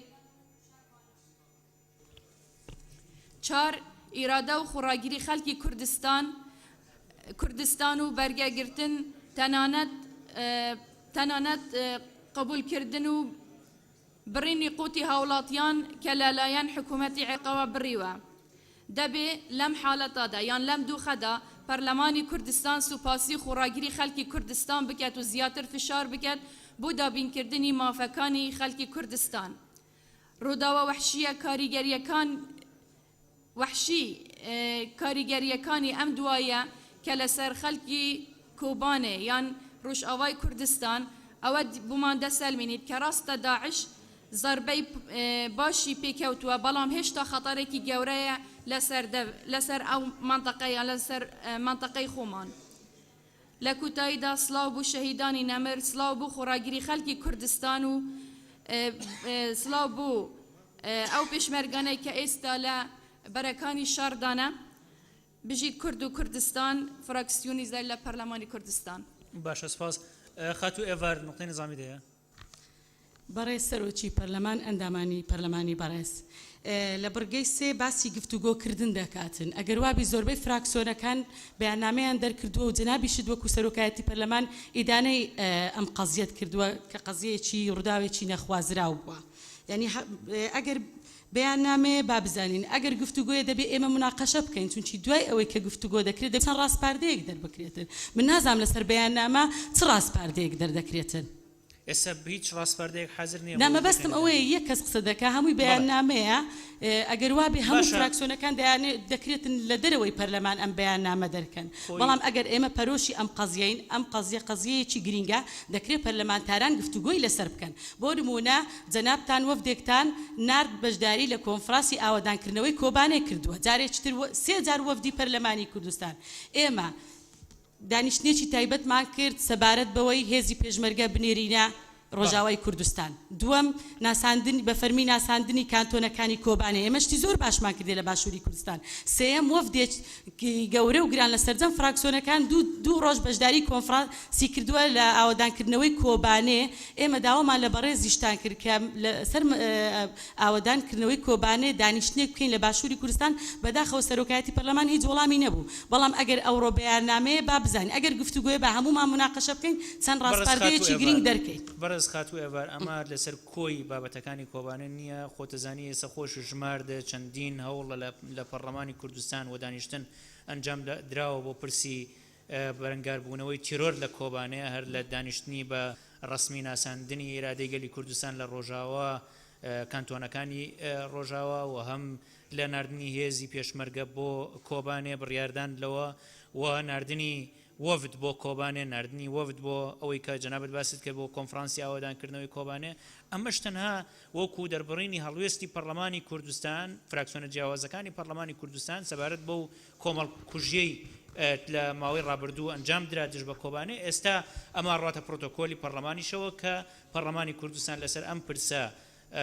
قسە و باسی ئەنجام داوە و فراکسیۆنە جیاوازەکان هەڵوێستی خۆیان لەم ڕۆ خستووەتە ڕوو بەڕێز مامۆستا مەڕوان گەڵاڵی. بسم الله الرحمن الرحيم برز سروچی پرلمان برز پرلمانتارانی برز کورد تاکەنێتەوەیە کە لە ڕۆژهەڵاتی ناوەڕاست کە خاوەنی دەوڵەتی خۆی نییە و زەرەر و زیانی زۆریشمان کردووە لەو بێ دەوڵەت و بێکیانەی خۆمان هیوادارین کە هەنگاوەکانمان بۆ بە دەوڵەت بوون و بۆ یەکگرتنەوەی هەموو پارچەکانی کوردستان بۆی کە بتوانین ئێمە شۆک و گەلێک ئەو گەلانەی کە لە ڕۆژهەڵاتی ناوەڕاستدا ژیان بەسەر دەبن ژیانی سەرەتایی خۆمان پێڕەوا ببیندرێتن بۆی کە بتوانین بەرگری لە بوون و لە ناسنامەی خۆمان بکەین. ڕژێمەیەک لە دوای یەکەکان ئەگەر بە مێژوودا بچینەوە هەموو جۆرەکانی زوڵم مستەمیان تەجروبە کردو بەسەر خەڵکی کورد لە هەموو پارچەکانی کوردستان و بەدەیان و بەسەدان و ئەتوانم بڵێم بە هەزاران شەهیدمان داوە بۆ بەرگریکردن لە ناسنامەی خۆمان و لە وڵاتی خۆمان و هیوادارم بەرهەمی خوێنی ئەو شەهیدانە بەلاش نەڕواتن بە فیڕۆ نەڕواتن بتوانین ئێمە لە ژیانی خۆماندا ئەوەی کە ئەوان لە پێناویدا قوربانیاندا ئێمە بتوانین بە دامەزراوەیی بکەین و بتوانین نەوەکانی دوای ئێمە سوودمەند بنلی. شۆڕشی گەلی سووریا کاتێک کە ئەو شۆڕشە بەرامبەر بە زوڵم مستەمی ڕژێمە ئەلمانیەکەی سووریا هەڵگیرسا گزنگێکی هێنایەکایەوە بۆ میلەتی ستەمدیدەمان لە سووریا کە میلەتی کووردە و هەمومان دڵخۆش بووین بۆی کە ئەو میلەتەمان کە حەقی هەموو حەقێکی سەرەتاییان لێ سندرابووە پێشێل کرابوو مافی قسەکردنیان نەبوو بە کوردی و مافی خوێندنیان نەبوو و ناسنامەی کوردیشیان نەبوو کە بۆیان نەبووەکو میلەتی کورد بە گزکەترین سەرەتایی ئیعتراف بە کوردایەتیان بکرێتن. لێرانەدا بەڕاستی ئەمە وەکو فراکسیۆنی کۆمەڵی ئیسلامی بەتوندی ئەو هەوڵە تیرۆریستیە شەرمەزار دەکەین کە کرایە سەر کۆبانێ لەلایەن تیرۆریستانی داعشەوە و هیوادارین کەوە دوا هەوڵیان بێتن بۆ سەر کۆبانەی بریندار و خوای پەروەردگار تەبارەک و تەعالا عاقبەت خێری ئەو میلەتەمان بکاتن و سەربەرز و سەرفرازیان بکاتن و لێرەدا ڕێز و احترامی خۆمان ئاراستەی پێشمەرگە ماندوونە ناسەکان دەکەین کە پارێزگاری سنوورەکانن بۆ ئەوەی جەماوەر بە ئاسوودەی ژیان بەسەر بەرن. پێویستە پەرلەمان و حکومەت و هێزە سیاسیەکان ئەوەی کە لە دەستیان دێتن درێغی نەکەن بۆ پاڵپشتی گەلی کوردمان لە خۆر ئاوای کوردستان. ئێمە دڵنیاین بە پشتیوانی خوای گەورە لەبەر ئەوەی دۆزی گەلەکەمان ئێمە دڵنیاین بە پشتیوانی خوای گەورە لەبەرەوەی دۆزی گەلەکەمان ڕەوایە و دۆزی بوون و ناسنامەی خواکردی خۆمانە و دڵنیاین سەرکەوتن هەر بۆ ئیرادەی گەلەکەمانە. هەروەها جەخت لە یەکڕیزی و کۆدەنجی هێزە سیاسیەکان هەر چوار پارچەی کوردستان لە چوارچێوەی استراتیجیەتێکی نەتەوەیی دەکەینەوە بۆ ڕوبەڕووبوونەوەی مەترسیەکان. لە کۆتاییدا لە خوای گەورە دەپاڕینەوە شەهیدەکان لە بەرز بکات و شیفای بریندارەکانیش بدات فراکسیۆنی کۆمەڵی ئیسلامی. بۆ بەڕێز مامۆستا مەڕوان گەڵاڵی بەڕێز کاک محمود حاجی عومەر. بەڵێ بەڕێز سەرۆکی پەرلەمان بەڕێزان ئەندامانی پەرلەمانی بەرز لە کاتێکا باشووری کوردستان بارگایی بووە بە کۆمەڵی قەیرانی توندی نەخوازرا و لەسەر و هەموو ئەو ئەزمە و قەیرانانەوە شەڕی داسەپاوی تیرۆرستانی داعش کە زیاد لە ساڵێکە گەلەکەمان و کوردستانی تێوە گراوە. ڕاستە خەسارەتێکی زۆری گیانی و مادی و مالی زۆرمان لێکەوتووە، بەڵام بە دیوێکی ترا لێکەوتەی پشتیوانی نێودەوڵەتی باش بە وڵاتەکەمان بەرجەستە بووە. هێزی پێشمەرگەی کوردستان لە بەرەنگاربوونەوە و دوودا جارێکی تر تیرۆرستان لە ناکاو لە بەرەبەیانی ڕۆژی هەینی ڕابردوودا هێزێکی خۆکژی لە سنووری باکووری ئەو شارەوە هێرشیان کردوتە سەر خەڵکی سادە و سڤیلی ئەو شارە لە قەتڵعامێکی هەمەجیانەدا جارێکتر نزیکەی 400 هاوڵاتی شەهید و بریندار کران و سەدانی تریش ئاوارە بوون و ئاسایشی ئەو شارەیان ئەو ئاسایشی ئەو شارە لەلایەن چەکدارانی داعشەوە شوێندرا. ئێمە لێرەدا وێ ڕایپرسە و سەر لە شەهیدانی ئەو شارە تەمەنای چاکبوونەوە بۆ بریندارەکانیان دەکەین و پێویستە لێرەدا وەکو پەرلەمان و حکوومەتی هەرێمی کوردستان بە عەمەلی پشتیوانی خۆمان بۆ ئەو کانتۆنە ڕابگەێنین و ئەو بڕیارانەی کە لە پەرلەمانەوە لە ڕابردوودا دەرچوون جارێکتر تەفعیل بکرێنەوە و چونکە ئەرکێکی نیشتمانی و نەتەوەییە لە هەمان کاتە ئیدانەکردنی ڕەفتارە دڕندانەکانی تورستانی داعش بە زەرور دەزانین. دواوتەم ئەگەر چی دۆخی کوبانی لە ئێستادا ئارامە، بەڵام پێویستە لەسەر خەت بین هەر کات بخوازن جارێکتر هێزی پێشمەرگەی کوردستان بنێرینەوە ئەو دەڤەرە لە کاتێکە ئێستا ڕۆیشتن بۆ ئەو شوێنە ئاسانترە. بژی ئیرادەی گەلی ڕۆژئاوا شەرمەزار بێت تیرۆر. سڵاو لە کوبانی قوتابخانەی فێربوونی بەرگری و خۆڕاگری، سڵاو لە شاسوارانی یەپەگە و یەپەژە، سڵاو لە شێرەژنانی یەپەژە، نەفرەت لە تیرۆر و تیرۆرستان سەرکەوێ ئیرادەی هێزی کوردان. زۆر سپاس بۆ ئێوەش. زۆر سپاس بۆ بەڕێز کاک محمود. خاتوبار عەبدوڕەحمان. بە ناوی خوای بەخشندە و میهرەبان، بەڕێز سەرۆکی پەرلەمان، بەڕێزان ئەندامانی پەرلەمان، کۆبانێ وەک قەڵای بەرگری کوردان دەمێنێتەوە. دوای ئەوەی لەسەر دەستی گەلی قارەمانی خۆرئاوای کوردستان و شەڕڤانان و پێشمەرگەی باشووری کوردستان دەوڵەتە فشۆڵ و خوێنمژەکەی داعش شکستی خوارد، بۆیە جارێکی تر ڕقی نەگریسی خۆی بە خەڵکی سڤیلی خۆرئاوا ڕشتەوە و دوور لە هەموو بەها ئاسمانی و مرۆڤایەتیەکان لەم مانگە پیرۆزەدا خوێنی کردەوە دیاری دەستی بۆ گەلە خۆڕاگرەکەی خۆرئاوا. ئێمە وێ ڕای مەحکومکردن و ڕسواکردنی ئەو دەستە ڕەشانەی داعش سەرخۆشی دووبارەی خۆمان بە گەلەکەمان و خانەوادەی شەهیدە سەربەرزەکان دەگەێنین و هیوای چاکبوونەوەی بریندارەکان ئەخوازین و ئومێدی بەهەشتی بەرین بۆ شەهیدەکان دەکەین. بەڕێزان، هەوڵەکانی پەرلەمانی کوردستان و پەرلەمانتارە ماندوونە ناسەکانی لە ڕابردوو ئێستادا کە بەردەوام هاوهەڵوێست و پشتیوانی گەلی خۆرئاوای کوردستان بووە، هەر بە دەرکردنی بڕیاری دانان بە ئیرادەی خەڵکی خۆرئاوای کوردستان لە شێوازی خۆبەڕێوەبردن و ناردنی هێزی پێشمەرگە و پشتیوانی مادی و معنەوی و بەشداری لە ئاوادانکردنەوەی کۆبانێ، شایانی شانازی ئەم خولەی پەرلەمان و گەلەکەمانە لە باشووری کوردستان. ئێمە لە فراکسیۆنی یەکگرتوو پێمان وایە کوردستان یەک دڵە و دڵ پارچە پارچە ناوێ. وەک چۆن پێشمەرگە و شەڕڤان پێکەوە لە سەنگەری بەرگری لە کۆبانێ کۆبوونەوە، ئاوا بەو جۆرەش پێویستە هێز و لایەنە سیاسیەکان یەکڕیز و یەکدەنگ بن بۆ ڕوبەڕووبوونەوەی تیرۆریستانی داعش و دانانی استراتیژی نەتەوەیی و گوتاری نەتەوەیمان بۆ ئەم قۆناغا لە پێناوی پاراستن و گەشەپێدانی دەستکەوتە بەدیهێنراوەکان لە باشوور و باکوور و خۆرئاوای کوردستاندا ئێمە دڵنیاین بە پشتیوانی خوا و تا ئێمە خاوەنی پێشمەرگە و شەڕوان بین تا ئێمە گەلێکی تینوو بۆ ئازادی و عوداڵ بۆ کەرامەت بین بەردەوام داگیرکەران و تیرۆریستان دۆڕا و شکست خواردوو دەبن بۆیە دووپاتی پشتیوانی و پشتگیری خۆمان بۆ گەلی کورد لە خۆرئاوای کوردستان و کانتۆنەکانی دەکەینەوە و پێویستە پەرلەمانی کوردستان و هێزە سیاسیەکان ئەوەی بۆیان دەکرێ و لە دەستیان دێ وەک پێشوو بیکەین و بۆ ئەو پارچە ئازیزەی کوردستان سەربەرزی بۆ شەهیدان ڕوڕەشی بۆ تیرۆریستان و ئەوانەی پاڵپشتیانن فراکسیۆنی یەکگرتو دەستخۆش زۆر سپاس بەڕێز کاک شوان قەڵاتزەی بەڕێز سەرۆکی پەرلەمانی کوردستان ئەندامانی پەرلەمانی بەڕێز ئەلبەتە من پێشتر ئاگام لەوە نەبوو کە بابەتێک لەسەر ئەو بابەتە ئامادە بکەین بسم الله الرحمن الرحيم خوای گەورە دەفەرمێت وما لكم لا تقاتلون في سبيل الله والمستضعفين خەبات و بەرگری ڕەوا خوای گەورە داوێتی بە هەموو گەلانی مستەضعف و بێبەشکرا و لەلایەن ستەمکارانی جیهانیەوە لە هەر قاڕەیەک بن بۆیە ئەو هێرشەی کە کرایە سەر کۆبانێ کە تیایدا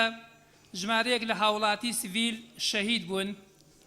زۆر بە توندی ئیدانەی کوشتنی مرۆڤ و هەر مرۆڤێکی تر دەکەین لە مەهاباد بێت یان لە دیاربەکر لە کۆبانێ بێت یان لە خورماتوو میلەتی کوردیشێکە لەو میلەتانەی کەوا لە ڕۆژهەڵاتی ناوەڕاست تاکە میلەتێکە لە ئەنجامی سیاسەتی دووجەمسەرەی زاڵمانەی وڵاتان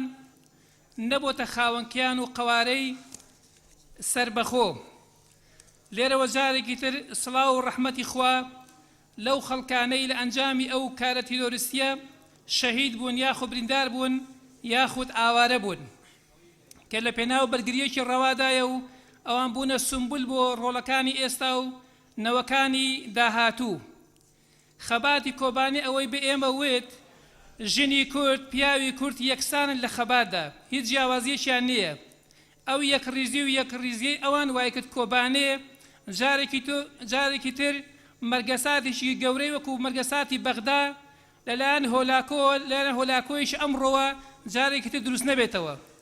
برینەکانی کۆبانێ قوڵن ئەکرێ پەرلەمانی کوردستان لە قسە و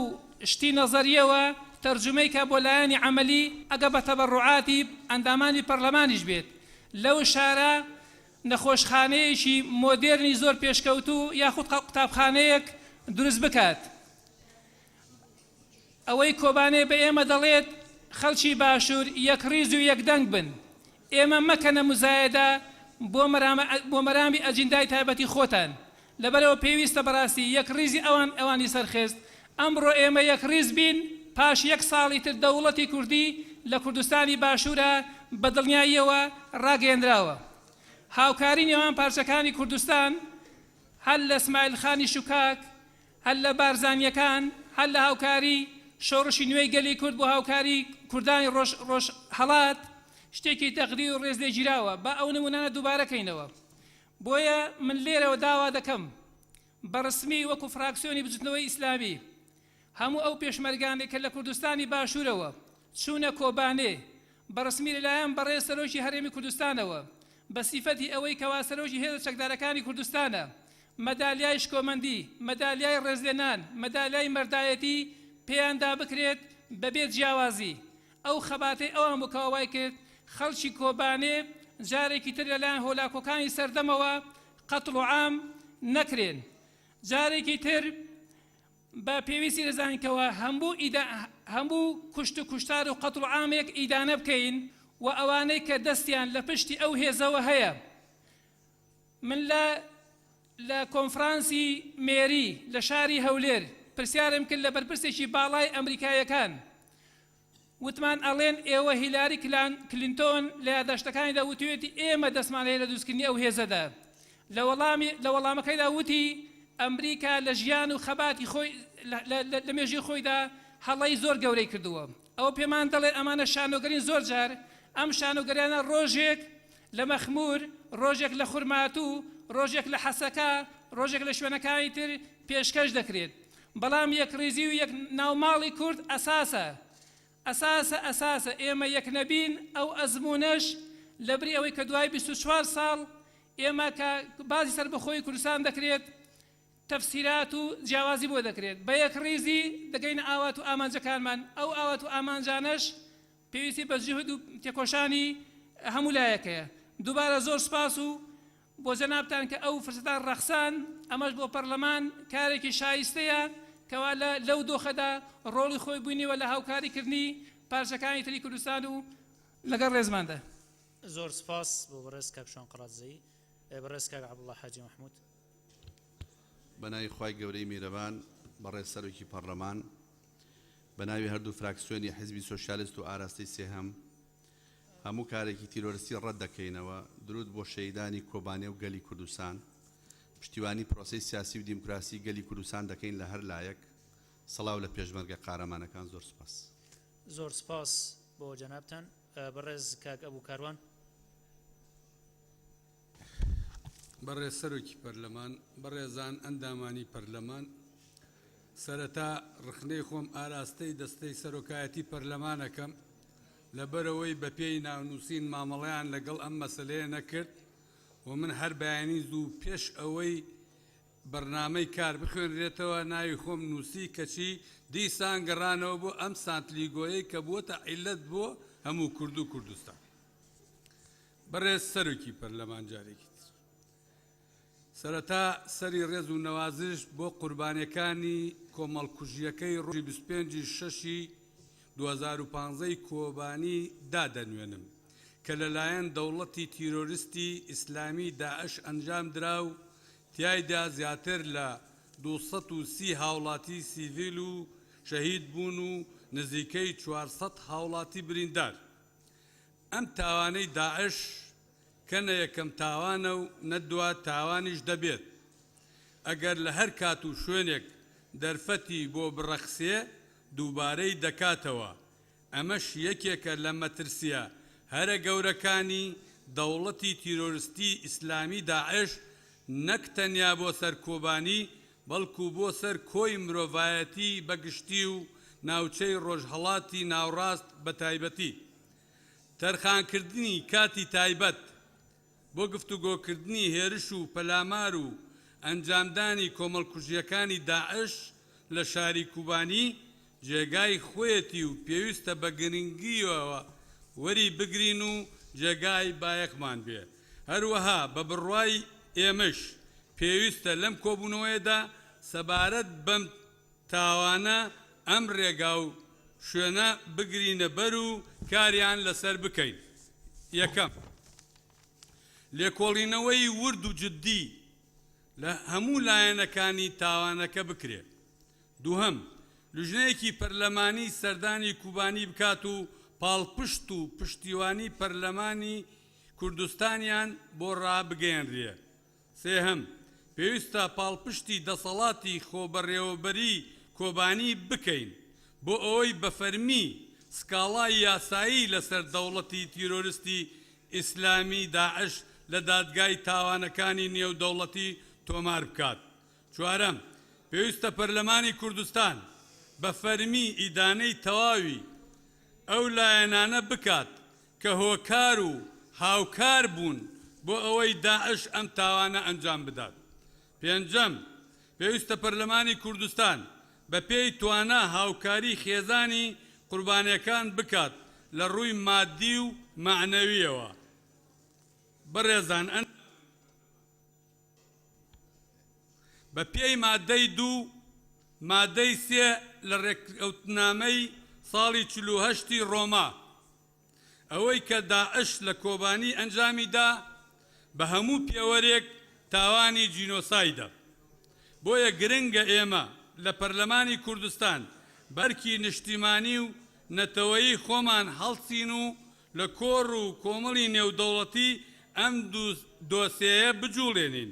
هەر بە فەرمی داوا لە کۆمەڵی نێودەوڵەتی بکەین کە ئەم تاوانە وەک تاوانی جینۆساید بناسێنن و ڕێگەیەک بۆ دووبارە نەبوونەوەی بگرنە بەر لەگەڵ ڕێزدا ئەبوو کاروان فراکسیۆنی ئازادی زۆر سپاس جارێکی زۆر سپاس بۆ بەڕێز کاک ئەبوو کاروان تەنها ئەمەوێ یەک سەرنج بەم بەڕێز مامۆستا مەڕوان بە یارمەتیت ئەمەوێ یەک سەرنج بەم ئێمە لە هەرێمی کوردستان و لە عێراقی شادانمان بۆەوە نەناوە کە ئەو ڕێکخراوە تیرۆریستیە دەوڵەتە بەڵکو وەکو ڕێکخراوێکی تیرۆریستی مامەڕی لەگەڵەکەین پێم وابێ سەرۆکی پەرلەمان هەموو جارێت تۆ تعقیب لەسەر قسەیم نەدەی هەموو جارێکەوە لە جێی خۆیان نییە آخر ناب ئەوە خۆی ناوینا من بۆی خۆیڵم دەوڵەتی تیرۆریستی ئیسلامی داعش آخر ئێمە دانمان پیانە ناوە منیش دانم نەناوە پێ باشە ئێمە وەکو ڕێکخراوێکی تیرۆریستی مامەڕی لەگەڵاکەین ئێمە شەروات باش فەرموو کە مامۆستا مەڕوان بەڕێز سەرۆکی پەرلەمان لەسەر مەسلەی ناوی داعش تەبەنێمە ئەگەر ناوهێنانی بەم شێوازە دەوڵەتی ئیسلامی تیرۆریستی داعش تەبەن ئەگەر ئیسلامی بەو مانایە بێتن کە ئیسلامی داوەکو بڵێ تیرۆریست و هەڕەشە و سەربڕین و ئەوەیە بەڕاستی بە هیچ شێوازێکی قبولی ناکەی لەبەرەوە ئەوەی کە داعش پێی هەڵدەستێتن دوورە لە بنەماکانی ئیسلام و هەمووتان چاک دەزانن چێ داعشی دروست کردووە و پێکاتەی داعش چێن پێکاتەی داعش هەمان ئەو بەعسیانە بوون کە کاتی خۆی لەژێر پەردەی ئیسلام و لەژێر پەردەی دین ئەو هەموو زوڵم مستەمەیان لە میلەتی عێراق و بەتایبەتی لە کوردیش کرد هیوادارم برادەران بۆ مەسلەی بەکارهێنانی ناوی ئیسلام کە هەمومان خۆمان بە موسڵمان دەزانین میلەتی کورد میلەتێکی موسڵمانە و ئەو کەلیمەیە هیوادارم بەکاری نەهێنن و ڕەوایەتی بەوان نەدەن چکەوە ڕەوایەتی دانە بە ئەو هەموو زوڵم مستەمەی کە دەیکەن و هیوادارم ئەوەی کە خەڵکانێک لە ناو دڵیاندایە کە ساڵەهای ساڵ نەیانتوانیوە بیکەن لە کوردستان لە پاڵ داعش ئێستانەکە بیکەن و کە پێشیان ناکرێتن باشە سپاس پێم وابێت مەبەستەکە ئەوە نییە کە ئەوە کاک ئەبوو کاروان خۆی ڕوونکردنەوەدا ئەڵێ ئەوان خۆیان واڵن باشە خات و وەحیدە یاقوب فەرموو باشە تکایە کاک ئەبوو کاروان تکایە بێدەنگی باشە فەرموو بەڕێز سەرۆکی پەرلەمان ناوێ خودێ مەزن و دلوڤان سلااو بۆ هەمووی پێشمەرگێت سەنگەری شەری ئەمە کوپێک هاتا کلدان سریان ئاشووری و ئەرمەن توندی ئیدانا ئەو کاری تروریستا دژی خەڵکی کۆبانێ هاتاکردن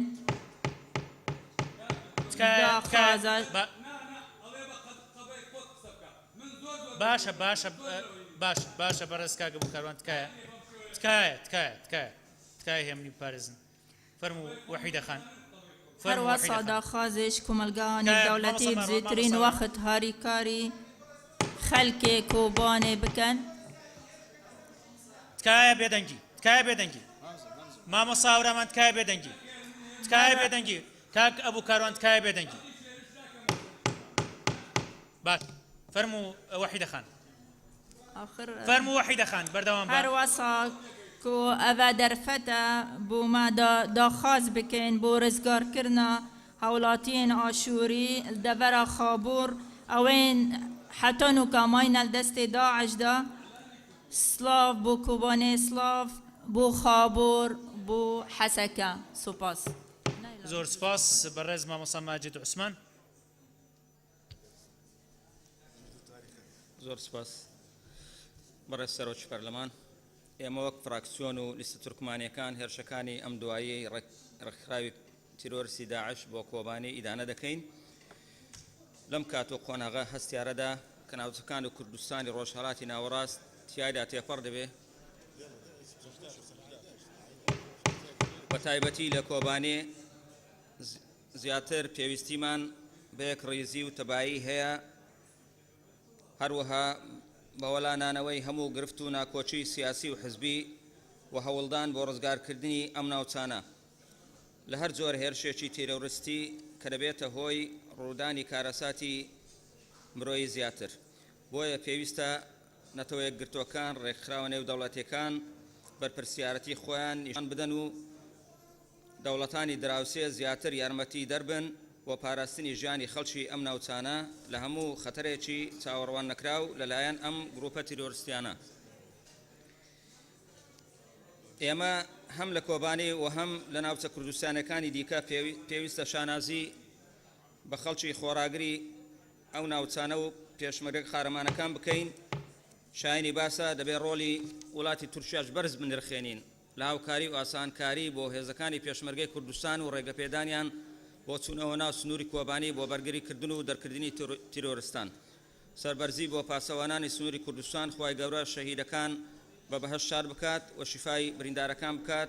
سەرشۆڕیش بۆ هەموو دژمنانی گەلی کوردستان و تیرۆرستان زۆر سپاس. زۆر سپاس بۆ بەڕێز مامۆستا ماجد عوسمان. بەڕێزان ئەچینە سەر بەرگەی چوارەم لە بەرنامەی کار کە بریتە لە دانان و ئاڵگۆڕکردنی هەندێک لە ئەندامانی لیژنامیشەیەکانی پەرلەمانی کوردستان بە پێی مادەی 44 لە پەیڕەوی ناوخۆی پەرلەمان ژمارەیەکی ساڵی 1992 هەموارکراو. ئێستا داوا لە بەڕێز سکرتێری پەرلەمانەکەین کە ناوەکان بخوێنێتەوە.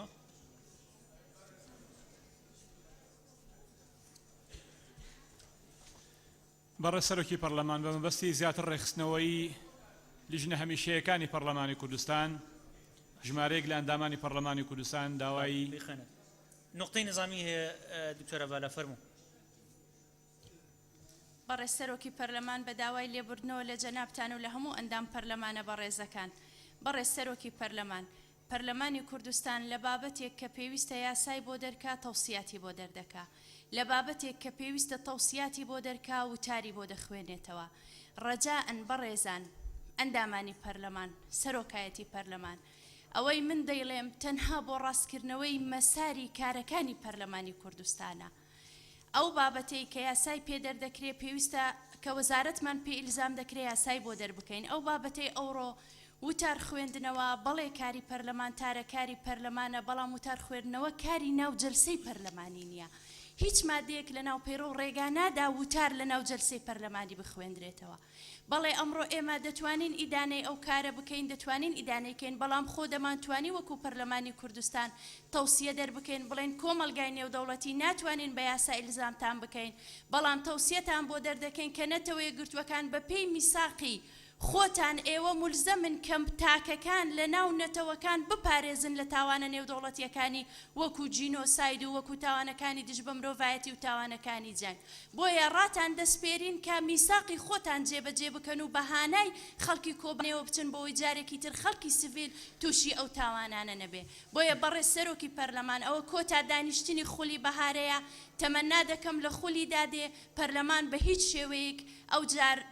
پێشێلی پەیڕەوی ناوخۆنەکە وتار و وتار خوێندنەوە نەبێتە کاری جەلسات. زۆر سپاس بۆ باش سپاس. طبعا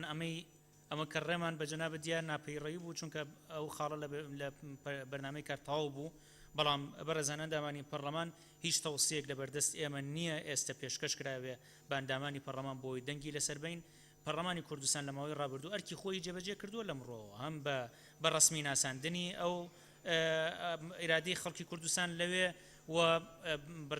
دەرکردنی بڕیار بۆ ناردنی هێز، بەڵام ئەو بابەتە کاتۆتکایەوە و کۆمەڵکردژەی کە لە ماوەی ڕابردووات و زەکایەوە ئەوە بووە هۆی ئەوەی کە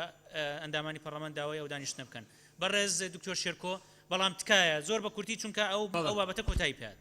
سەرۆکی پەرلەمان تەڵم پشتگیری ئەو بەشەی قسەکانی دکتۆرە ڤالاکەم کە ئەوەی پێویستە بە یاسای ئەوەی پێویستی بە ڕاستپاردە بەرحاڵ ناچمەوە سەرەوە. من پێشترش کە ویستم دەست بەرز بکەم و قسە بکەم، من چوار ڕاستپاردەم حاضر کردبوو، هەر حەزم کرد بیخەمە بەردەست جەنابتان بۆی بیخەنە بەردەست ئەندامانی پەرلەمان، بەداخەوە وای لێکرا کە بوو بە شێوەی وتار خوێندنەوە. بۆیە من ئێستا پێشەشی جەنابتان یەکەم، ئەگەر کرا خۆتان بینێرن بۆ حکوومەت، ئەگەر کرا کەڵکی دەوەرگرن سوپاس. ئەتوانی جەنابەت پێشکەشی دەستەی سەرۆکایەتی بکەی بەدڵنیاییەوە باشە پێی وەرەگرین. ئەگەر خولی گرێدان درێژ نەکرێتەوە ئەو کاتە ئێمە وەکو دەستەی سەرۆکایەتی خۆمانی نێرین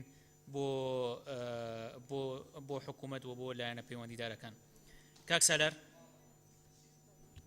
بەڕێز سەرۆکی پەرلەمان سالار مەحموود، پێم وایە تا ئێستا لەو بابەت نەڕۆیشتونەتە بابێکی تر. با دەست پێکرا ئەوە خوێنمانەوە و بەڕێز سکرتێری پەرلەمان واناوەکانە خوێنێتەوە. بەڕێز سەرۆکی پەرلەمان پێم وایە ینی ئەمە جەدەل هەڵەگرێەوە الحاصل ئەم بابەتەی کە پێشکەش کرا بۆ پرسی کۆبانێ و ڕۆژئاوا پرسێکی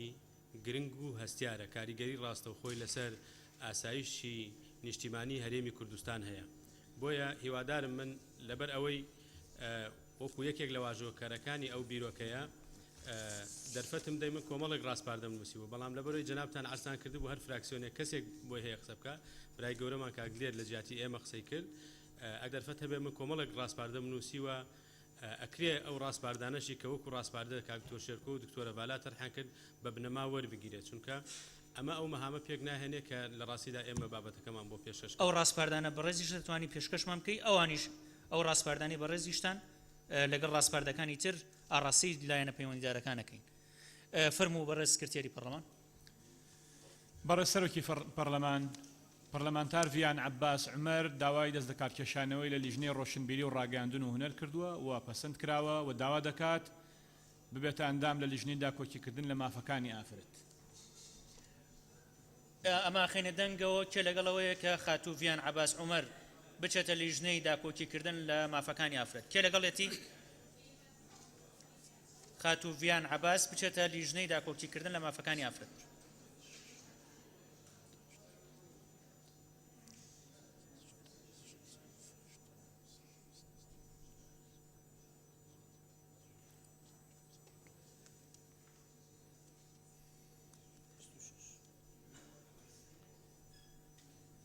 پەنجاو پێنج کەس لەگەڵێتی کێ دژێتی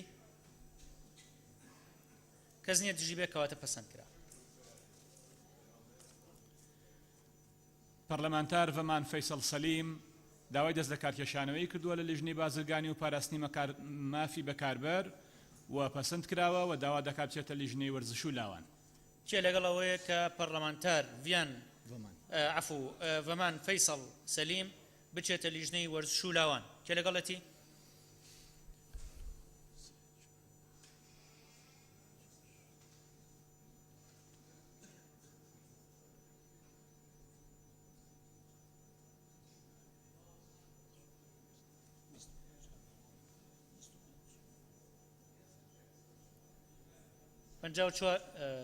پەنجاو چوار کەس لەگەڵێتی کێ دژێتی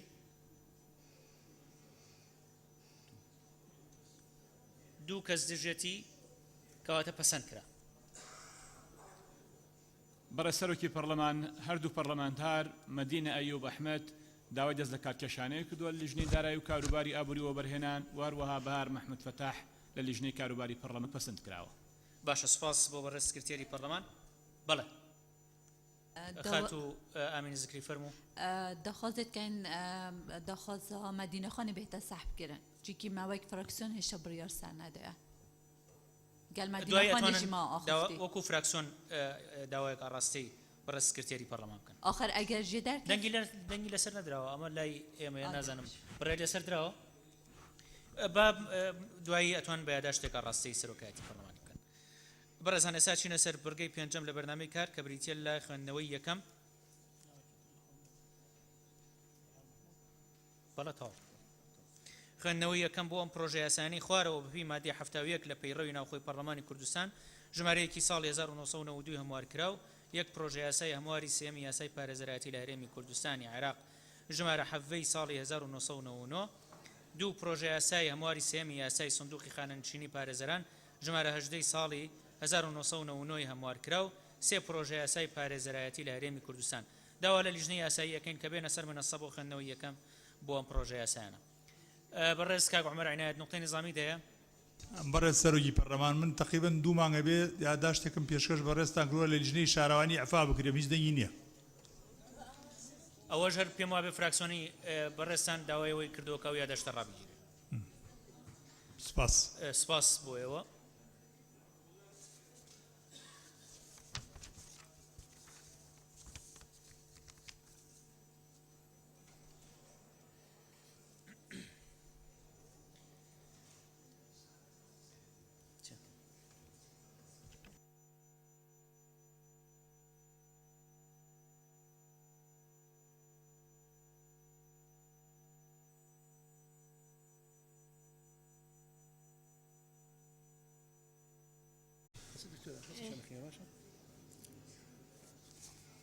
بەڕێز سەرۆکی پەرلەمان پرۆژە یاسای یەکەم بریتیە لە پرۆژە یاسای هەمواری سێمی یاسای سندوقی پارێزەران ژمارە 18 ساڵی 1999 هەموار کراو ئەم پرۆژە یاسایە لە سێ ماددە پێکاتەوە بەبێ هۆکارەکانی دەرچوون لەلایەن ژمارەی یاسایی لە ئەندامانی پەرلەمان پێشکەش کراوە کە ئەمە ناوەکانیانە یەکەم شوان شێخ ئەحمەد دووەم مونا نەبی قەهوەچی سێم ئەنوەر قادر چوارەم بەهار مەحموود، پێنجەم فرسە سۆفی، شەشەم محەممەد عەلی یاسین، حوتەم شێخ محەممەد صادق، هەشتەم ماجد عوسمان، نۆیەم جەودەت تجار، دەیەم دکتۆر سرود سەلیم، یانزە تەلار لەطیف، دوانزە مەدینە ئەیوب، سیانزە هێڤا حاجی، چواردە گەشە دارە. داواکارین لە بەڕێستان ئەم پرۆژە یاسایە ئاراستەی لیژنە پەیوەندیدارەکان بکەن. ئەم پرۆژە یاسای ئاراستەی گشت ئەندامانی پەرلەمان و لیژنەی کاروباری یاسایی پەرلەمانەکرێت. بەڕێستەرۆکی پەرلەمان پرۆژە یاسای دووەم بریتیە لە پرۆژە یاسای هەمواری سێمی یاسای پارێزەرایەتی لە هەرێمی کوردستانی عێراق ژمارە حەڤەی ساڵی 1999. ئەم پرۆژە یاسایە لە 14 ماددە پێک هاتووە بەبێ هۆکارەکانی دەرچوون لەلایەن ژمارەی یاسایی ئەندامانی پەرلەمان پێشکەش کراوە کە ئەمە ناوەکانیانە: یەکەم بەهار مەحموود، دووەم مونا نەبی، سێم ئەنوەر قادر، چوارەم شوان شێخ ئەحمەد، پێنجەم فرسە سۆفی، شەشەم محەممەد عەلی، حوتەم ماجد عوسمان، هەشتەم ماجد عوسمان، نۆیەم جەودەت نەجار، دەیەم دکتۆر سرود سەلیم، یانزە دکتۆرە ڤالا فەرید، دوانزە تەلار لەطیف، سیانزە مەدینە ئەیوب، چواردە هێڤا حاجی. داواکارین لە بەڕێستان ئەم پرۆژە یاسایە ئاراستەی لیژنە پەیوەندیدارەکان بکەن. دکتۆرە بەهار.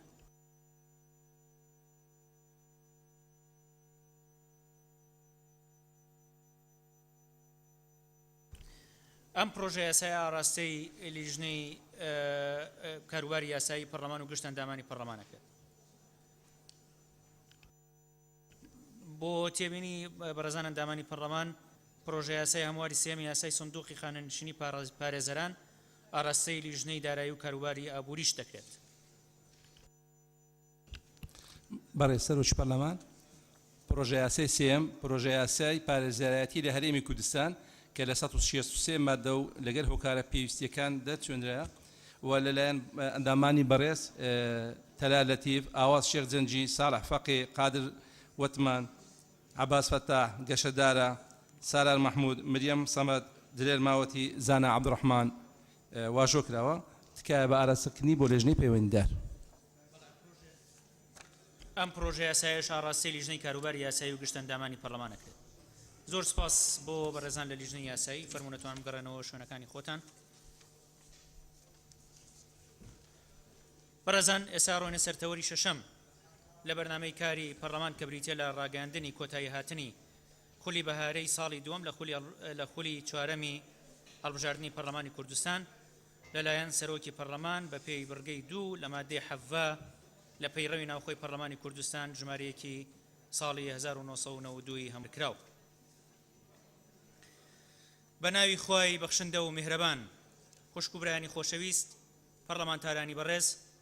ئەمڕۆ کۆتایی دەهێنین بە خولی بەهارە لە خولی هەڵبژاردننی چوارەمی پەرلەمانی کوردستان کە بە هەوڵ و ماندووبوونی ئێوە و لیژنە هەمیشەیەکانی پەرلەمان دەکرێت بە خولێکی پڕ لە دەستکەوت و بەرهەم لە قەڵەم بدرێت، چونکە توانرا سەرڕای ئەو هەلومەرجە سەخت و دژوارەی کە هەرێمی کوردستان و عێراق و ناوچەکەی پێدا تێپەڕ دەبێ، سەرڕای ئەو کێشەداراییانەی کە حکوومەتی ئیتیحادی بۆ هەرێمی کوردستانی دروست کردووە، پەرلەمانی کوردستان لە بوارەکانی یاسادانان و چاودێریکردنی دەسەڵاتی جێبەجێکردن تا ڕادەیەکی زۆر بەرکەکانی خۆی هەستێ. هەر بۆیە بەباشی دەزانم بەم بۆنەیەوە بە شێوەیەکی خێرا تیش بخەمە سەر ئەو یاسا و بڕیارانەی کە لەم خولەدا لە پەرلەمانەوە دەرکراون سەرڕای پرۆسەی چاودێریکردن کە ئەندامان و لیژنە هەمیشەیەکانی پەرلەمان ئەنجامیان داوە. پەرلەمانی کوردستان لەم خولەدا 19 دانیشتنی ئاسایی ئەنجام داوە لەگەڵ 2 دانیشتنی نائاسایی. هەروەها 10 یاسای پەسەند کردووە لەگەڵ 4 بڕیار. لەم خولەدا پەرلەمانتاران 314 پرسیاران ئاڕاستەی حکوومەتی هەرێم کردووە و 276 لەو پرسیارانە وەڵامەکانیان گەڕاوەتەوە. هەر لەم خولەدا خوێندنەوەی یەکەم بۆ 26 پرۆژە یاسا کراوە. لە بواری بانکردنی وەزیرەکانی کابینەی هەشتەمی حکوومەتی هەرێمیشدا 19 جار وەزیرەکانی کابینەی هەشتەم لە لیژنەکانی پەرلەماندا ئامادە بوون، 15 جار سەرۆکی دەستەکان لە لیژنەکانی پەرلەماندا ئامادە بوون. ئەمە جگە لە ئامادەبوونی بەڕێز جێگری سەرۆکی حکوومەت و وەزیرە پەیوەندیدارەکان بە کێشەی زێدەڕۆیی لە دانیشتنێکی پەرلەمانی کوردستان. خاڵێکی گرنگ کە دەکرێت وەک شانازیەک بۆ خولی هەڵبژاردننی چوارەمی پەرلەمان تەماشا بکرێت مەسلەی پێکهێنانی لیژنەی نووسینەوەی دەستورە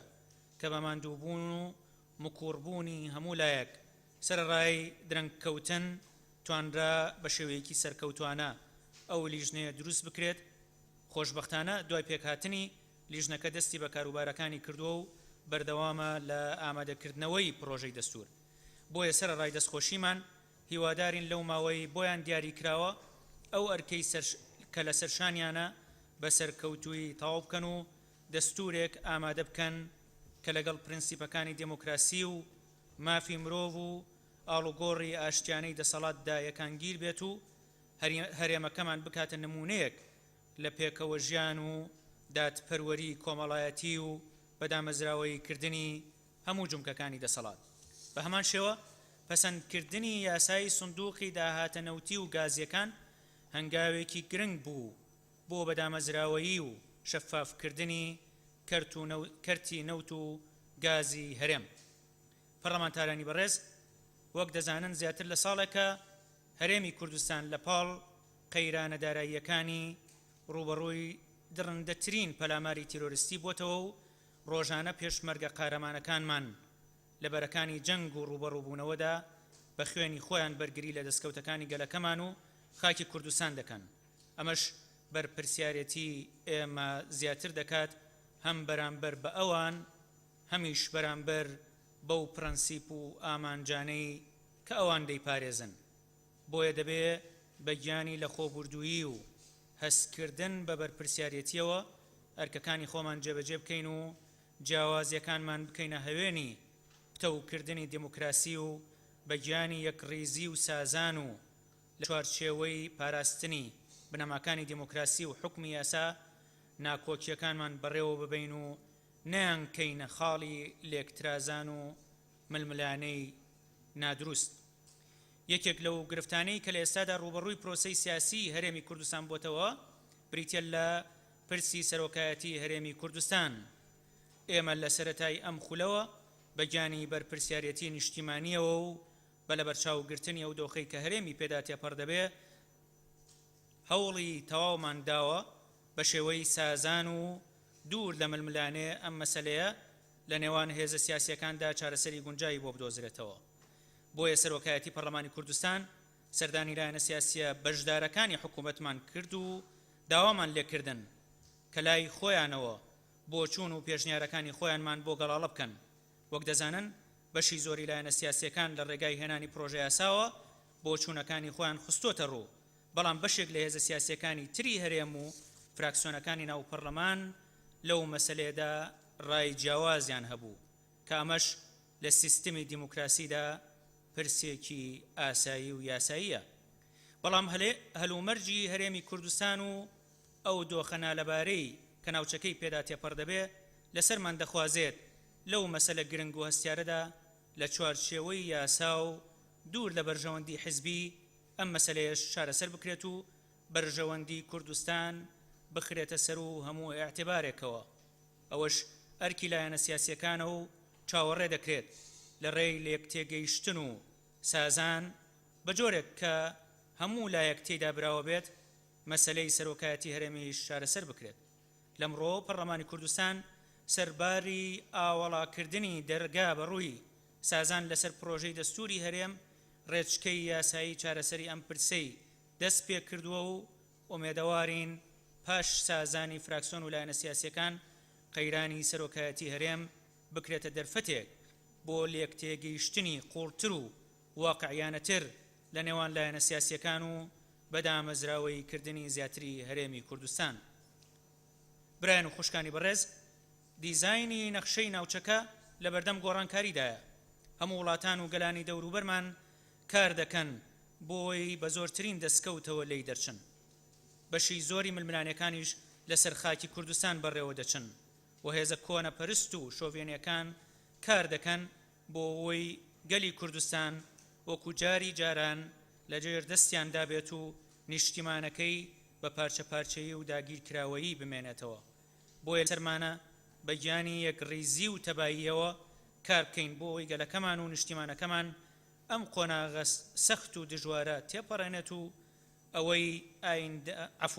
نەوەی ئایندا لە سایەی قوربانیەکانی پێشمەرگە و ڕۆڵە دڵسۆزەکانیدا بە ئاشتی و ئارامی بژی.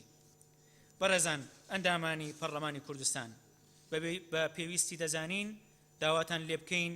لە ڕێگەی فراکسیۆن و لیژنەکانتانەوە لەو کاتەدا کە پرۆسەی یاسادانان لە پەرلەمان دەوەستێت ئەرکەکانی خۆتان بەرامبەر